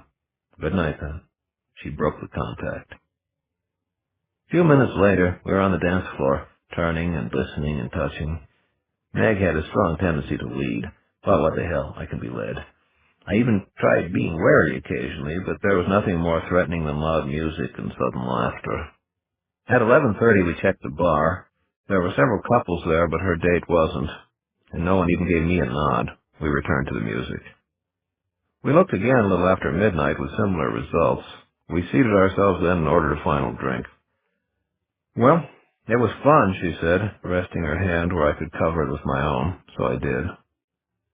Yes, I replied. I wish we could do it more often, but I'm going to be leaving tomorrow. Where are you headed? Back to the center of the universe. A pity, she said. Do you need a ride anywhere? I nodded. Anywhere you're going. She smiled and squeezed my hand. All right, she agreed. Come on over. I'll make you a cup of coffee. We finished our drinks and headed out to the parking lot, pausing a few times to embrace along the way. I even tried being wary again, but we seemed to be the only people in the lot. Her car was a neat little red Porsche convertible with the top down. Here we are. You care to drive? She asked. No, you do it, and I'll watch for Headless Horseman. What? It's a lovely night, and I've always wanted a chauffeur who looked exactly like you. We got in, and she drove. Fast, of course. It just seemed to follow. The roads were deserted, and a feeling of exhilaration swept over me. I raised one hand and summoned a lighted cigar from shadow. I took a few puffs and tossed it away as we roared over a bridge. I regarded the constellations, which had grown familiar to me these past 8 years. I drew a deep breath and let it out slowly. I tried to analyze my feelings and realized that I was happy. I hadn't felt that way in a long while. A mess of light occurred beyond a fringe of trees up ahead. A minute later we rounded a curve, and I saw that it came from a small apartment complex off to the right. She slowed and turned there when we reached it. She parked in a numbered slot, from whence we made our way along a shrub-lined walk to the building's entrance. She let us in, and we crossed the lobby to the elevators. The ride up was over too soon. Once we reached her apartment, she really did make coffee, which was fine with me. It was good coffee, and we sat together and sipped it. Plenty of time. One thing finally did lead to another. We found ourselves in the bedroom a bit later, our clothes on a nearby chair, and I was congratulating myself that the meeting for which I had returned had not come off. She was smooth and soft and warm, and there was just enough of her in all the right places, of lace and velvet, with honey, the scent of her perfume. We lay there, much later, in that peaceful state of temporary fatigue in which I will not waste metaphors. I was stroking her hair when she stretched, turned her head slightly, and regarded me through half-lidded eyes. "Tell me something," she said. "Sure." "What was your mother's name?" I felt as if something prickly had just been rolled along my spine, but I wanted to see where this was leading. "Dara," I told her. "And your father?" "Corwin." She smiled. "I thought so," she said, but I had to be sure. "Do I get some questions now, or can only one play?" "I'll save you the trouble. You want to know why I asked." "You're on the ball." "Sorry," she said, moving her leg. "I take it their names mean something to you." "You are Merlin," she stated, "Duke of Culver and Prince of Chaos." "Damn," I observed. "It seems everybody in this shadow knows who I am. Do you all belong to a club or something?" "Who else knows?" she asked quickly, her eyes suddenly wide. "A fellow named Luke Reynard, a dead man named Dan Martinez, and a local man named George Hanson, probably, and another dead man named Victor Melman." "Why? These names ring any bells?" "Yes. The dangerous one is Luke Reynard. I brought you here to warn you about him, if you were the right one." "What do you mean, the right one?" "If you were who you are, the son of Dara." "So warn me." "I just did. Don't trust him." I sat up and propped a pillow behind me. "What's he after? My stamp collection? My traveler's checks? Could you be a little more specific?" "He tried several times to kill you, years ago." "What? How?" "The first time, it involved a truck that almost ran you down. Then the next year—" "God, you really do know." "Give me the dates. The dates he tried it." "April 30. Always April 30. "Why? Do you know why?" "No." "Shit. How do you know all this?" "I was around. I was watching." "Why didn't you do something about it?" "I couldn't. I didn't know which of you was which." "Lady, you've lost me completely. Who the hell are you? And what's your part in this?" "Like Luke, I am not what I seem," she began. There came a sharp buzzing sound from the next room. "Oh my," she said, and sprang out of bed. I followed her, arriving in the foyer as she pushed a button beside a small grating and said, "Hello?" "Honey, it's me," came the reply. "I got home a day early. Buzz me in, will you? I'm carrying a bunch of packages." Uh-oh. She released the one button and pushed another, turning toward me as she did so. "The husband," she said, suddenly breathless. "You've got to leave now. Please take the steps." "But you haven't told me anything yet." "I've told you enough. Please don't make trouble." "Okay," I said, hurrying back to the bedroom, pulling on my pants and slipping my feet into my loafers. I stuffed my socks and underwear into my hip pockets and drew on my shirt. "I'm not satisfied," I said. "You know more, and I want it." "Is that all you want?" I kissed her cheek quickly. "Not really. I'll be back," I said. "Don't," she told me. "It won't be the same. We shall meet again when the time is right." I headed for the door. "That's not good enough," I said as I opened it. It will have to be. We'll see. I tore off up the hall and pushed open the door beneath the exit sign. I buttoned my shirt and tucked it in on my way down the steps. I paused at the bottom to draw on my socks. I ran a hand through my hair then and opened the door to the lobby. No one in sight. Good. As I left the building and headed down the walk, a black sedan pulled up in front of me, and I heard the hum of a power window and saw a flash of red. "Get in, Merlin," came a familiar voice. "Fiona!" I opened the door and slid inside. We began moving immediately. "Well, was she?" she asked me. "Was she what?" I said. "The one you went to the club to meet." I hadn't thought of it that way until she said it. "You know," I said a little later, "I think maybe she was." She turned onto the road and we drove back in the direction from which we'd come earlier. "What kind of game was she playing?" Fiona asked. "I'd give a lot to know," I answered. "Tell me about it," she said, "and feel free to edit certain portions." "Well, all right," I said, and I let her have it. We were back in the country club parking lot before I was finished. "Why are we here again?" I asked. "This is where I got the car. It might belong to a friend of Bill's. I thought I'd be nice and bring it back." "You used the trump I'd made to go through to the bar in there?" I asked, gesturing. "Yes, right after you went in to dance. I watched you for about an hour, mostly from the terrace. And I told you to be wary. Sorry, I was smitten. I'd forgotten they don't serve absinthe there. I had to make do with a frozen margarita. Sorry about that, too. Then you hot-wired a car and followed us when we left?" "Yes.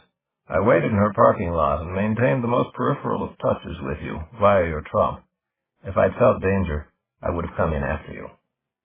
"Thanks. How peripheral?" "I am not a voyeur, if that's what you mean." "Very well. We're up to date." "There's a lot more to the story than this last part." "Keep it," she said, "for now. There's only one thing I'm curious about at the moment. Would you happen to have a picture of this Luke Reynard?" "I might," I told her, reaching for my wallet. "Yes, I think I do." I withdrew my shorts from my hip pocket and explored further. "At least you don't wear jockeys," she remarked. I withdrew my wallet and turned on the overhead light. As I flipped the wallet open, she leaned toward me, resting her hand on my arm. Finally, I found a clear-colored photo of Luke and me at the beach, with Julia and a girl named Gail, whom Luke used to date. I felt her grip tighten as she drew in a short, sharp breath. "What is it?" I asked. "You know him?" She shook her head too quickly. No, she said. "Never saw him before in my life." "You're a lousy liar, Auntie. Who is it?" "I don't know," she said. "Come on, you nearly broke my arm when you saw him." "Don't push me," she said. "It involves my life." "It involves more than your life, I think." "So? Let it be, for now." "I'm afraid I can't do that. I must insist." She turned more fully, and both of her hands came up between us. Smoke began to rise from her well-manicured fingertips.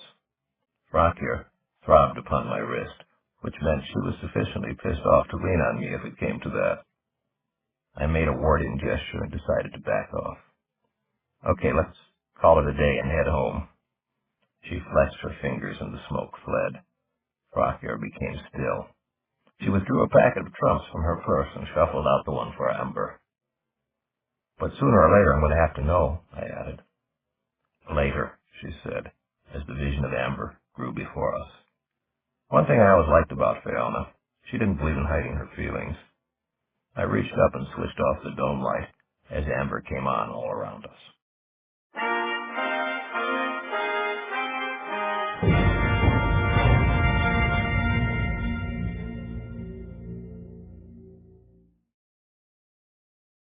I guess that my thoughts at funerals are typical.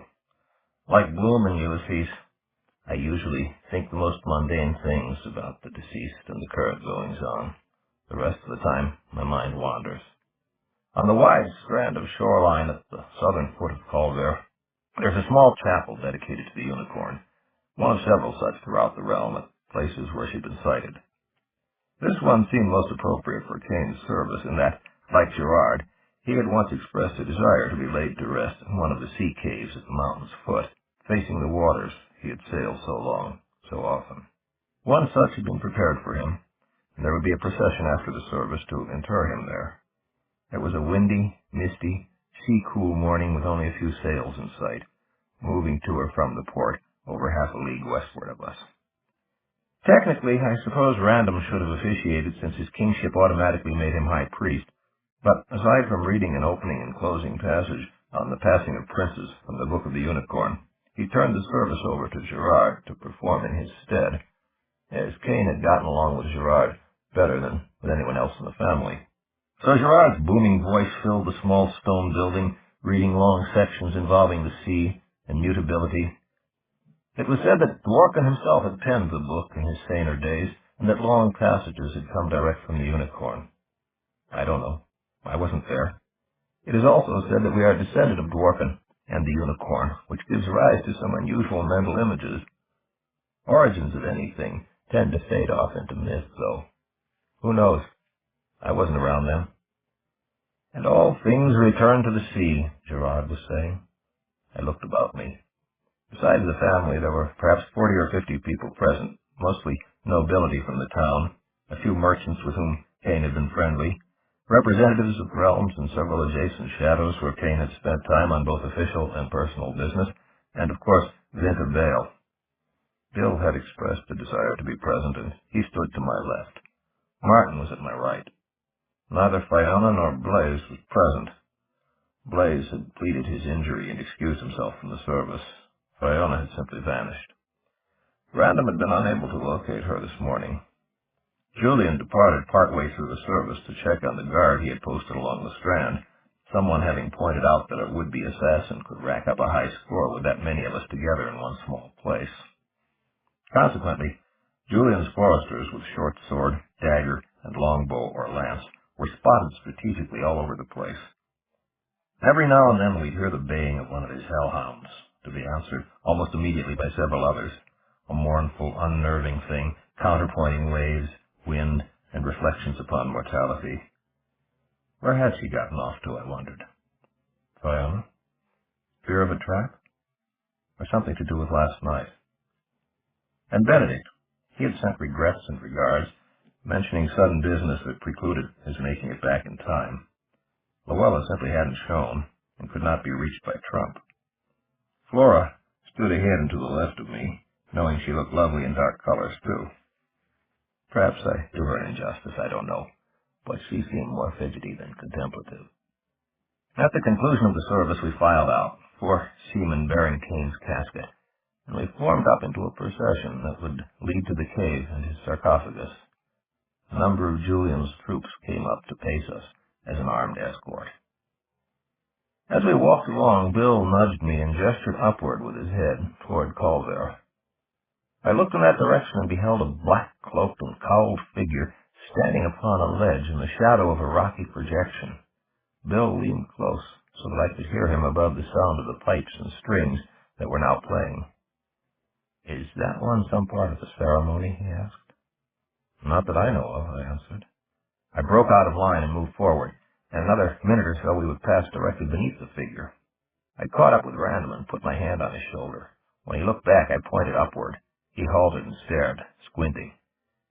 His right hand rose to his breast, where he wore the jewel of judgment, as on most state occasions. Instantly, the winds rose. "Halt!" Random called out. "Stop the procession! Everyone stay where you are!"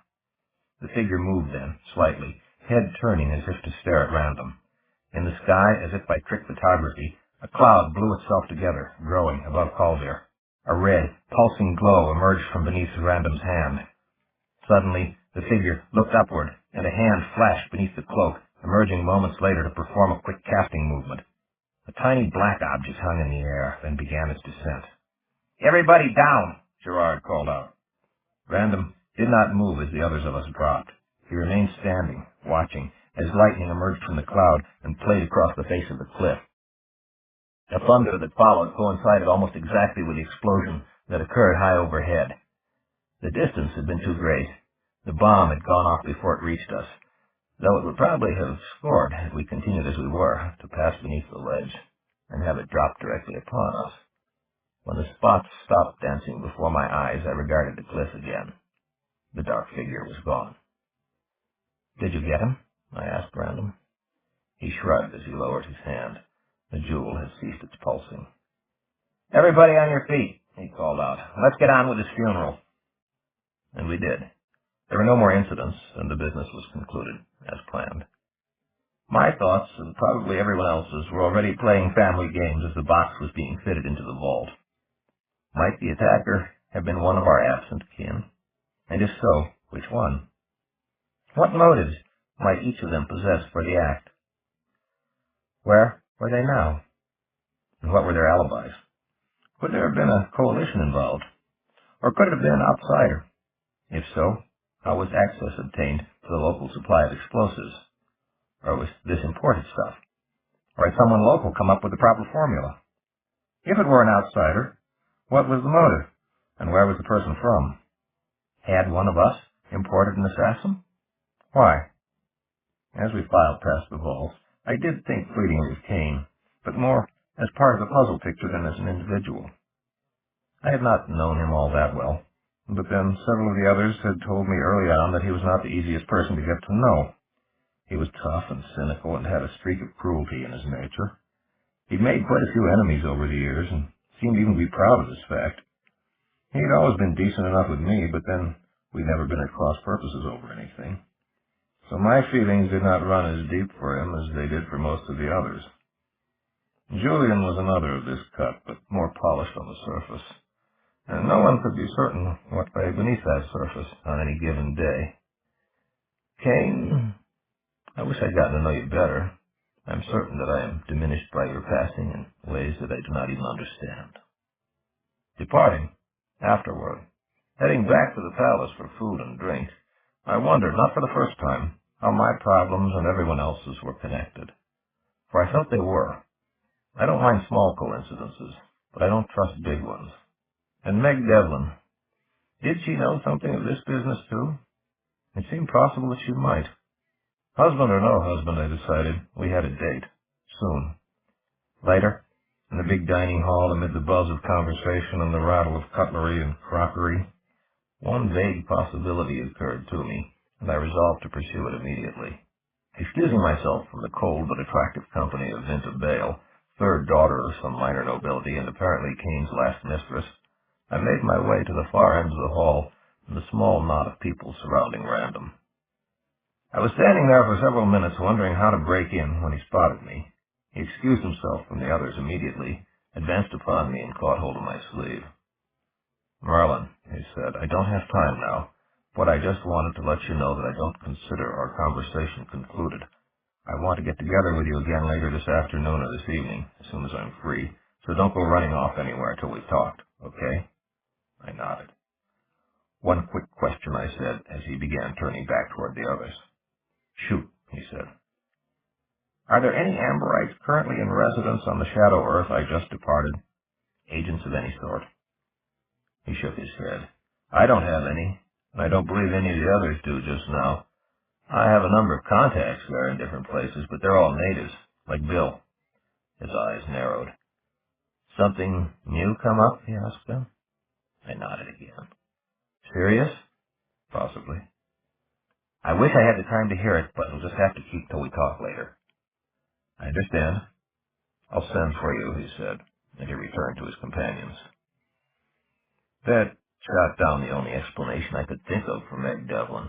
It also foreclosed the possibility of my taking off to see her as soon as I could leave the gathering. I consoled myself with another plate of food. After a time, Flora entered the hall, studied all the knots of humanity, then made her way among them to settle beside me on the window seat. "No way of talking to Random right now without an audience," she said. "You're right," I replied. "May I get you something to eat or drink?" "Not now. Maybe you can help. You're a sorcerer." I didn't like that opening, but I asked, "What's the problem?" "I went to Blaze's rooms to see whether he wanted to come down and join us. He's gone." "Wasn't his door locked? Most people do that around here." "Yes, from the inside, so he must have trumped out. I broke in when he didn't answer, since there'd been one attempt on his life already." "And what would you want of a sorcerer?" "Can you trace him?" "Trumps don't leave tracks," I said, But even if I could, I'm not so sure that I would. He knows what he's doing, and he obviously wants to be left alone. But what if he's involved? He and Kane had been on opposite sides in the past. If he's mixed up in something dangerous to the rest of us, you should be happy to see him go. So you can't help, or won't. I nodded. Both, I guess. Any decision to seek him out should really come from Random, don't you think? Maybe. I'd suggest keeping it to yourself till you can talk to Random. No use stirring up fruitless speculation among the others. Or I'll tell him if you'd like. I'm going to be talking with him a bit later. What about? Ouch. Not sure, I said. It's something he wants to tell me, or ask me. She studied me carefully. We haven't really had our own little talk yet, she said then. Looks like we're having it now. Okay. May I hear about your problems in one of my favorite shadows? Why not, I said, and I launched into a synopsis of the damn thing again. I felt that this would be the final time, though. Once Flora knew it, I was confident it would make the rounds. She had no information bearing upon my case that she cared to share. We chatted for a while then, local gossip, and she finally decided to get something to eat. She departed in the direction of the food and did not return. I talked with a few of the others, too, about Kane, about my father. I did not hear anything that I did not already know. I was introduced to a number of people I had not met before. I memorized a mess of names and relationships, since I had nothing better to do. When things finally broke up, I kept an eye on Random and contrived to depart at about the same time he did. Later, he said as we passed, and he went off with a couple of guys he'd been talking with. So I went back to my rooms and stretched out on the bed. When things are brewing, you take your rest whenever you can. After a time, I slept. And I dreamed. I was walking in the formal garden behind the palace. Someone else was with me, but I did not know who it was. This did not seem to matter. I heard a familiar howling. Suddenly, there were growling noises near at hand. The first time I looked about, I saw nothing, but then, abruptly, they were there. 3 huge dog-like creatures, similar to the one I had slain in Julia's apartment. They were racing toward me across the garden. The howling continued, but they were not its authors. They restricted themselves to growling and slavering as they came on. Just as suddenly, I realized that this was a dream, and that I had dreamt it several times before, only to lose track of it upon awakening. The knowledge that it was a dream, however, in no way detracted from the feeling of menace as they rushed toward me. All 3 of them were surrounded by a kind of light, pale, distorting. Looking past them, through their halos, I did not see the garden, but caught glimpses of a forest. When they drew near and sprang to attack, it was as if they had encountered a glass wall. They fell back, rose, and dashed toward me once more, only to be blocked again. They leaped and growled and whined and tried again. It was as if I stood beneath a bell jar, or within a magic circle, though. They could not get at me. Then the howling came louder, came nearer, and they turned their attention away from me. Wow, Random said. I should charge you something for pulling you out of a nightmare. And I was awake and lying on my bed, and there was darkness beyond my window, and I realized that Random had called me via my trump, and tuned in on my dream when he made contact. I yawned and thought him my answer. Thanks. Finish waking up and let's have our talk, he said. Yes, where are you? Downstairs, a little sitting room off the main hall to the south, drinking coffee. We got it to ourselves. See you in 5. Check. Random faded. I sat up, slung my feet over the side of the bed, and rose. I crossed the room to the window and flung it wide. I inhaled the crisp evening air of autumn.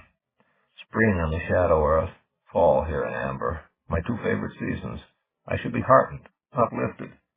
Instead, a trick of the night, the tag end of the dream. It seemed for a moment that I heard the final note of the howling. I shuddered and closed the window. Our dreams are too much with us.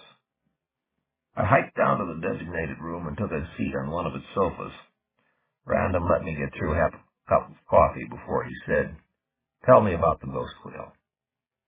It's a kind of paraphysical surveillance device and library. Random put down his cup and cocked his head to one side. Could you be more specific, he said.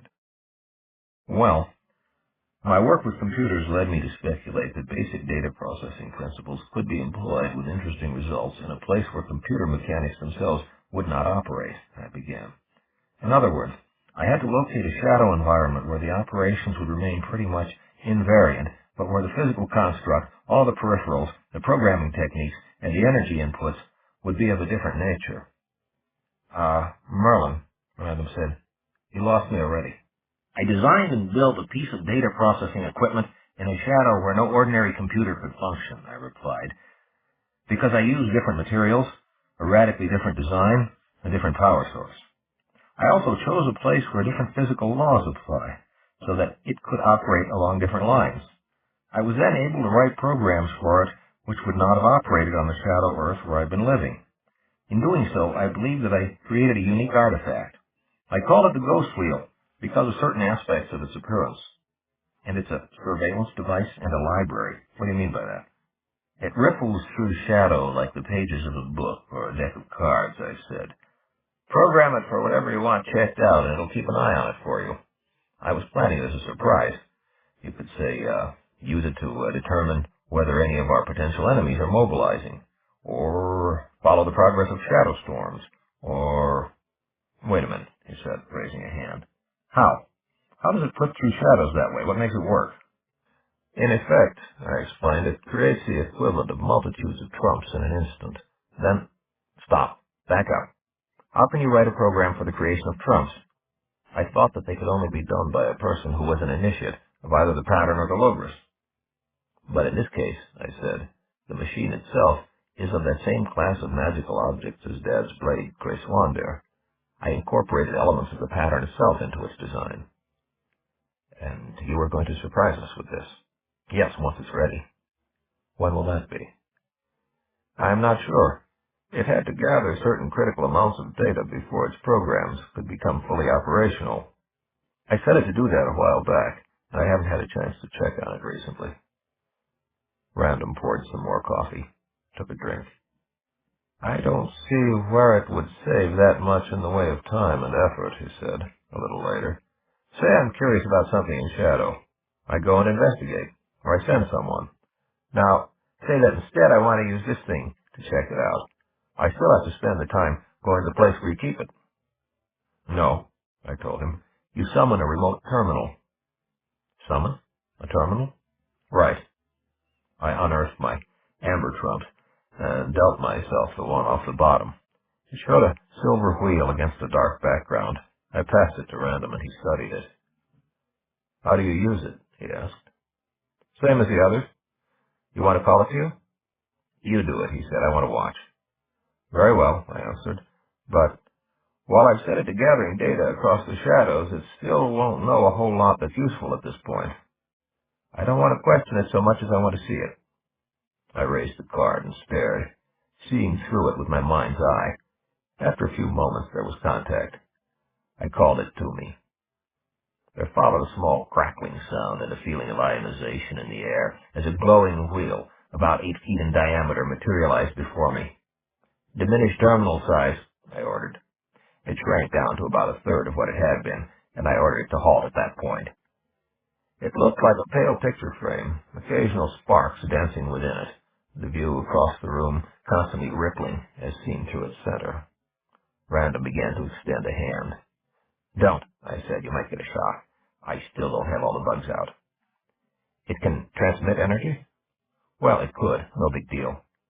If you ordered it to transmit energy. Oh, sure. It has to be able to transmit energy here to sustain the terminal, and through shadow to operate its scanners. I mean, could it discharge it at this end? If I told it to, it could build up a charge and let it go, yes. What are its limits in this? Whatever it has available. And what does it have available? Well, in theory, an entire planet, but supposing you ordered it to appear beside someone here, build up a large charge, and discharge it into that person. Could it do an electrocution? I guess so, I said. I don't see why not, but that's not its purpose. Merlin, your surprise is certainly a surprise, but I'm not sure I like it. It's safe, I explained. No one knows where it's located. No one goes there. This trump I have is the only one. No one else can reach it. I was going to make one more card, just for you, and then show you how to operate the thing when it was ready. I'm going to have to think about this. Ghost, within 5,000 shadow veils, this location, how many shadow storms are currently in existence? The words came as if spoken within the hoop. 17. Sounds like... I gave it my voice, I told him. Ghost, give us some pictures of the biggest one. A scene of chaotic fury filled the hoop. Another thought just occurred to me, Random stated. Can it transport things? Sure, just like a regular trump. Was the original size of that circle its maximum size? No, we could make it a lot larger if you wanted, or smaller. I don't, but supposing you made it larger, then told it to transmit that storm, or as much of it as it could manage. Wow, I don't know. It would try. It would probably be like opening a giant window onto it. Merlin, shut it down. It's dangerous. Like I said, nobody knows where it is but me, and the only other way to reach it is... I know.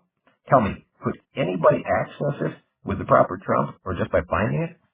Well, yes, I didn't bother with any security codes because of its inaccessibility.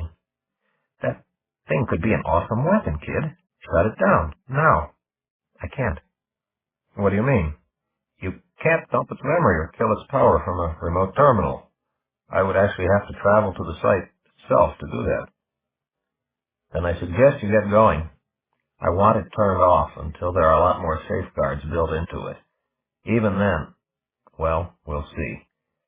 I don't trust a power like that. Not when I don't have any defenses against it.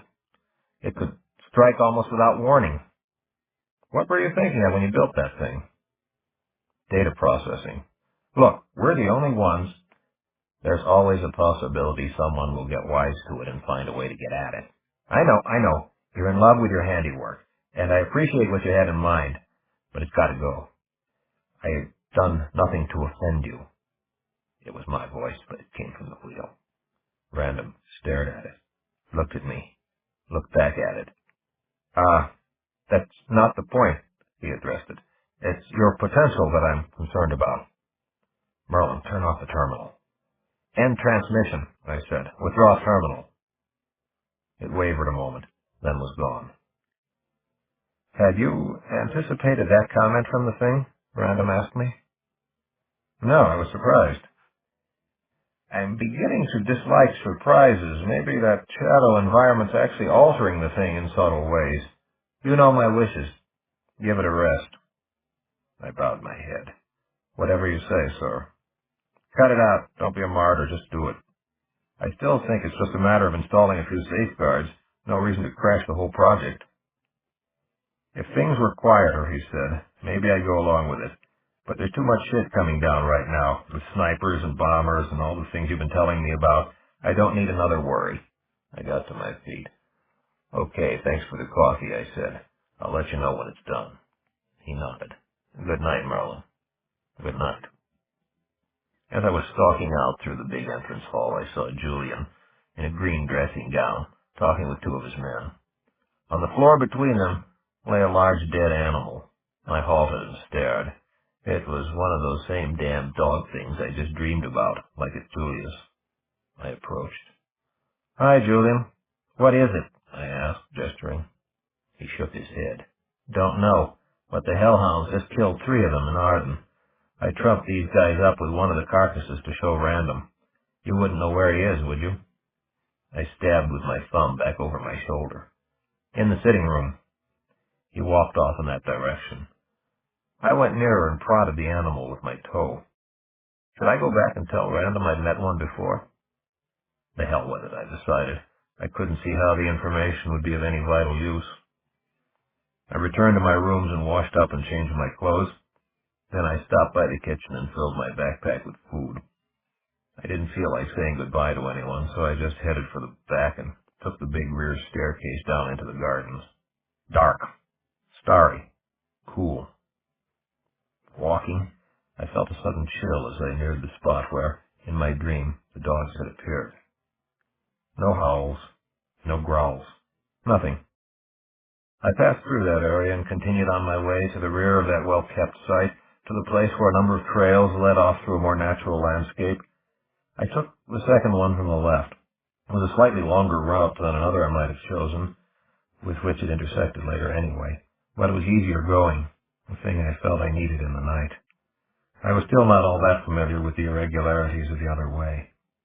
I hiked the crest of Culver for the better part of an hour before I located the downward trail I was seeking. I halted then, took a drink of water, and rested for a few minutes before I began the descent. It is very difficult to walk in shadow on Culver. One has to put some distance between oneself and amber in order to do it properly. So all I could do at this point was hike, which was fine with me because it was a good night for walking.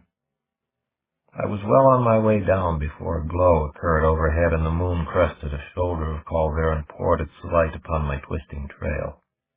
I increased my pace somewhat after that. I did want to make it off the mountain by morning. I was angry with Random for not giving me a chance to justify my work. I hadn't really been ready to tell him about it. If it hadn't been for Kane's funeral, I would not have returned to Amber until I had the thing perfected.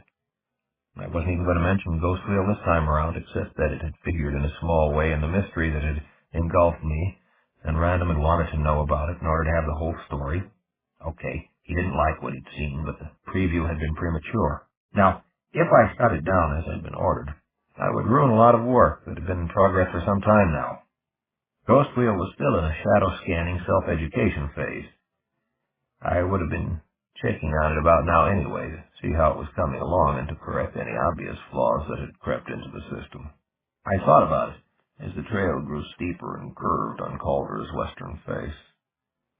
Random had not exactly ordered me to dump everything it had accumulated thus far. He'd simply told me to shut it down. Viewed the way I chose to view it, that meant I could exercise my own judgment as the means. I decided that gave me leeway to check everything out first, reviewing systems functions and revising programs until I was satisfied that everything was in order. Then I could transfer everything to a more permanent status before shutting it down. Then nothing would be lost. Its memory would be intact when the time came to restore its functions again. Maybe. What if I did everything to make it ship-shape, including throwing in a few, as I saw it, unnecessary safeguards to make Random happy? Then, I mused, supposing I got in touch with Random, showed him what I'd done, and asked him whether he was happy with it that way. If he weren't, I could always shut it down then, but perhaps he'd reconsider. Worth thinking about. I played over imaginary conversations with Random until the moon had drifted off to my left. I was more than halfway down Culver by then, and the going was becoming progressively easier. I could already feel the force of the pattern somewhat diminished. I halted a couple more times on the way down for water and once for a sandwich. The more I thought about it, the more I felt that Random would just get angry if I proceeded along the lines I had been thinking, and probably wouldn't even give me a full hearing. On the other hand, I was angry myself. Thought it was a long journey, with few shortcuts. I'd have plenty of time to mull it over. The sky was growing lighter when I crossed the last rocky slope to reach the wide trail at the foot of Culver to the northwest. I regarded a stand of trees across the way, one large one, a familiar landmark. With a dazzling flash that seemed to sizzle and a bomb-like report of thunder, the tree was split not 100 yards away. I flung out both hands at the lightning stroke, but I could still hear the cracking wood and the echo of the blast for several seconds afterward. Then a voice cried out, "Go back!" I assumed I was the subject of this conversational gambit. "May we talk this over?" I responded. There was no reply. I stretched out in a shallow declivity beside the trail, then crawled along it for several body lengths to a place where the cover was better. I was listening and watching the while, hoping that whoever had pulled that stunt would betray his position in some fashion. Nothing happened, but for the next half-minute I surveyed the grove and a portion of the slope down which I had come. From that angle, their proximity gave me a small inspiration. I summoned the image of the Logos, and two of its lines became my arms. I reached then, not through shadow, but up the slope to where a fairly good-sized rock was poised above a mass of others. Seizing hold, I drew upon it. It was too heavy to topple easily, so I began rocking it, slowly at first. Finally, I got it to the tipping point, and it tumbled. It fell among the others, and the small cascade began. I withdrew further as they struck, and sent new ones bouncing. Several big ones began to roll. A fracture line gave way when they fell upon its edge at a steeper place. An entire sheet of stone groaned and cracked, then began to slide. I could feel the vibration as I continued my withdrawal. I had not anticipated setting off anything this spectacular. The rocks bounced, slid, and flew into the grove. I watched the trees sway, saw some of them go down. I heard the crunching, the pinging, the breaking. I gave it an extra half-minute after what seemed its end. There was much dust in the air, and half of the grove was down. Then I rose to my feet, Frocker dangling from my left hand, and I advanced upon the grove. I searched carefully, but there was no one there. I climbed upon the trunk of a fallen tree. I repeat, do you care to talk about it? I called out. No answer. Okay, be that way, I said, and I headed north into Arden. I heard the sound of horses occasionally as I hiked through that ancient forest. If I was being followed, though, the horsemen showed no interest in closing with me. Most likely, I was passing in the vicinity of one of Julian's patrols. Not that it mattered. I soon located a trail and began the small adjustments that bore me farther and farther from them. A lighter shade from brown to yellow, and slightly shorter trees. Fewer breaks in the leafy canopy, odd bird note, strange mushroom. Little by little the character of the wood was altered, and the shifting grew easier and easier the farther this took me from amber. I began to pass sunny clearings. The sky grew a paler blue. The trees were all green now, but most of them saplings. I broke into a jog. Masses of clouds came into view. The spongy earth grew firmer, drier. I stepped up my pace, heading downhill. Grasses were more abundant. The trees were divided into clusters now, islands in a waving sea of those pale grasses. My view took in a greater distance, a flapping, beaded curtain off to my right. Rain. Rumbles of thunder came to me. The sunlight continued to light my way. I breathed deeply of the clean, damp air and ran on. The grasses fell away. Ground fissured, sky blackened. Waters rushed through canyons and arroyos all about me. Torrents poured from overhead onto the rocking terrain. I began slipping. I cursed each time I picked myself up for my overeagerness in the shifting.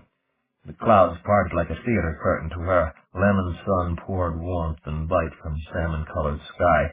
The thunder halted in mid-rumble, and a wind rose. I made my way up a hillside, looked down upon a ruined village. Long abandoned, partly overgrown, strange mounds lined its broken main street.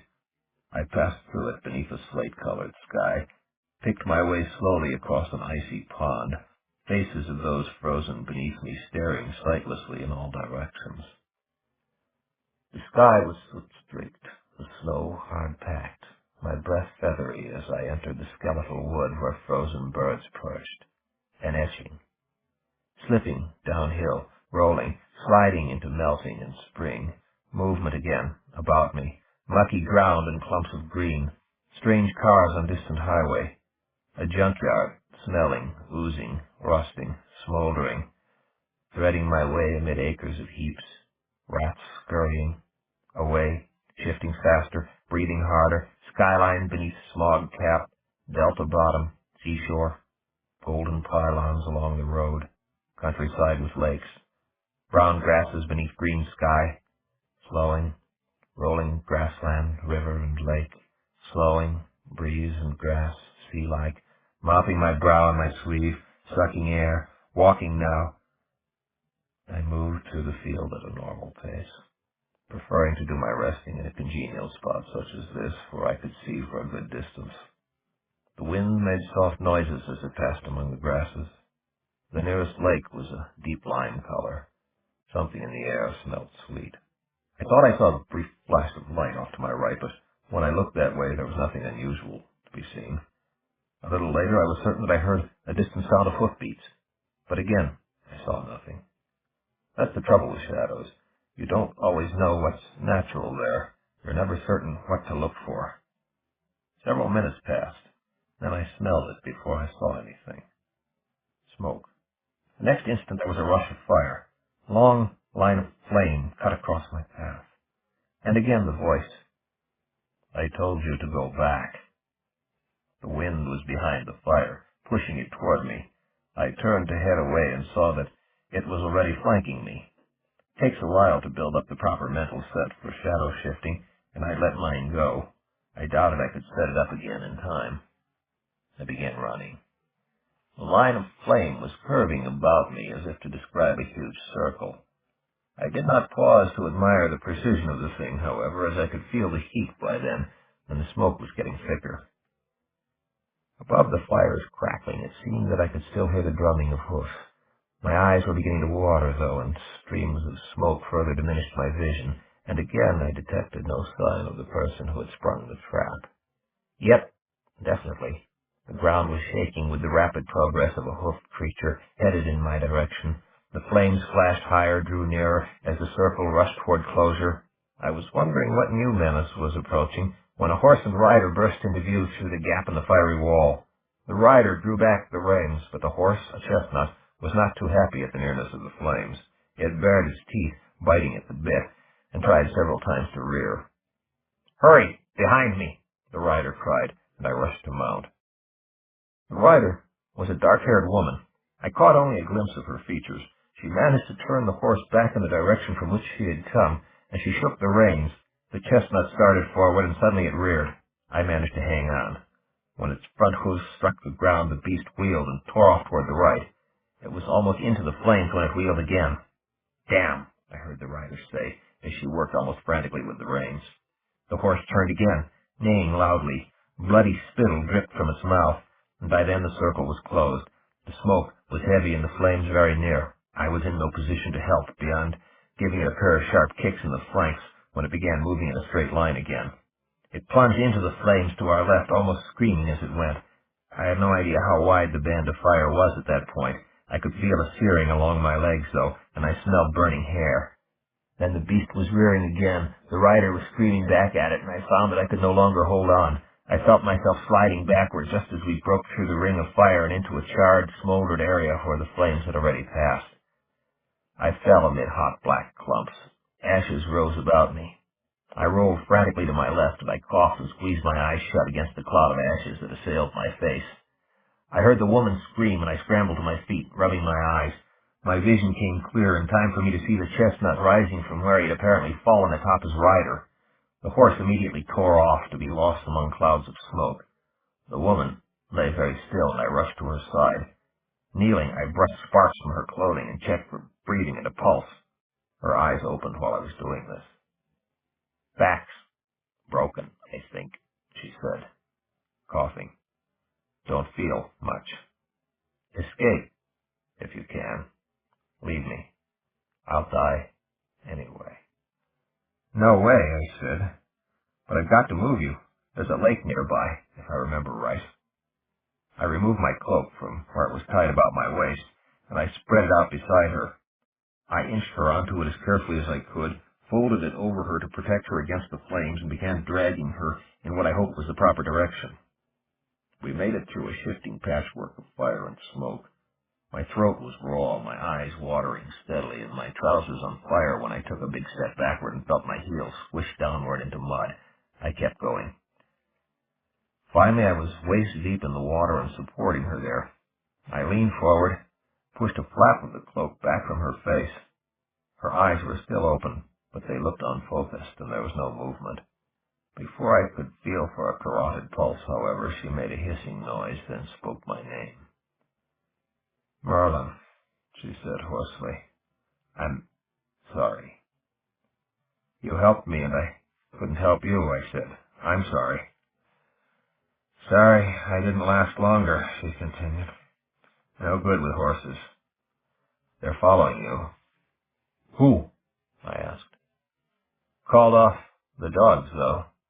But the fire is someone else's. Don't know whose."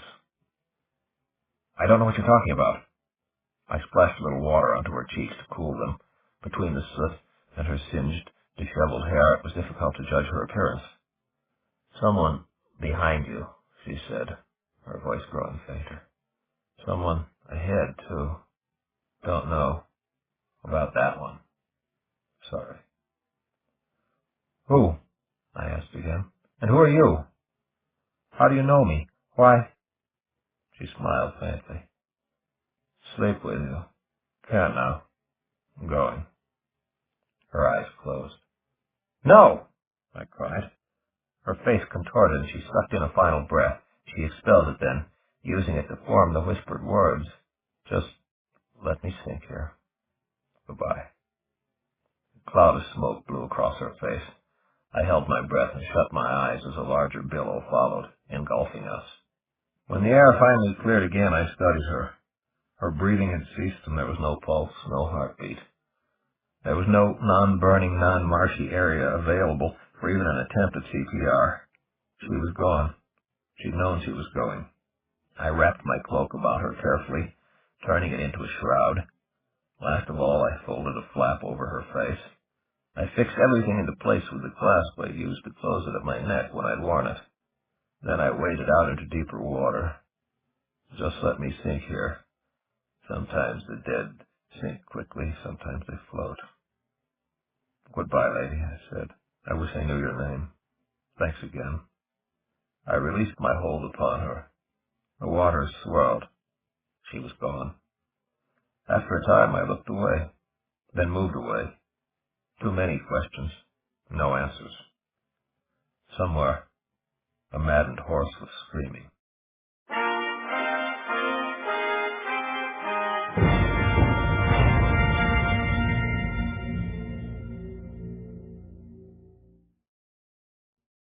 Several hours and many shadows later, I rested again, in a place with a clear sky and not much tinder about.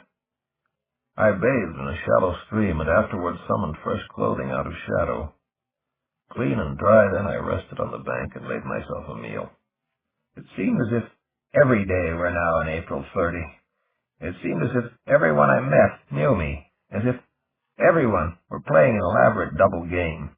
People were dying all about me, and disasters were becoming a common occurrence. I was beginning to feel like a figure in a video game.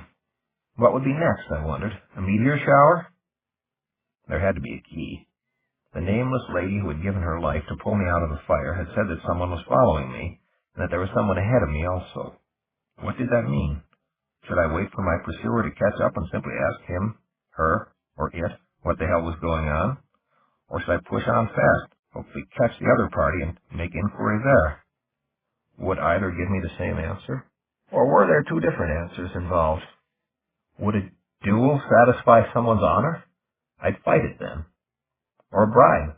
I'd pay it. All I wanted was an answer followed by a little peace and quiet. I chuckled. That sounded like a description of death, though I wasn't that sure about the answer part. Shit, I commented, to no one in particular, and I tossed a stone into the stream. I got to my feet and crossed the water. Written in the sand on its opposite shore were the words, "Go back." I stepped on them and broke into a run. The world spun about me as I touched the shadows. Vegetation fell away. The rocks grew into boulders, lightening, taking on sparkle. I ran through a valley of prisms beneath an awesome purple sky, wind among rainbow stones, singing Aeolian music. Garments lashed by gales, purple to lavender above, sharp cries within the strains of sound, earth cracking, faster. I am giant, same landscape, infinitesimal now. Cyclopean I grind the glowing stones beneath my feet, dust of rainbows upon my boots, puffs of cloud about my shoulders. Atmosphere thickening, thickening almost to liquid, and green, swirling, slow motion, my best efforts. Swimming in it, castles fit for aquaria drift by, bright missiles like fireflies assail me. I feel nothing. Green to blue, thinning, blue smoke and air like incense. The reverberations of a million invisible gongs, incessant. I clench my teeth. Faster. Blue to pink, spark shot. A cat lick of fire. Another. Heatless flames dance like sea plants. Higher, rising higher. Walls of fire buckle and crackle. Footfalls at my back. Don't look. Shift.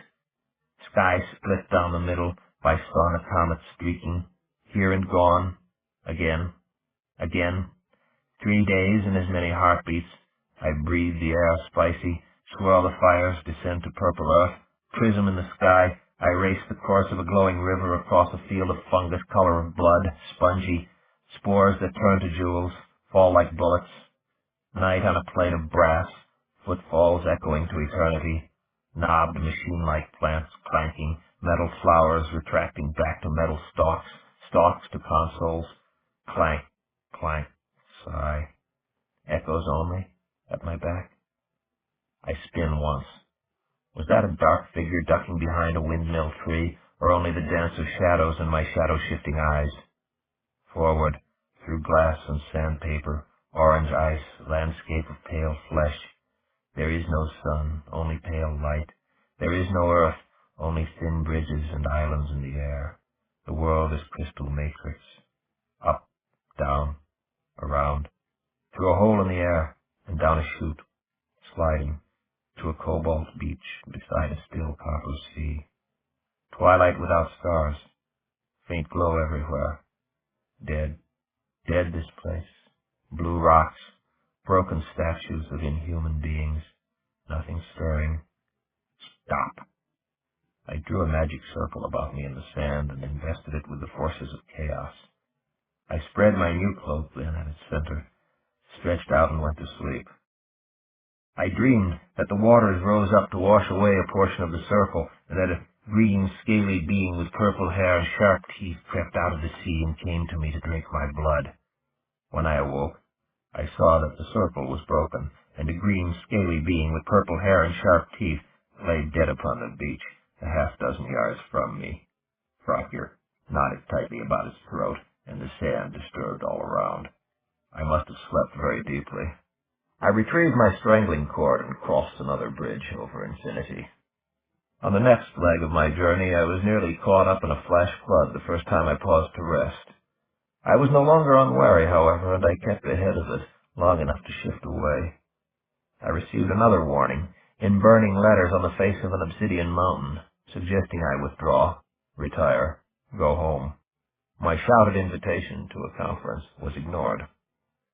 I traveled till it was time to sleep again, and I camped then in the blackened lands, still, gray, musty, and foggy.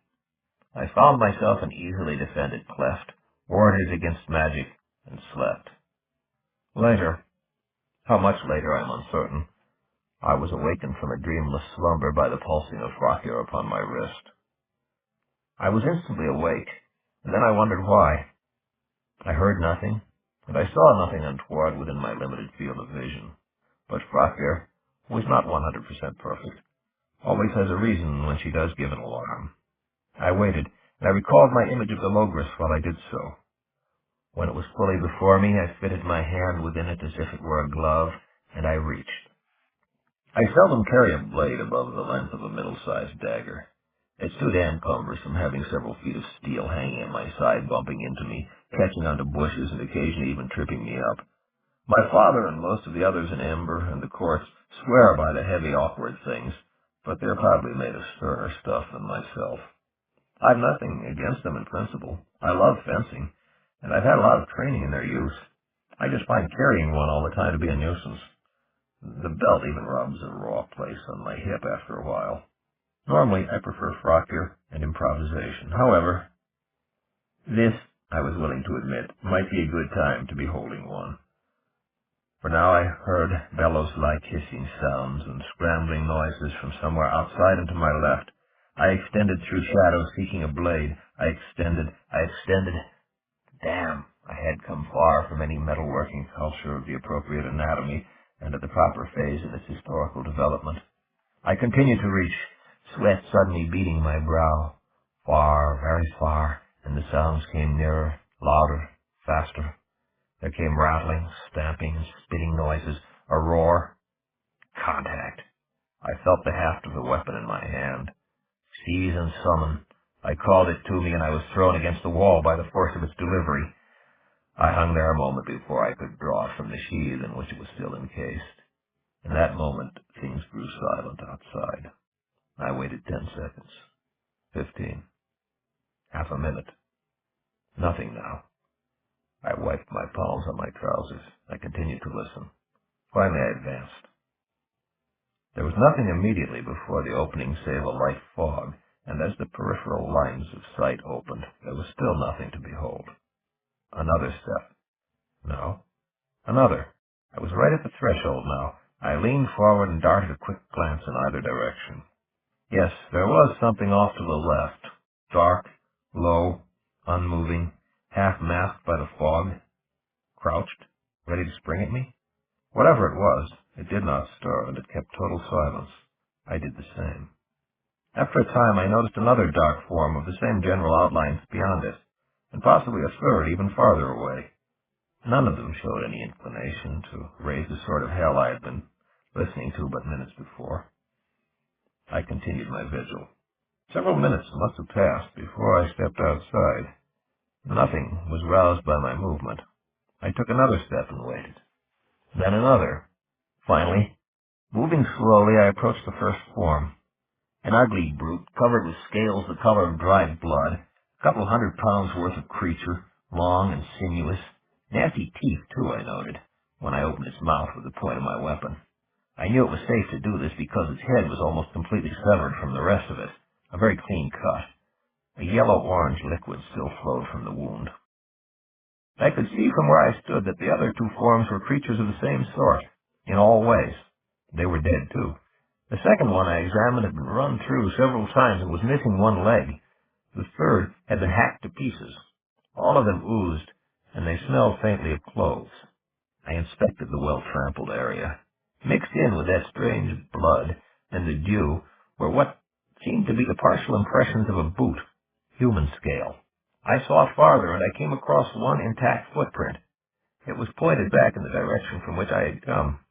My pursuer? Yes, perhaps. The one who had called off the dogs? Coming to my aid? I shook my head. I was tired of looking for scents where there wasn't any. I continued to search, but there were no more full tracks. I returned to the cleft then and picked up my blade sheath. I fitted the weapon into it and hung it from my belt. I fastened it over my shoulders so that it hung down my back.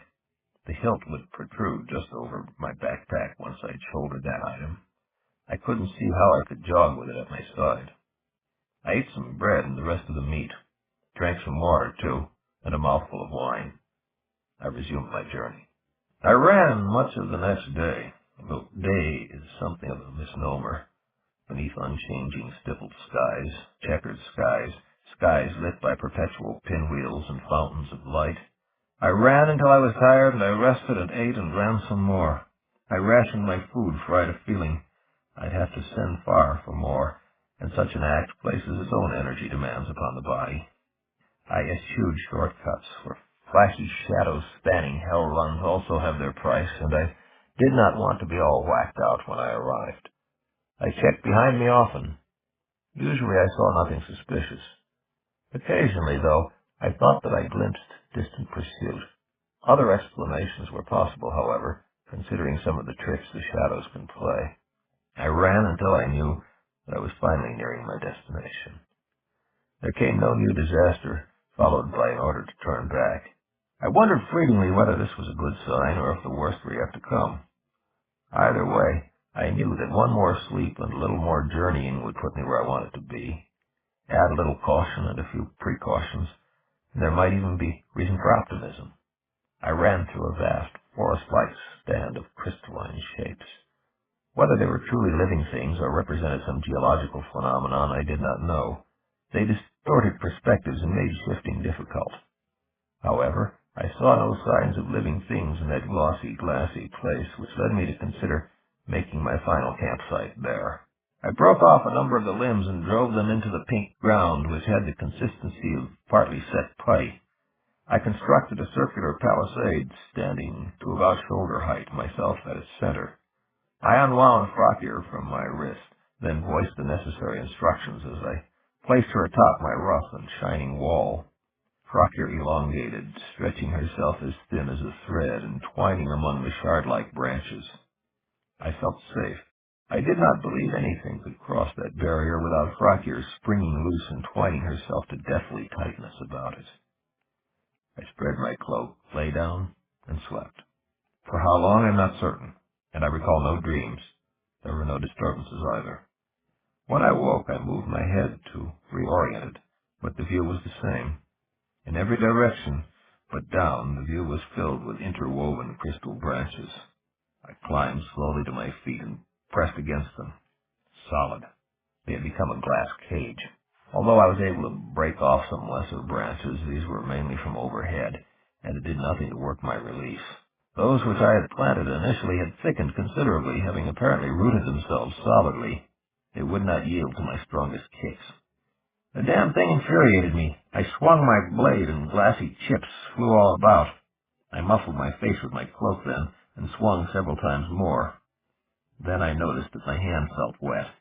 When I looked at it, I saw that it was running with blood. Some of those splinters were very sharp. I desisted with the blade and returned to kicking at my enclosure.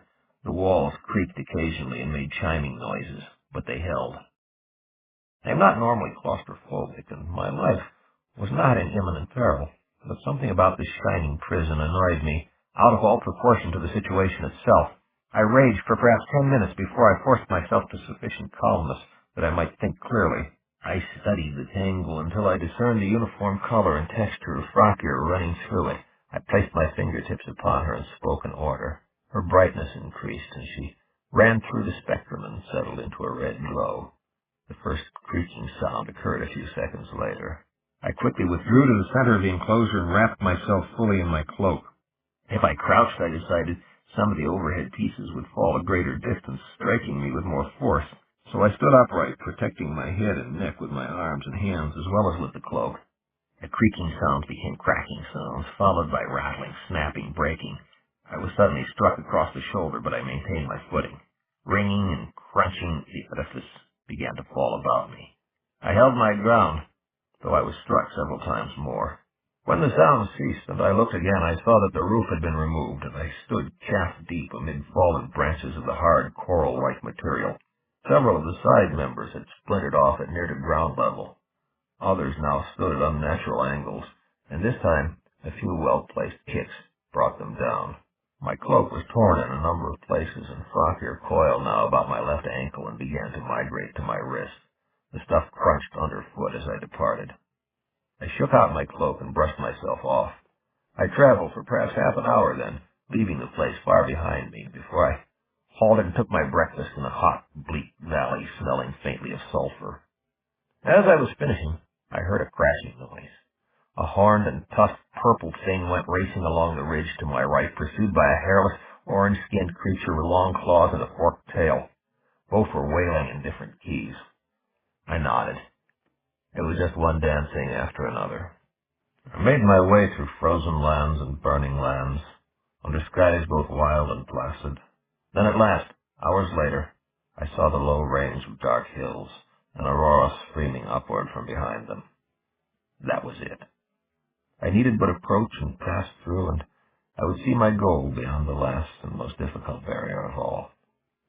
I moved ahead. It would be good to finish this job and get on with more important matters. I would trump back to Amber when I was finished there, rather than retracing my steps. I could not have trumped into my destination, though, because the place could not be represented on a card. In that I was jogging, I first thought that the vibrations were my own. I was disabused of this notion when small pebbles began to roll aimlessly about the ground before me. Why not? I had been hit with just about everything else. It was as if my strange nemesis were working down through a checklist and had just now come to earthquake. All right. At least there was nothing high near at hand to fall on me. "Enjoy yourself, you son of a bitch," I called out. "One day, real soon, it won't be so funny." As if in response, the shaking grew more violent, and I had to halt or be thrown from my feet. As I watched, the ground began to subside in places, tilt in still others. I looked about quickly, trying to decide whether to advance, retreat, or stay put. Small fissures had begun to open, and now I could hear a growling, grinding sound. The earth dropped abruptly beneath me, perhaps 6 inches, and the nearest crevices widened. I turned and began sprinting back the way I had come. The ground seemed less disturbed there. A mistake, perhaps. A particularly violent tremor followed, knocking me from my feet. Before I could rise, a large crack appeared within reaching distance. It continued to widen even as I watched. I sprang to my feet, leapt across it, stumbled, rose again, and beheld another opening rift, widening more rapidly than the one I had been fleeing. I sprang once more onto a tilting tabletop of land. The ground seemed torn everywhere now, with the dark lightning strokes of rifts, heaving themselves open widely to the accompaniment of awful groans and screechings. Big sections of ground slipped from sight into abysses. My small island was already going. I leaped again and again, trying to make it over to what appeared to be a more stable area. I didn't quite manage it. I missed my footing and fell, but I managed to catch hold of the edge. I dangled a moment then and began to draw myself upward. The edge began to crumble. I clawed at it and caught a fresh hold. Then I dangled again, coughing and cursing. I sought for footholds in the clayey wall against which I hung.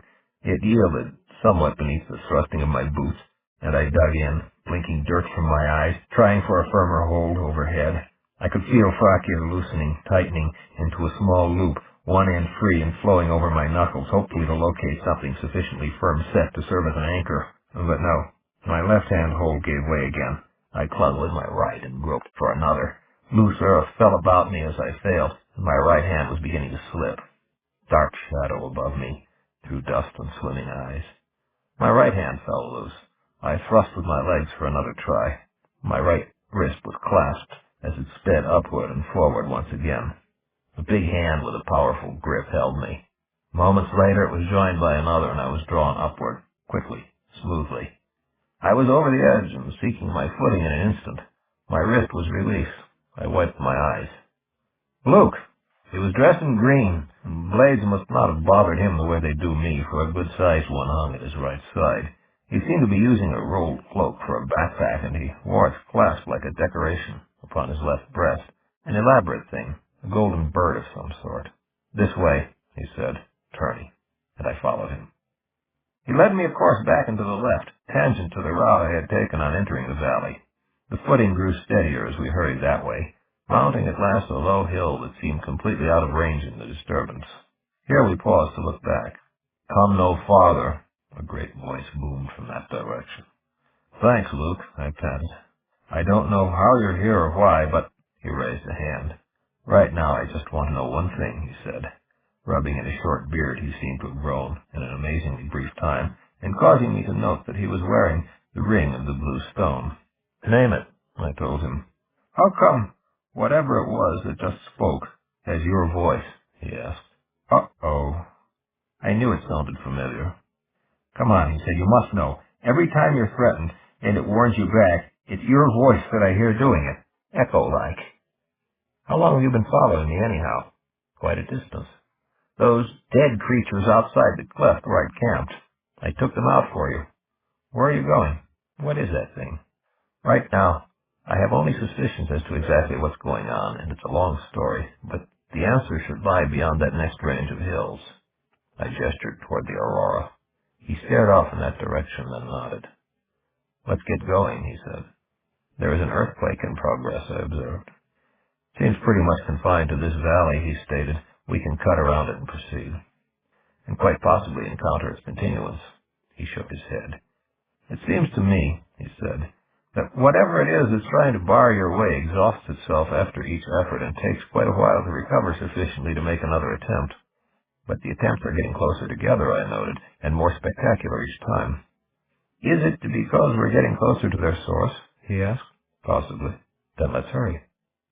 We descended the far side of the hill, then went up and down another. The tremors by that time had already subsided to an occasional shuddering of the ground, and shortly these too ceased.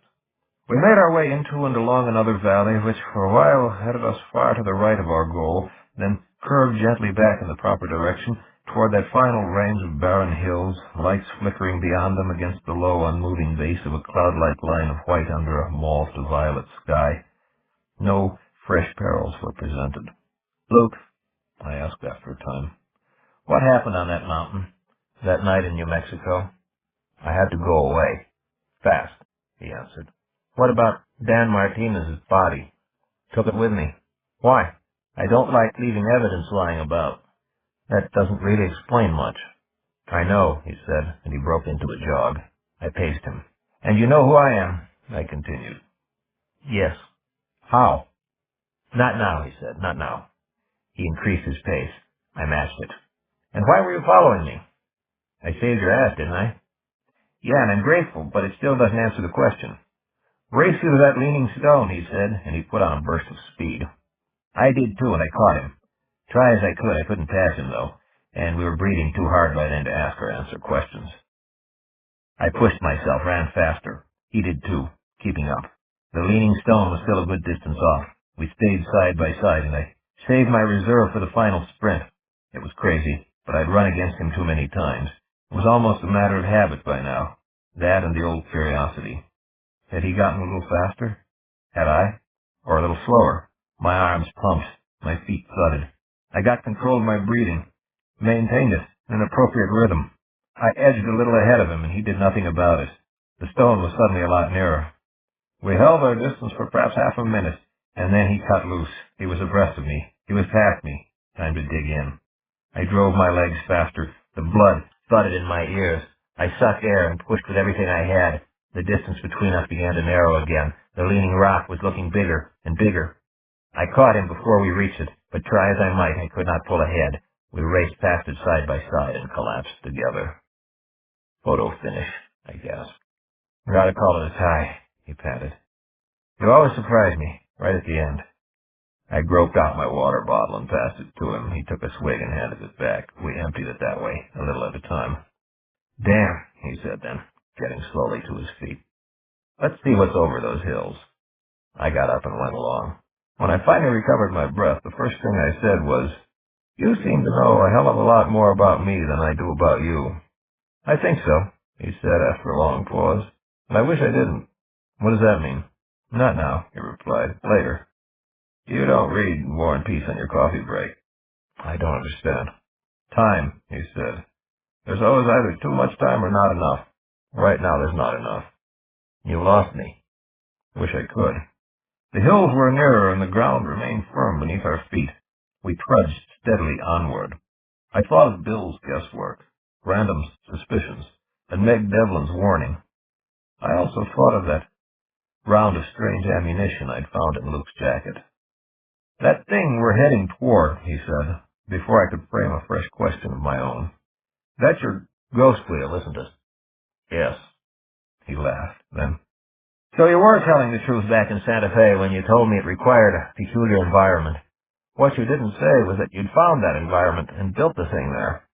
I nodded. What about your plans for a company, I asked him.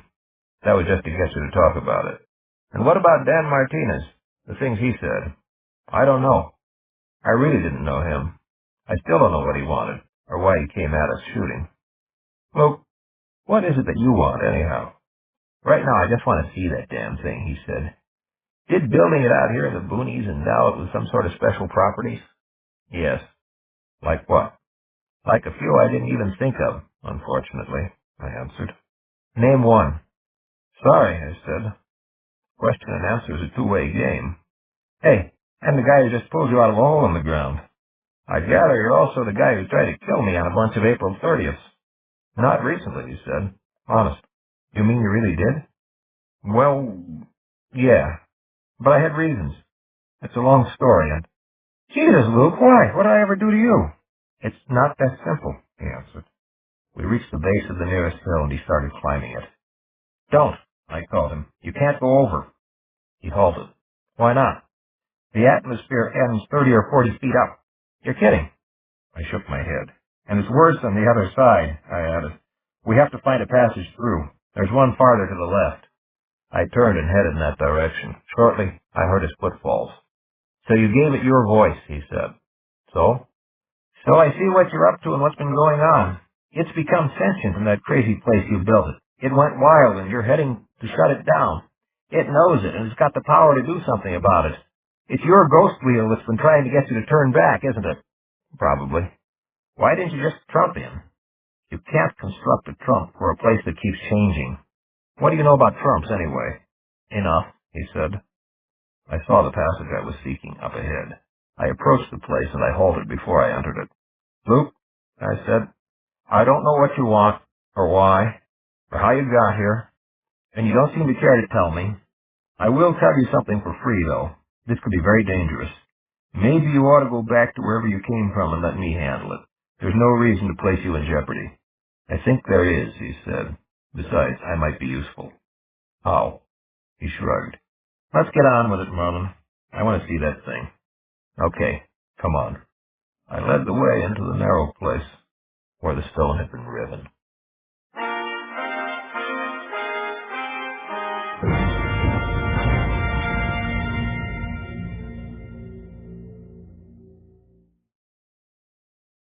The passage was long and dark and occasionally tight, growing progressively colder as we advanced.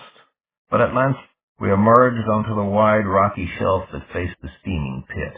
There was an ammonia-like odor in the air, and my feet were cold and my face flushed, as usual. I blinked hard several times, studying the latest outlines of the maze through the shifting mist. A pearl-gray pall hung over the entire area. Intermittent orange flashes penetrated the gloom. Where is it? Luke inquired. I gestured straight ahead, toward the site of the latest flicker. Out there, I told him. Just then, the mists were swept away, revealing file upon file of dark, smooth ridges separated by black declivities. The ridges zigged and zagged their way out toward a fortress-like island, a low wall running about it, several metallic structures visible beyond. It's a maze, he remarked. Do we travel it down in the passages or up on top of the walls? I smiled as he studied it. It varies, I said, sometimes up and sometimes down. Well, which way do we go? I don't know yet, so I have to study it each time. You see, it keeps changing, and there's a trick to it. A trick? More than one, actually. The whole damn thing is floating on a lake of liquid hydrogen and helium. The maze moves around. It's different each time. Then there's a matter of the atmosphere. If you were to walk upright along the ridges, you would be above it in most places. It wouldn't last long. And the temperature ranges from horribly cold to roasting hot, over a range of a few feet in elevation. You have to know when to crawl, and when to climb, and when to do other things, as well as which way to go. How do you tell? I said. I'll take you in, but I'm not giving you the secret. The mist began to rise again from the depths, and to collect into small clouds. I see now why you couldn't make a trunk for us, he began. I continued to study the layout. All right, I said then, this way. What if it attacks us while we're in the maze, he asked. You can stay behind if you want. No? Are you really going to shut it down? I'm not sure. Come on. I took several steps ahead and to the right. A faint circle of light appeared in the air before me, grew brighter. I felt Luke's hand upon my shoulder. What? He began. No farther, the voice I now recognize as my own, said to me. I think we can work something out, I responded. I have several ideas and... No, it answered. I heard what Random said. I am prepared to disregard his order, I said, if there is a better alternative. You're trying to trick me. You want to shut me down. You're making things worse with all these power displays, I said. I'm coming in now and... No! A heavy gust of wind blew out of the circle and struck against me. I was staggered by it. I saw my sleeve turn brown, then orange. It began to fray even as I watched. What are you doing? I have to talk to you. Explain. Not here. Not now. Never. I was hurled back against Luke, who caught me, dropping to one knee as he did so. An arctic blast assailed us, and ice crystals danced before my eyes. Bright colors began to flash then, half blinding me. Stop! I cried, but nothing did. The ground seemed to tilt beneath us, and suddenly there was no ground. It did not feel as if we were falling, however. It seemed rather as if we hung suspended in the midst of a blizzard of light. Stop! I called out once again, but the words were swept away. The circle of light vanished, as if retreating down a long tunnel. I realized, however, through the sensory overload, that it was Luke and I who were receding from the light, that we had already been blasted a great enough distance to drive us halfway through the hill, but there was nothing solid in any direction about us. A faint buzzing sound began. It grew into a humming, then a dull roar. In the distance, I seemed to see a tiny steam locomotive negotiating a mountainside at an impossible angle, then an upside-down waterfall, a skyline beneath green waters. A park bench passed us quickly, A blue-skinned woman seated upon it, clutching at us, a horrified expression on her face. I dug frantically within my pocket, knowing we might be destroyed at any moment. "What?" Luke screamed into my ear, his grip now almost dislocating my arm. "Is it?" "Shadow storm," I cried back. "Hang on," I added unnecessarily. A bat-like creature was blown into my face, was gone an instant later, leaving a wet slash upon my right cheek. Something struck against my left foot. An inverted mountain range flowed past us, buckling and rippling. The roaring increased in volume. The light seemed to pulse by us now in wide bands of color, touching us with a near physical force. Heat lamps and wind chimes. I heard Luke cry out as if he had been struck, but I was unable to turn to his aid. We traversed a region of lightning-like flashes where my hair stood on end and my skin tingled. I gripped the packet of cards within my pocket and withdrew it. At this point, we were beginning to spin, and I was afraid they would be torn from my hand.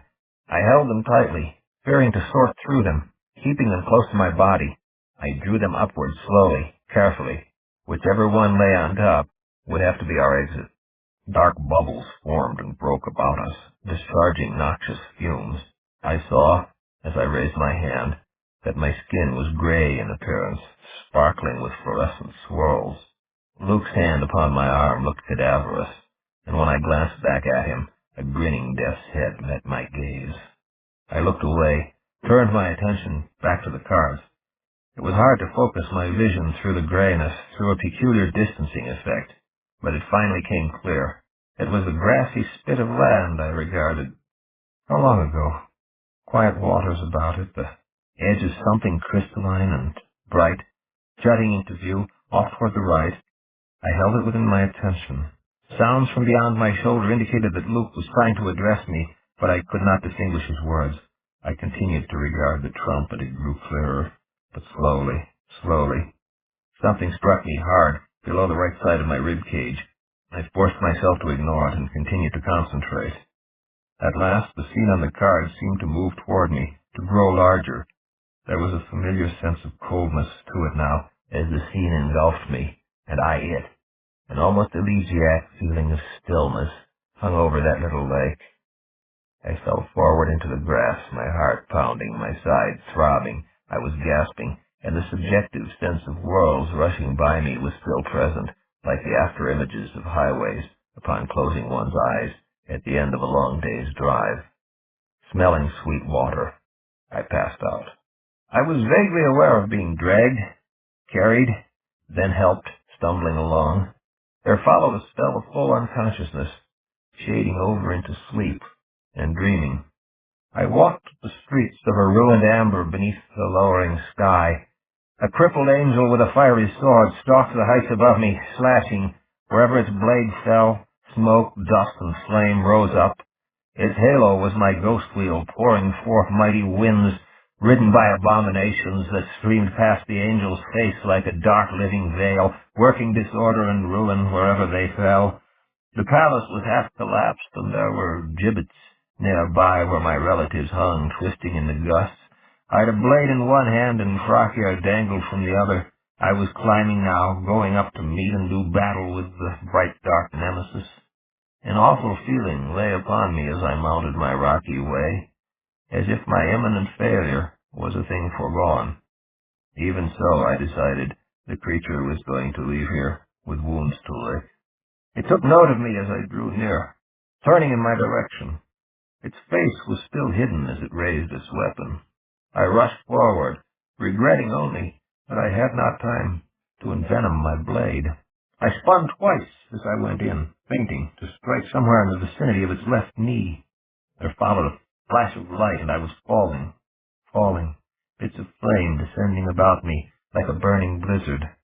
I fell so for what seemed an age and a half, coming to rest at last upon my back atop a large stone table marked out like a sundial, its stylus barely missing impaling me, which seemed crazy even in a dream. There were no sundials in the courts of chaos, for there is no sun there. I was located at the edge of a courtyard beside a high dark tower, and I found myself unable to move, let alone rise. Above me, my mother, Dora, stood upon a low balcony in her natural form, looking down at me in her awful power and beauty. "Mother!" I cried. "Free me!" "I have sent one to help you," she answered. "And what of Amber?" "I do not know." "And my father?" "Speak not to me of the dead."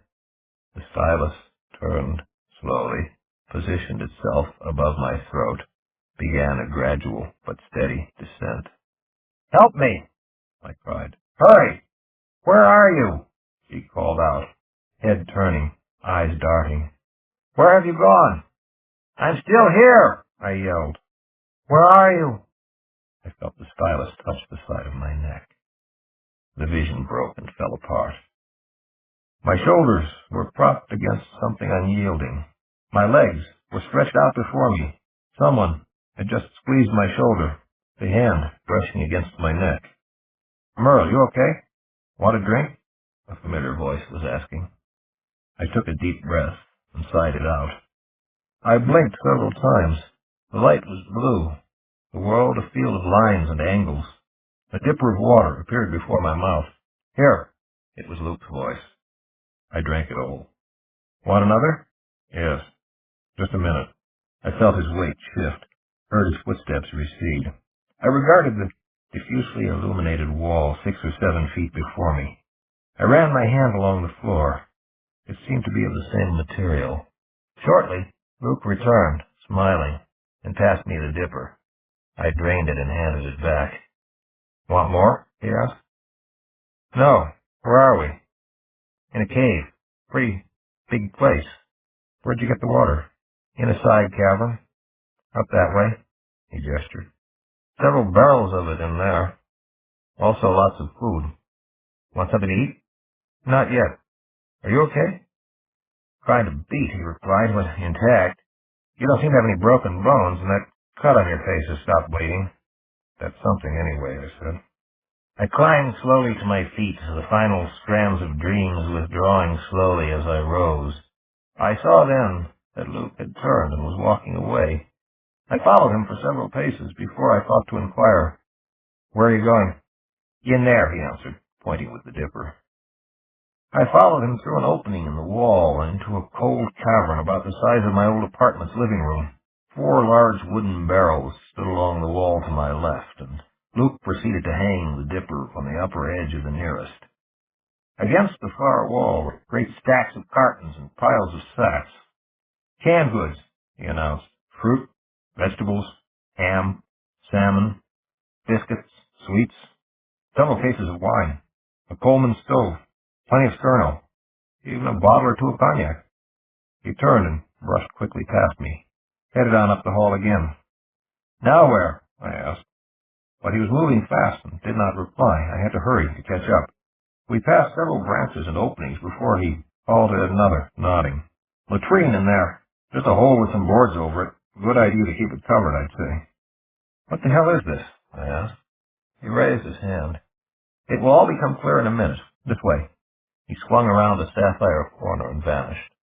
Almost completely disoriented, I moved in that direction. After several turns and one cut back, I felt totally lost. Luke was nowhere in sight. I halted and listened. Not a sound except for my own breathing. "Luke, where are you?" I called. "Up here," he answered. The voice seemed to be coming from overhead and somewhere off to my right. I ducked beneath a low arch and came into a bright blue chamber of the same crystalline substance as the rest of the place. I saw a sleeping bag and a pillow in one corner. Light streamed in from a small opening about 8 feet overhead. "Luke?" I asked again. "Here," came his reply. I moved to position myself beneath the hole, squinting against the brightness as I stared upward. Finally, I shaded my eyes. Luke's head and shoulders were limned above me, his hair a crown of coppery flame in what could be the light of early morning or of evening. He was smiling again. "That, I take it, is the way out," I said. "For me," he answered. "What do you mean?" There followed a grating noise, and the view was partly occluded by the edge of a large boulder. "What are you doing?" "Moving this stone into a position where I can block the opening quickly," he replied, "and stick in a few wedges afterward." "Why?" "There are sufficient tiny openings for air so that you shan't suffocate," he went on. "Great. Why am I here, anyway? Let's not get existential just now, he said. This isn't a philosophy seminar. Luke, damn it, what's going on? It should be obvious that I'm making you a prisoner, he said. The blue crystal, by the way, will block any Trump sendings and negate your magical abilities that rely on things beyond the walls. I need you alive and fangless for now, in a place where I can get to you in a hurry. I studied the opening in the nearby walls. Don't try it, he said. I have the advantage of position. Don't you think you owe me an explanation? He stared at me for a moment, then nodded. I have to go back, he said finally, and try to get control of the ghost wheel. Any suggestions? I laughed.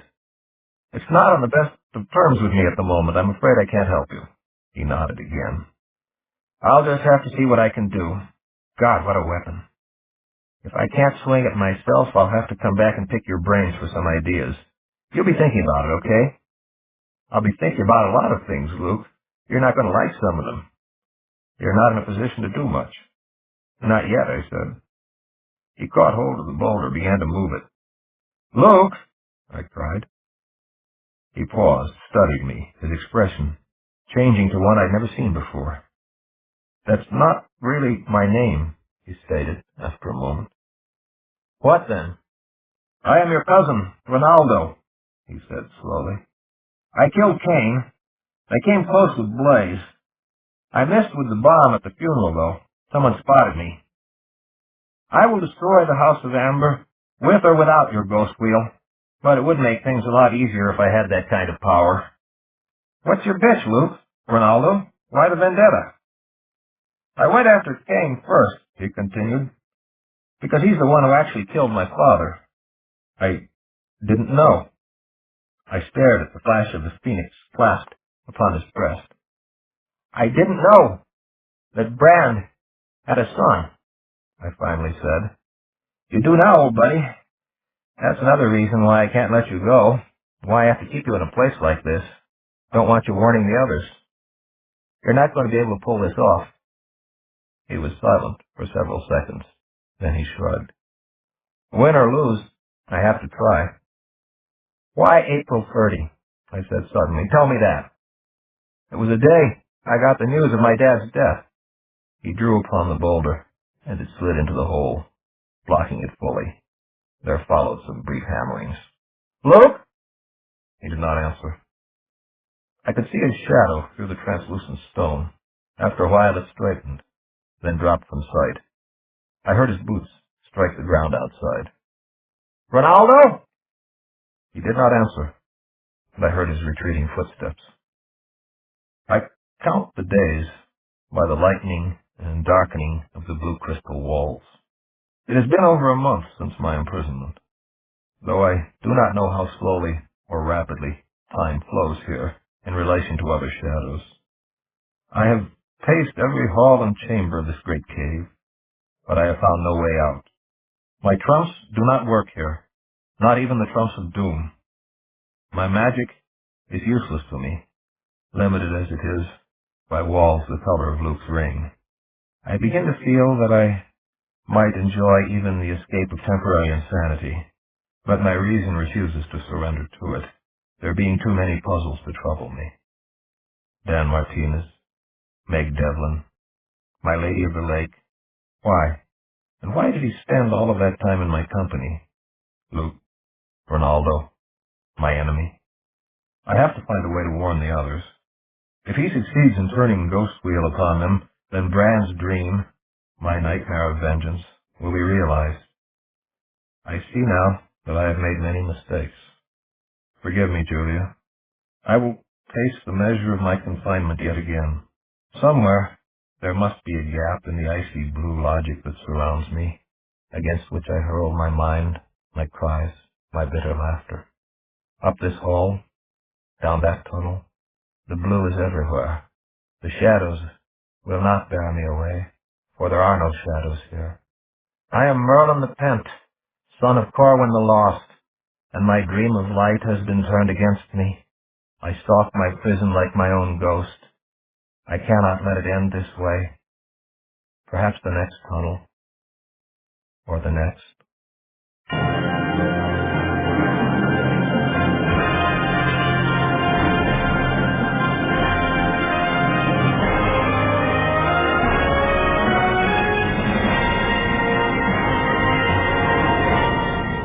We hope you've enjoyed listening to Roger Zelazny's performance of his legendary The Trumps of Doom. This unabridged production was produced by Kurt Mueller and Addison Fisher from the recovered original lost recordings, which were digitally restored by Ron DeShazo. All rights reserved, 2011. The saga continues with Blood of Amber, the 7th book in Roger Zelazny's classic Amber series. Please inquire at www.speakingvolumes.us to obtain copies of all the unabridged remastered audios in this classic series and other fine audio works. I'm Bob Barnes, and we thank you for listening.